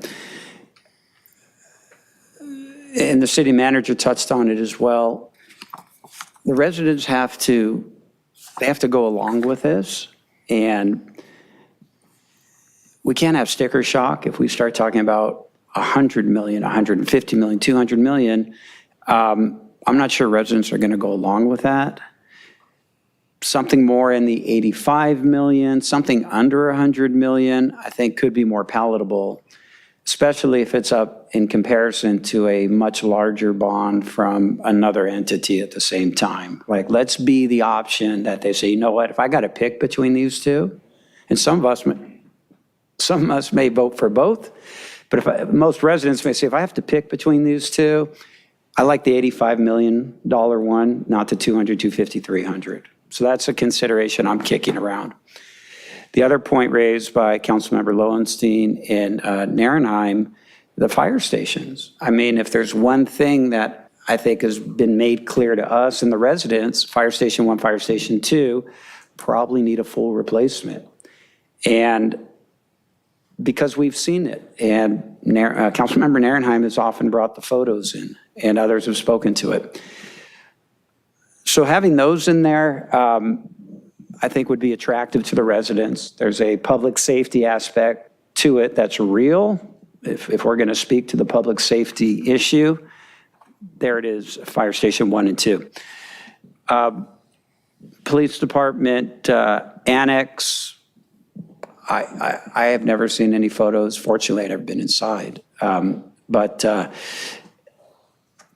we need to see more, not just for us, the council, but if we're going to go out and provide facts to residents, what needs to be done. I don't know if Mr. Alamo's already gathered that information, but to have that live and direct could help residents to get them engaged, to get them motivated, and get them on board with, let's, at a minimum, do some serious renovations to the annex, and we have the department headquarters here as well. I would recommend to that effect. Yeah. That all of us visit these facilities, look at it if we haven't, because it's really eye-opening. It's eye-opening. And if you're going to support it, you should understand what you're talking about. To your point, you made it eloquently earlier. We're going to be the ones out there. Yeah. Not just making the case, but it's going to be our legacy. Yeah. So it'd be good to have that information. I know we're on a compressed schedule. Mr. Allen may already have it. And then to, I think it was the mayor's point and others, getting residents engaged on fire station and police, that's one thing. I love City Hall. There's certainly a lot to do here. We've seen decision packages. Yet I'm not sure, and I'm leery and doubtful that residents are going to come on board and say, okay, let's put in $85 million to fix City Hall. As much as it may need it, it doesn't have the same sort of attraction and connection of, yeah, let's do it. Unfortunately, there's a segment, especially if we're going to have to get 2/3 or even 55%, who may say, City Hall's fine, I'm never there, it doesn't matter. There's no firemen coming out of City Hall or police officers. That may not be the right view, but that may be reality. So I'm reluctant to put City Hall in there. I want to continue to do things we're doing. Public Works Yard, similar situation. It's an old outfit over there as far as the structures. I just don't know if we could generate kind of the public enthusiasm for, yeah, go ahead, assess my property so we could replace some of the buildings there, even though that may be the right thing to do without a doubt. And I have been there, and thank you for taking me there, Director Wingy. So that's kind of my initial feeling on it. Keep it under 100 million, limit it to serious public safety items, and be in a position where this thing can succeed. So anyway, those are my thoughts. Others certainly have more to say, and I know we have a lot of people from the public here who want to speak. 99.9999? 0.99? Like gas prices, 0.9. It's still under. Okay, thank you. Councilmember Kalajerovich. Just real quick, a lot of what you said resonates with me. I think it's important to be on time. On time. It is our legacy if we go forward with this. And I really want to, the survey could help us figure out where the community is feeling about it. But again, our community meetings, getting more input, this is the first time we're talking about it.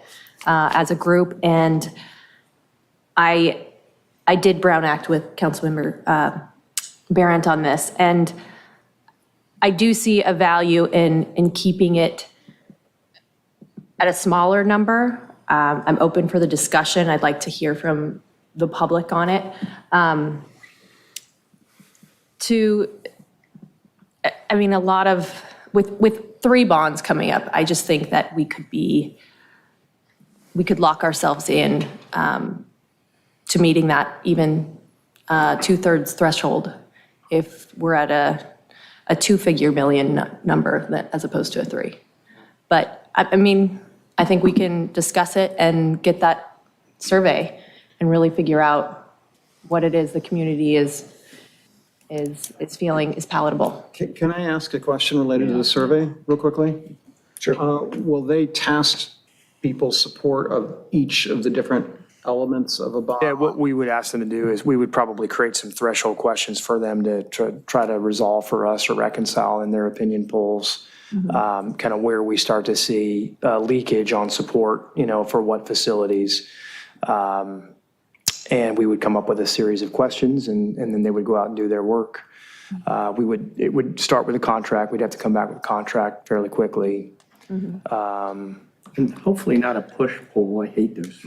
No, You lose people's trust when they're you do it. proposing a combination method, but I think they rely more heavily, from a metric standpoint on their direct research and communication survey conversations with residents. Now, how 400 residents, which is a yeah. big enough sample size. Yeah. It is. I think they look at the statistical relevance and a couple of us have joked about, are you really open to taking that kind of a survey? Do we have that many residents that will? But this is what they do for a living and The apparently they do. 15-minute, 20-minute on the phone. Yeah, that one does seem a little lengthy, but at the end of the day, that would, be what they would be committing to. I don't know if they'll get there. But Sure that, they don't call any of us. we need a contract with them. We'll have to bring that back as quickly as we can. Yeah. Okay, Councilmember Obaji. Just last Oh, point I wanted to- I'm sorry.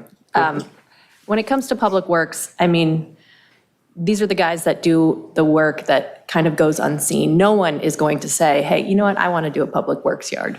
And I think we don't have the money to do it now. I think we would be making the wrong move if we didn't include it in what we were talking about here. That's just me, but hopefully we can take care of the one at Dominguez. That's it, thank you. Councilmember Obaji? I think an $80 million figure would be absolutely foolish because people know how much construction costs. People know that you cannot get anything as far as infrastructure for $80 million. I don't think that they're going to think that you're going to make a big dent in the city for that amount of money. I think that, people know that it costs a lot of money. And even $150 million looks like half of what the school district is asking for. And it would set the city up well for a lot of this infrastructure and the goals that we have for open space. But maybe you're right on target, Councilmember Barrett, and that's what people, what they're willing to pallet. When I took a survey of District 4 residents, I didn't have a dollar figure on it. Maybe I put $100 million on it. Got to go back to that email, but people were overwhelmingly over 55% saying yes, and also a bunch of them just unsure, want to know what the money would go for. And I'll say this, that we have a hardworking public that is, especially in District 4, hardworking. They're invested in their homes. They spent their life savings on acquiring their homes and paying their mortgage. That's why they moved to District 4. It's a small piece of property, but it's expensive.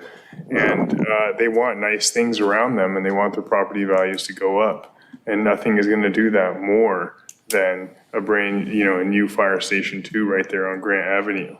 Nothing's going to do that more than nicely paved streets and, a good looking police station, city hall, you name it. So I get though I agree that we need to get the survey done. And as you contemplate this, the phrase that keeps coming to mind for me is don't let perfect be the enemy of great here, right? I don't want us to get so hung up on the perfect number to where we create division over all coalescing around 90 million or getting 4 major facilities done. We get 4 major facilities done here, it's a total victory from my perspective. Now, you want to balance that against how often are we going to do this? And thus far, it's been never. So we don't, if there's clear data to support, more than that, maybe, we ought to pursue it. But whatever we do here, I hope we can all coalesce around it. Agreed. Okay, so I think without the straw man poll, I sense 4 supporters.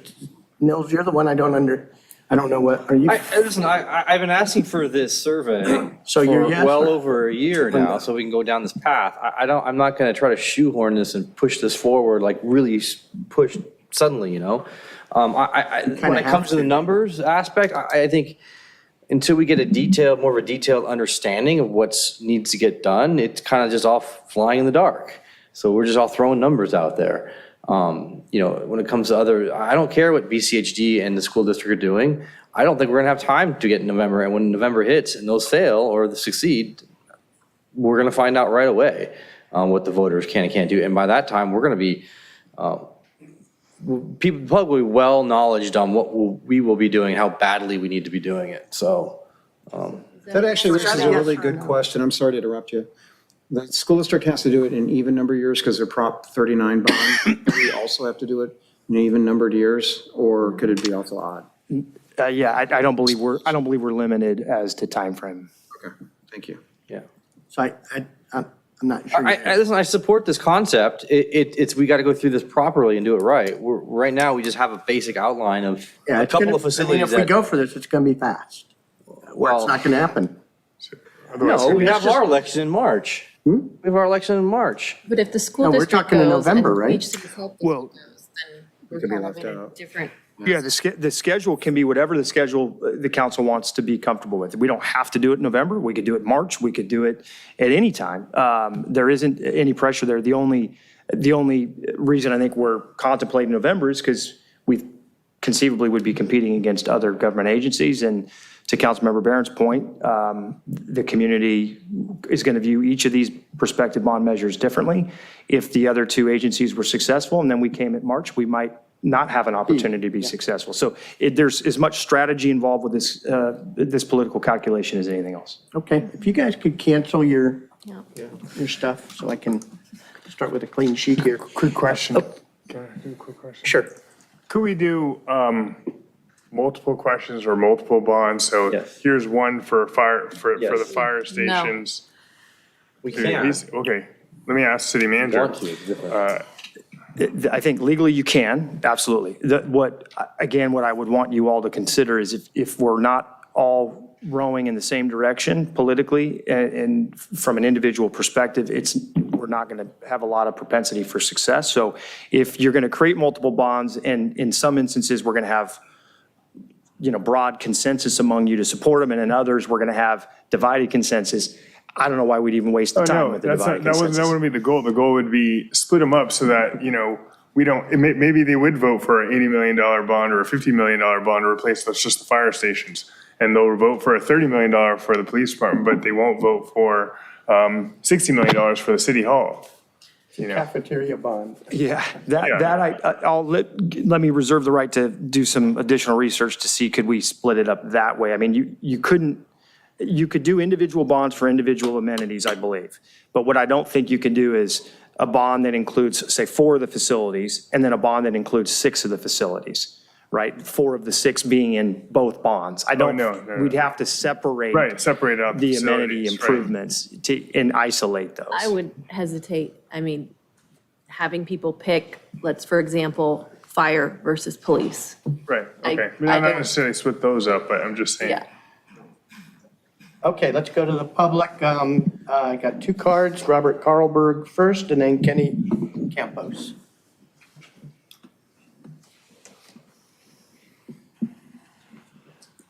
Mr. Mayor, council members, Robert Carlberg, Redondo Beach, POA. I'd like to speak tonight on this bond measure. The police station was built in 1956. At the time, it was constructed to house 60 male police officers. Luckily enough, about 10 years ago, I was able to speak to one of our retirees who was hired and actually worked in the old station and was there on the day the new one was opened. What he told me was at the time they built the station, the city didn't want to build it. They kind of had to. And they went cheap on it. And it wasn't what they needed then. Today we're at 100 swarm. We probably got 245 people working in that police station. What the police department needs is a single modern day police facility under one roof. And that's what would best serve us. The splitting between the main station and the annex was done because we had no options. We had to expand. What we need now is to bring everybody back under one roof. The other thing I would like to point out is that the range funding is going to not just buy a new modern day police training facility, but you also get the Parks and Rec buildings out of it. And somebody else is picking up $12 million worth of that bill. It just makes good sense to do that. And you can cut that cost of a range out of any new police building that you build because it's already there. I would also caution you against mixing and matching these items. If you're going to do a public safety building bond and you try to mix in street paving or open space acquisition, I think that's where you're going to have a little bit of problem with the voters. Thank you. Thank you. Good advice. Kenny Campos, you're up. Mayor, council, city staff, Kenny Campos, president of Redondo Beach Firefighters. You guys touched on a lot of what I had to say tonight, but I'll reiterate. I've obviously come down here to support the bond measure tonight. And first off, I'd just like to thank the fact that we're even here. We've kind of beat this up pretty good as far as the fire stations go, but my membership appreciates you guys moving forward with this and being accountable for what you guys said last time. In regards to support to the bond, like Robert just said, I think mixing and matching gets a little messy as far as the whole bond measure goes. We know that public safety needs to be redone, specifically Fire Station 1 and 2, complete scrape and rebuild. We've seen all the pictures, we've seen just what state they're in. They were built in the late 50s and they need to be rebuilt. Regarding the measure, more information is needed from us for support for the line in there says acquisition of open space. If land was to be purchased, we just hope that the buildings would be replaced before any of that money is spent for anything else. And we don't want the bait and switch to happen, that we support something to get public safety done and instead land is acquired with that money. I trust you guys won't do that, just putting that on record. As for the fire station, the choice between rebuilding and renovating a fire station depends on several factors, including the current condition of the building, future needs of the fire department, and the compliance requirements for modern safety standards. While rebuilding may seem like a cheaper option, it can come up costly and actually take longer. So yesterday I had the opportunity to talk to a Pasadena chief that came to our training that we had, and he actually is in the process of renovating a fire station, and the overwhelming consent from that conversation gathered was that he is just running into problem after problem. It's ended up costing pretty much the cost of just scraping and rebuilding. They're finding all the problems you talked about, asbestos and structural problems, and then not to mention the work that's getting done is pretty subpar. So my recommendation for both stations, like you guys have said today, is a full rebuild. Also, too, keeping up with current times of the fire department, you guys have in front of you a BBR in regards to an ambulance program. That's going to put a minimum of 2 to 4 personnel on each of the 2 fire stations that are on the ticket here tonight. And that's going to require more space, more apparatus space, just a bigger facility itself. So replacing what it has now wouldn't accommodate those needs. And then also too, the reserve apparatus that we have, we're looking for places to store them now because of facilities that we use. Motion to extend? Motion to extend. Second. All for it? Aye. The buildings that we used to store our apparatus inside, we no longer have access to. So we're storing our apparatus outside right now. We're currently trying to build a building, like an outbuilding, if you will, to put those apparatus in and extend their life longevity. So building a station big enough to put those in should be in consideration when we move forward, that it's protecting the city's investments. So, yeah, we support the bond, so thank you. Thank you. I have a quick, I'm sorry, I have a quick question, sorry to interrupt. To Mr. Karlborg's statement about having all of them under one roof, can we have Griffin look at the cost of We can. doing that? We can, and the other side of that equation is the feasibility side of it as well. Just do we have the space with either of our two sites to co-locate the facility in a single location? So we can look at that. In fact, Dustin and I talked a little bit about that before the meeting. If you'd like to direct that work, we can bring that back. I think that would be a good idea to look at it at least for something to compare. Would you agree? Yeah. Right. I don't know how everybody else feels.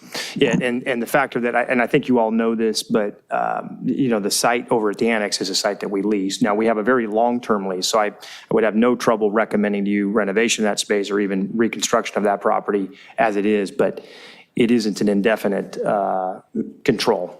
I mean, 99-year lease? yeah, we're in year about 80 of it now, or whatever we are, 85. So it makes even more I'm sense sorry, we to have about 80, consolidate. let me reverse that. We have about 85 years left on the lease, Yeah, I was going to yes. say. Yes. No, but even then, the deal was done what year? 2010, Is that right? something like that, 11, 10, I was on the 11. school board at the time. I should have remembered that. Yeah. I don't remember what year it is. It I had think to it's be before about- 2013. It's 12 to 15 years since Yeah. we negotiated. Okay. Yeah. Thank you. Thank you. Any other members of the public wish to address this item?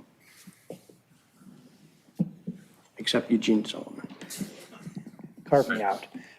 Eugene Solomon, just to respond a little bit to Councilman Ombaji's question, you would be able to go ahead and authorize the total value of the bond in the ballot measure, but you can have a pay-go, where you, in your stories that you may be telling your constituents, say, we're going to issue at $100 million. Our priorities are the fire stations, the police stations. And you can tell that story, and you can manage your burn rate requirements for the funding to go ahead and allow you to do that, where you're not going to do everything all at once. So if you're talking about, instead of, say, bifurcating something, you're trying to do it in two pieces, you go ahead and you provide the number, whatever that is, let's say it's $100 million in this case, and you go ahead and emphasize the priority will be these facilities first, in the stories that you all tell your constituents and in the public. And that could be something you may want to ask when you're talking about priorities within the consultant's survey of the residents. That might help you make your decisions and go ahead and manage your stories that you tell should you go forward. Thank you.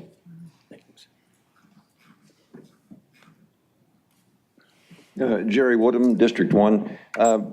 Just from the standpoint of the attractiveness of these projects to a homeowner and a taxpayer, I think fire and police are a relatively easy sell.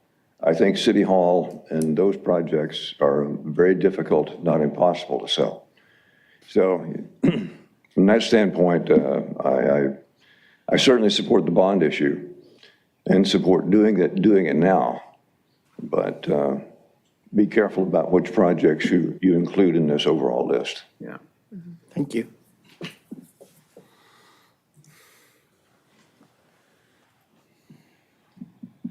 Good evening, good mayor and council. Wayne Craig, resident of District 1. I talk to my neighbors a lot, and I live in District 1, and road voters there are very informed and ask lots of questions. Last weekend, I think I talked to about 40 or 50. Where I live, there's a huge amount of people walk back and forth. And almost uniformly, they all agreed, yeah, we need to do something with that fire stations. Partially because we live about a block from it. Mayor Light and I live within about 2 blocks of Fire Station 1. And we probably hear the engines go by at least a half dozen times a day. So that's a pretty easy sell. That's something that Councilmember Barron said. I think packaging is some kind of public safety issue, but does make a lot of sense. In my business, people pick neighborhoods to move to because of safety and schools, usually in that order. So I think it should be a relatively easy sell. However, the people I spoke to were saying, well, how do you know how much it is? And at that time, I was telling people 30 to 35 million probably for just the 2 fire stations. And I was shocked to see the numbers are actually pretty close to that. But if you're going to be asking $150, $200 million, I don't know. That might be a hard sell. One other thing in the mail, 2 days ago, I actually got a poll from one of the other competing ballot measures or bond measures from the school district. lots of questions on it. I would suggest that with some of the questions that you do have in the survey, maybe compare what you would prefer, education or the safety issue. I think put something in there to compare that. And I'm wondering too, if the same survey company did the survey for the school district, just to make sure we don't have, potentially a conflict of interest. And if you need a slogan, I can think of a really good one. How about Rescue Redondo? I would like that. How about rebuild Redondo? At any rate, that's all I have to say on that. I think it's good that we're finally doing this. It's long overdue. And I don't think it's going to be a real difficult sell to people, but we really do, to Councilmember Naranine's point, let's get the number right. Something I told to the school superintendent of schools, because they were talking $280, $300 million. And I just said, if you're going to pick a number, stand by it. Don't waffle, because if you do, no one's going to vote for it. Thank you. Thank you. Any other members of the public wish to address this issue? Anybody online? There are no hands raised on Zoom, and there are no e-comments for this item. Okay. So, Councilmember Narenheim. Okay. So the way I see it right now is we do need to have a better number, better understanding for what we want to look at. How much time would it take to get a more detailed look at to the consultant? I mean, or team manager? We were chatting briefly. This isn't going to be a plan set, boring analysis type of a review. It would be a more just probably specific evaluation of the locations that are of interest. So I think if we want them to do additional work, I'd say let's identify the specific sites we want them to review, and then we can try to work on a scope. I think no later than July 9th, we have to have this information available to you, or you really don't have enough time to contemplate it, consider it, and evaluate it as we go forward. We're going to have to, as I said, introduce the ordinance on July 30th and have it adopted on the 6th. So our goal would be to try to get you as much as we can by the 9th, at the 16th at the latest, and then go from there. So we'll work with them to figure out what we can provide. This is a little bit like the usual past tense city where it's compressed, you have to do this, you have to do this. And I don't want to do that. It's only if we're trying to target November. That's all based on November. Right. I'll make a motion to further investigate fire station number 3, do a complete rebuilds on fire station number 1 and 2, to look at the old library, police station evaluation with a dual story, single location, and come back with multiple solutions, multiple RFPs or proposals for public opinion polls by January or July 9th. January. Yeah. Or whatever that is, yeah. It's the first meeting we're gonna have in July. We have a second? Okay, somebody else have a motion? Councilmember Obaji. Chief, I didn't want to ask you this, but I think I got to. How important is it to have everybody in one building and to you? And what, I guess for the city manager, why doesn't this quote for replacement of the police station include incorporating the annex, or does it? No, it doesn't. I mean, a combined facility is a significant lift, both from a design review standpoint, a feasibility standpoint, a parking standpoint, and a cost standpoint. So this was the more cost-effective analysis. So if you want us to look at that, we can provide that order of magnitude for you. But what we first got to determine is, can we feasibly build a single station in either one of these locations? FAR would be a challenge even, I imagine. It could, and if FAR, by the way, if FAR in our current general plan study isn't adjusted, we couldn't do it.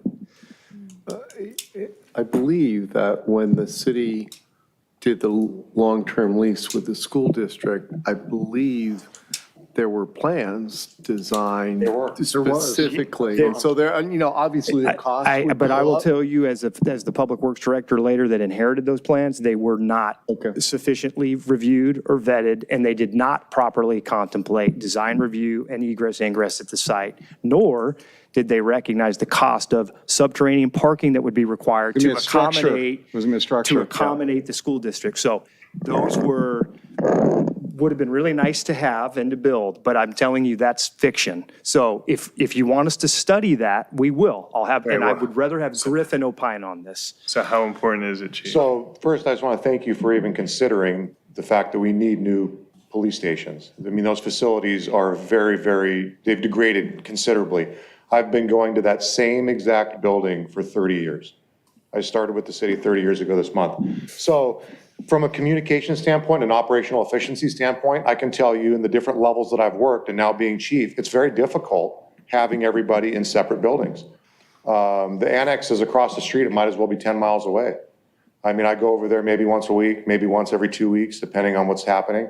But detectives, traffic, community services unit, there's a lot of units that are over there, and we just don't see that interaction. And it decreases the communication and efficiency, quite frankly. I think in a perfect world, we would have a state-of-the-art facility that housed all of our employees. And like Officer Karlborg said, when this station was built, it was built for a very small number of people. The department has grown substantially over the past 70 years, almost 70 years. And, we need to have that space for everybody. And in a perfect world, that's what we would have, a state-of-the-art facility that housed all of the police department employees so that we'd be able to increase our operational efficiency. Having said that, I understand that we do have some limitations. And I think that any improvements that we could have to the police facilities would be good. But this one's been here for 70 years, and whatever we do, conceivably, we're probably gonna have for another 70 or 80 years. So do we wanna, fix this one up and have for 70 or 80 years? Will it work? Of course it will. But is it the best option? I guess it just depends on what the appetite is for the size of the bond. Do you have a preference? I mean, are you talking if we consolidate at the annex or over here? I wouldn't have a preference there. I understand that there's a lot of different challenges, no matter how you look, with zoning and viability and all those things. What I'm saying is, and I'm sure this will occur if this bond goes through the construction and everything, I'll be living on some farm somewhere fishing all day long. But the fact of the matter is, from a police department standpoint, being in one building would be optimal, whether it's at the annex site, this site, or another suitable location within the city. From police department operational standpoint, as you could picture with any organization, it's best to have all of the employees together, communicating on a regular basis and interacting. Well, sometimes it's good to have satellite facilities for. And we do. We have the location with the- substation, but not for the major bureaus. Right. Yeah, I will say that there was talk years ago about the yard over on Burl, and which has space. So I don't know if that's a possibility. You might remember, the current transit center was actually purchased to be the city's corporation yard. I didn't. Yeah, it was later funded, and that money was returned, and the transit funds purchased it for a transit center. The subsequent council actually directed that use over the relocation of the public works yard. So the parks yard has been a facility of interest for quite some time. It's been on our unfunded CIP list, I think, for almost 2 decades now. But again, I think we got to figure out what you all feel the residents are likely to support. That's what we really need to invest our time in, especially if we're targeting the November ballot. Yeah. Right. So if we take, thanks, Chief. That's all my questions. So if we taking into consideration the points made by Officer Karlborg, Mr. Campos, if you take just the public safety, police department annex, police department, public works yard, fire station 1, 2, police shooting range, with replacements, you get to $101 million. If you include open space acquisition, that's $50 million. I do see how open space acquisition dilutes the message that could be public safety oriented, public safety plus public works. But I think public works supports public safety, so it would fairly be considered public safety. And leave out City Hall and leave out, all these others for this round, and maybe we go back. So I'd be inclined to make a motion to direct staff to survey $100 million for public safety bond, and the appetite for $150 million mixed public safety plus open space acquisition, and get us a feasibility study or analysis on a single police station somewhere in the city. Is Public Works in that, either of those? Public Works is in the first, in both of those. You don't. And- I will say, with Measure C with the school district, we purposely left out the administrative offices for this reason, because we were concerned that people would sit and go, my kids don't benefit from having the administrative offices redone. Let's focus in on So, school sites. Yeah, so in that neither is- one of these scenarios, and yes, I would love you to have us to have a new city hall that represents the city, but in neither of these scenarios are we funding even a refurbishment to city hall. Yeah. So to clarify, your 100 million scenario includes the. It's public 29 works for the yard? annex, 21 for the police, 15 for the public works, 17 post fire station 1, 13 fire station 2, police shooting range 5.2. That's 101 million. And a study on consolidating the. Yeah. The other suggestion, if we're going to have Griffin do a little bit of extra work, I would suggest, particularly since there's talk about reconstruction of the fire stations, that we have them look at costs for adding capacity for either of the facilities, in the scenario that we have the potential to actually host our own ambulance transport. Assuming the So- ambulance and the Yeah, so associated staff. We'll update those figures to include increased square footage potentially as far as this. And we'll need the bigger FAR for that then too, But right? I would also, if you don't mind, because if that's your motion, I would also like to take the temperature of folks on City Hall, but not, there's nothing that says that you couldn't do all these things and then A separate city hall bond? No, you could have an extra 5 million for improvements for like windows and things like that, that are basic things for the City Hall, whether it's, It's renovation. This What? is for the It's survey, renovation. You have the so- number here. in front of No, us. but I mean, if you keep it to a low amount of money, the basic things that we would need, Okay, so yeah, let's survey city hall stuff too. our windows are in horrible shape. We could probably test through this opinion poll, City Hall as a, yay or nay kind of support and see how that aggregates into the overall. Well, but I think that's going to change if you say rebuild City Hall, tear it down to the studs, or replace some windows. I mean, that's a wide range. Yeah, I think you'd say renovate versus reconstruction at the identified amounts, and that would be part of their opinion questioning that they would do. Favorability, They're going to be highly able to ask a favorable. series of Yep, questions. okay. Yeah, So we have a motion. Do we have a second? I'll second that. Motion and a second. Councilmember Barrett, you have the floor. Yeah, thank you, Mayor.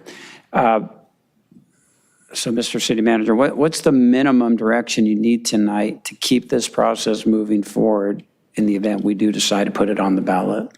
Well, I think if this motion passes, we have it. The one thing I am a little curious about as it pertains to the opinion polling here, we'll do our best to bring a contract back next week for approval. I'm assuming they're going to want a contract. Now, some firms might, this is opinion work, maybe a PO's inclined. I don't know, Mike and I might have to maybe talk about that offline. But whatever quick access we have to this will generate, but that's the next step as it pertains to the survey. I don't think we're going to just be able to, I'm not going to be able to use the credit card here to get this data collected. So we're going to have a step in that. As it pertains to the timing of Griffin, with this motion, we would bring that back to you as soon as it's ready, ideally July 9th. Okay. And with this survey from FM3, are there any other vendors on hand who you have confidence in, who are doing something other than a 20-minute, 15-minute phone call with someone who can? We can explore some other options there. If Do we you have the like, I think time? we could probably also tailor FM3's work. We might be able to ask them more about the genesis of that proposed timeframe and if they're able to actually execute at that level of time.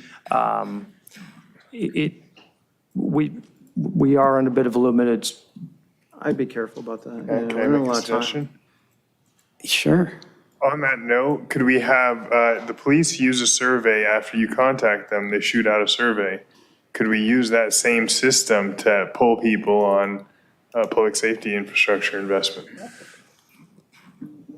That's not a random poll, though. Yeah, it's not. That's only with users. They may provide Although other survey work. I get advertisements for it to take the survey all the time They might, on Instagram. they might have other survey scope of work I'd be capacity. I'd be careful about that. It's not representative because a lot of folks that vote are older and they're not online answering those questions. Oh, This got is, they're on, yeah, that's true.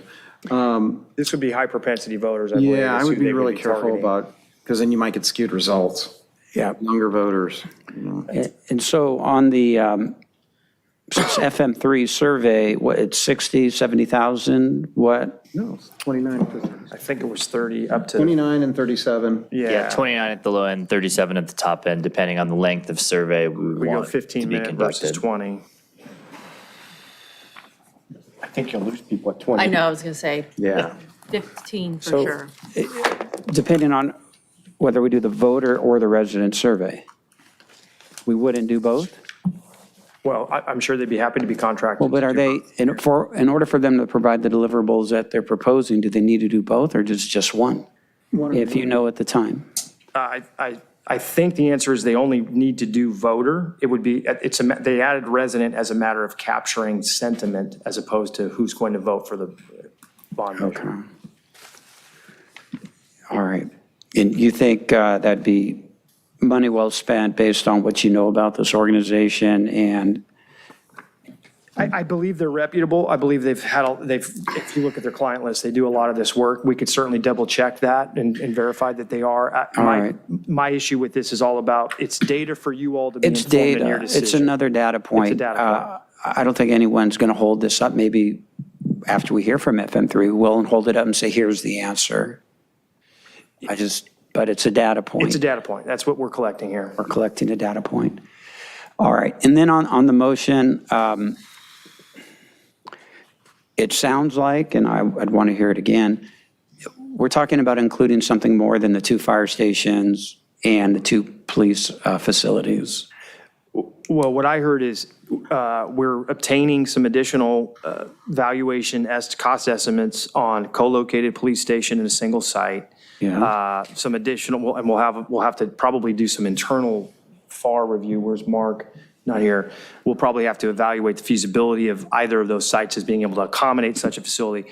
We'll have Griffin also give us some additional data points on increased square footage cost if we were to reconstruct the fire facility, so we know what that looks like in informing the numbers. As it pertains to the survey work, what I heard is we're basically polling the propensity voters in a couple of ways. 100 million solely focused on public safety and the public works structure versus at a 150 million issuance that also includes open space acquisition and then potentially what's the interest in city hall renovation and or reconstruction. So those would be the kind of thresholds we would be polling. And so the motion, as you understand it, would be survey work plus Griffin's work? Correct. Okay. All right, well, I think that's important to do, especially with respect if we're going to contemplate replacement of any of these facilities and resizing them, these numbers are going to increase. Right. Without a doubt. Correct. And so math was done earlier. When we do that, we could see a 10, 20% increase, and it's not going to be under, if we add in Public Works Yard and stuff to City Hall, there's not going to be under 100 million. Well, we can make that determination. We can make the determination, but I did want to preview that since the discussion's out there and Griffin's going to be digging into it. It'd be good to have that information as soon as we can. You'll get another version of what you received here with adjusted figures to accommodate increased capacity, and then a figure on the co-location if it can be done. And then that data point will inform you. You'll have a similar report. You have an ability to look at that and decide what we're going to put in the ballot. We're not going to draft ballot measure language here yet. We're not drafting, pardon my interruption. No. And then if Mr. Alamo and his team could provide photos and things that. We'll probably help with that. I've already made a note. We'll do some photo documentation of the facilities that have been identified here tonight. So you've got that available to you. We'll have that part of the discussion in July. Is your staff available to take council members individually or otherwise? Yeah? Yep. Okay, that's important. Okay. All right, so. One, Yeah, well, I'm going to call the vote, you guys. We've been beating this thing around. Well, it's kind of a big deal, question. Mr. Mayor. We So got if I closed could session finish- left. I got a quick question. I mean, if I could It's just, coming back. okay, well, with that, what's the motion that Councilmember Baji said you understood, so I could hear it before I vote? So a direction to have Griffin assist us with additional cost estimation specifically for a unified police station at a ideally feasible location. We'll test that as part of the review. And then to also provide increased cost estimates associated with square footage additions at the two fire facilities in the reconstructed format. Separate from that, to commission FM3 or an alternative, if we can find somebody in short order that would be better, to provide survey work associated with a couple of scenarios, the $100 million public facility, a public safety facility focused and public works corporation yard focused bond at $100 million roughly versus interest in a $150 million bond that would also include open space acquisition. Separate from that, testing the community, specifically the voters' interest on city hall renovations or reconstruction. Okay, and on the further looking at the public works yard, is that going to take away your ability to get going looking at these police stations and fire stations? Do you have the bandwidth? I don't think we're actually having them do any additional work on the public works yard unless we want to further inform No, site that wasn't costs part of the there. action. We could do that. No, okay. Well, thanks for clarifying that, Mayor. Yeah. Okay, thank you. Okay, I'd like to, Quick question. come on. If we go to a ballot on this, the city can't campaign, but it can provide information, is that correct? Yes. It can. It And can you guys provide have the- information, but You have the capacity to produce information that we can disseminate? well, if you're let me put it this way, if we're producing information, it's probably already moving beyond the, No, here's what the bond would fund. Yes, Here's and- pictures of what a new police station or fire station has station. that we can't do. Okay, that you can't do. Look, we have time to ask these kind of questions later, so I'm calling the vote. Councilmember Narenheim. Yeah. Councilmember Lowenstein. Aye. Councilmember Kalijarovich. Aye. Councilmember Obaji. Aye. Councilmember Barrett. Okay, passes. Okay, Okay, thank you. any city manager items? Not tonight. We got to get into closed session here. Okay, referrals to staff. Councilmember Narenheim. None. Councilmember Lowenstein. No, thank you. Councilmember Kalijarovich. I do have one. I already talked to you about, city manager. My bows for parking meters for the holiday.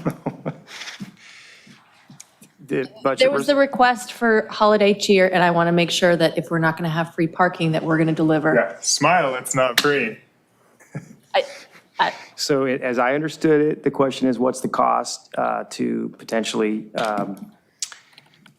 Put some bows on those meters in Riviera Village. Yeah, add ribbons. But you bows want to spend money. to the parking meters in the village. The during residents holiday that season. came up here said, this spreads cheer, and we want to feel like it's Christmas, and so I want to deliver. Plastic too? I want to what? Big one of plastic? Okay, I'm out of line. Let's go. So is that a referral? That's a The BRR. That's a BRR. Okay. That one may come. at the Anything blue else? folder next week. fine. Councilmember That's fine. Kalijarovich. Nothing, thank you. Councilmember Obaji. All right, this doesn't have a particular timeline, but let's have a discussion about revising our short-term rental ordinances, be it from legalizing to enhancing the ban. Do we have a second? Yeah, I'll second that. All for it? Aye. Aye. Okay. And then a second referral for discussion by the end of July on the design of street signs with a new logo. Let's wait on that. I mean, it's just design. It's not, it's, you know. Well, you're going to get remember your next step with the logo is the branding kit. Oh, We okay. have to bring the branding kit back. You got to pick your color. You'll have, colors So then. You got to pick your colors. You got your logo, but you got to pick your preferred color. All right, never mind. So that's next. Withdrawn. Okay. Councilmember Barrett? None. And none from me. Can I get a motion? Well, okay, so we're going to recess to closed session. We're going to do R1 and R2. Can you read those two off, please? Yes. This is authorized by the government code and on the published agenda. The following items will be discussed in closed session. Item R1, conference with legal counsel and labor negotiator. The employee organization is the Redondo Beach Firefighters Association. Item R2, conference with real property negotiator. The property is 309 Esplanade. Thank you.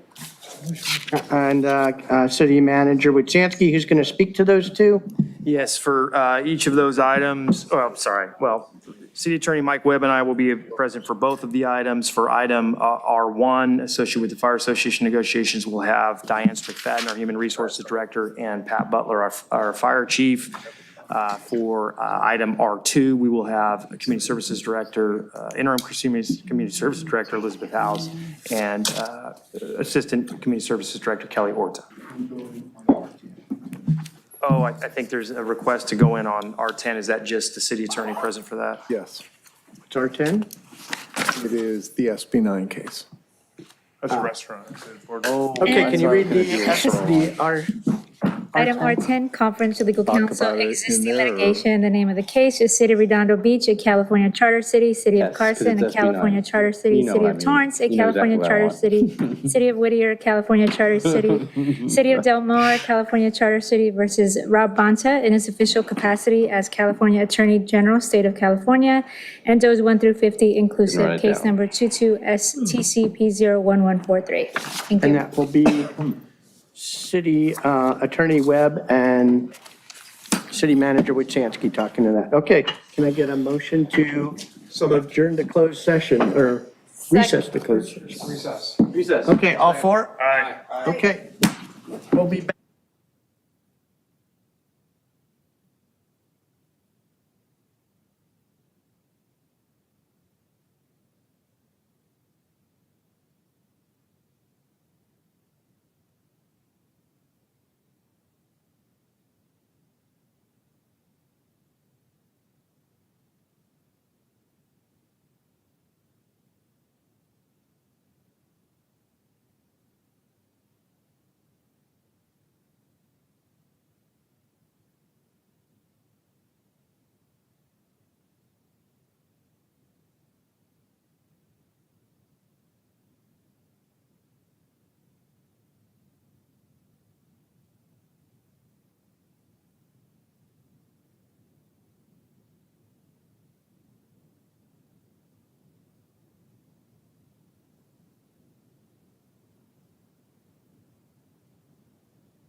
Convene to open session. Closed session. From closed session. Okay, so can I get a roll call? I'll give the roll call. Councilmember Nierenheim. Here. Councilmember Lowenstein. Here. Councilmember Kalajerovich. Here.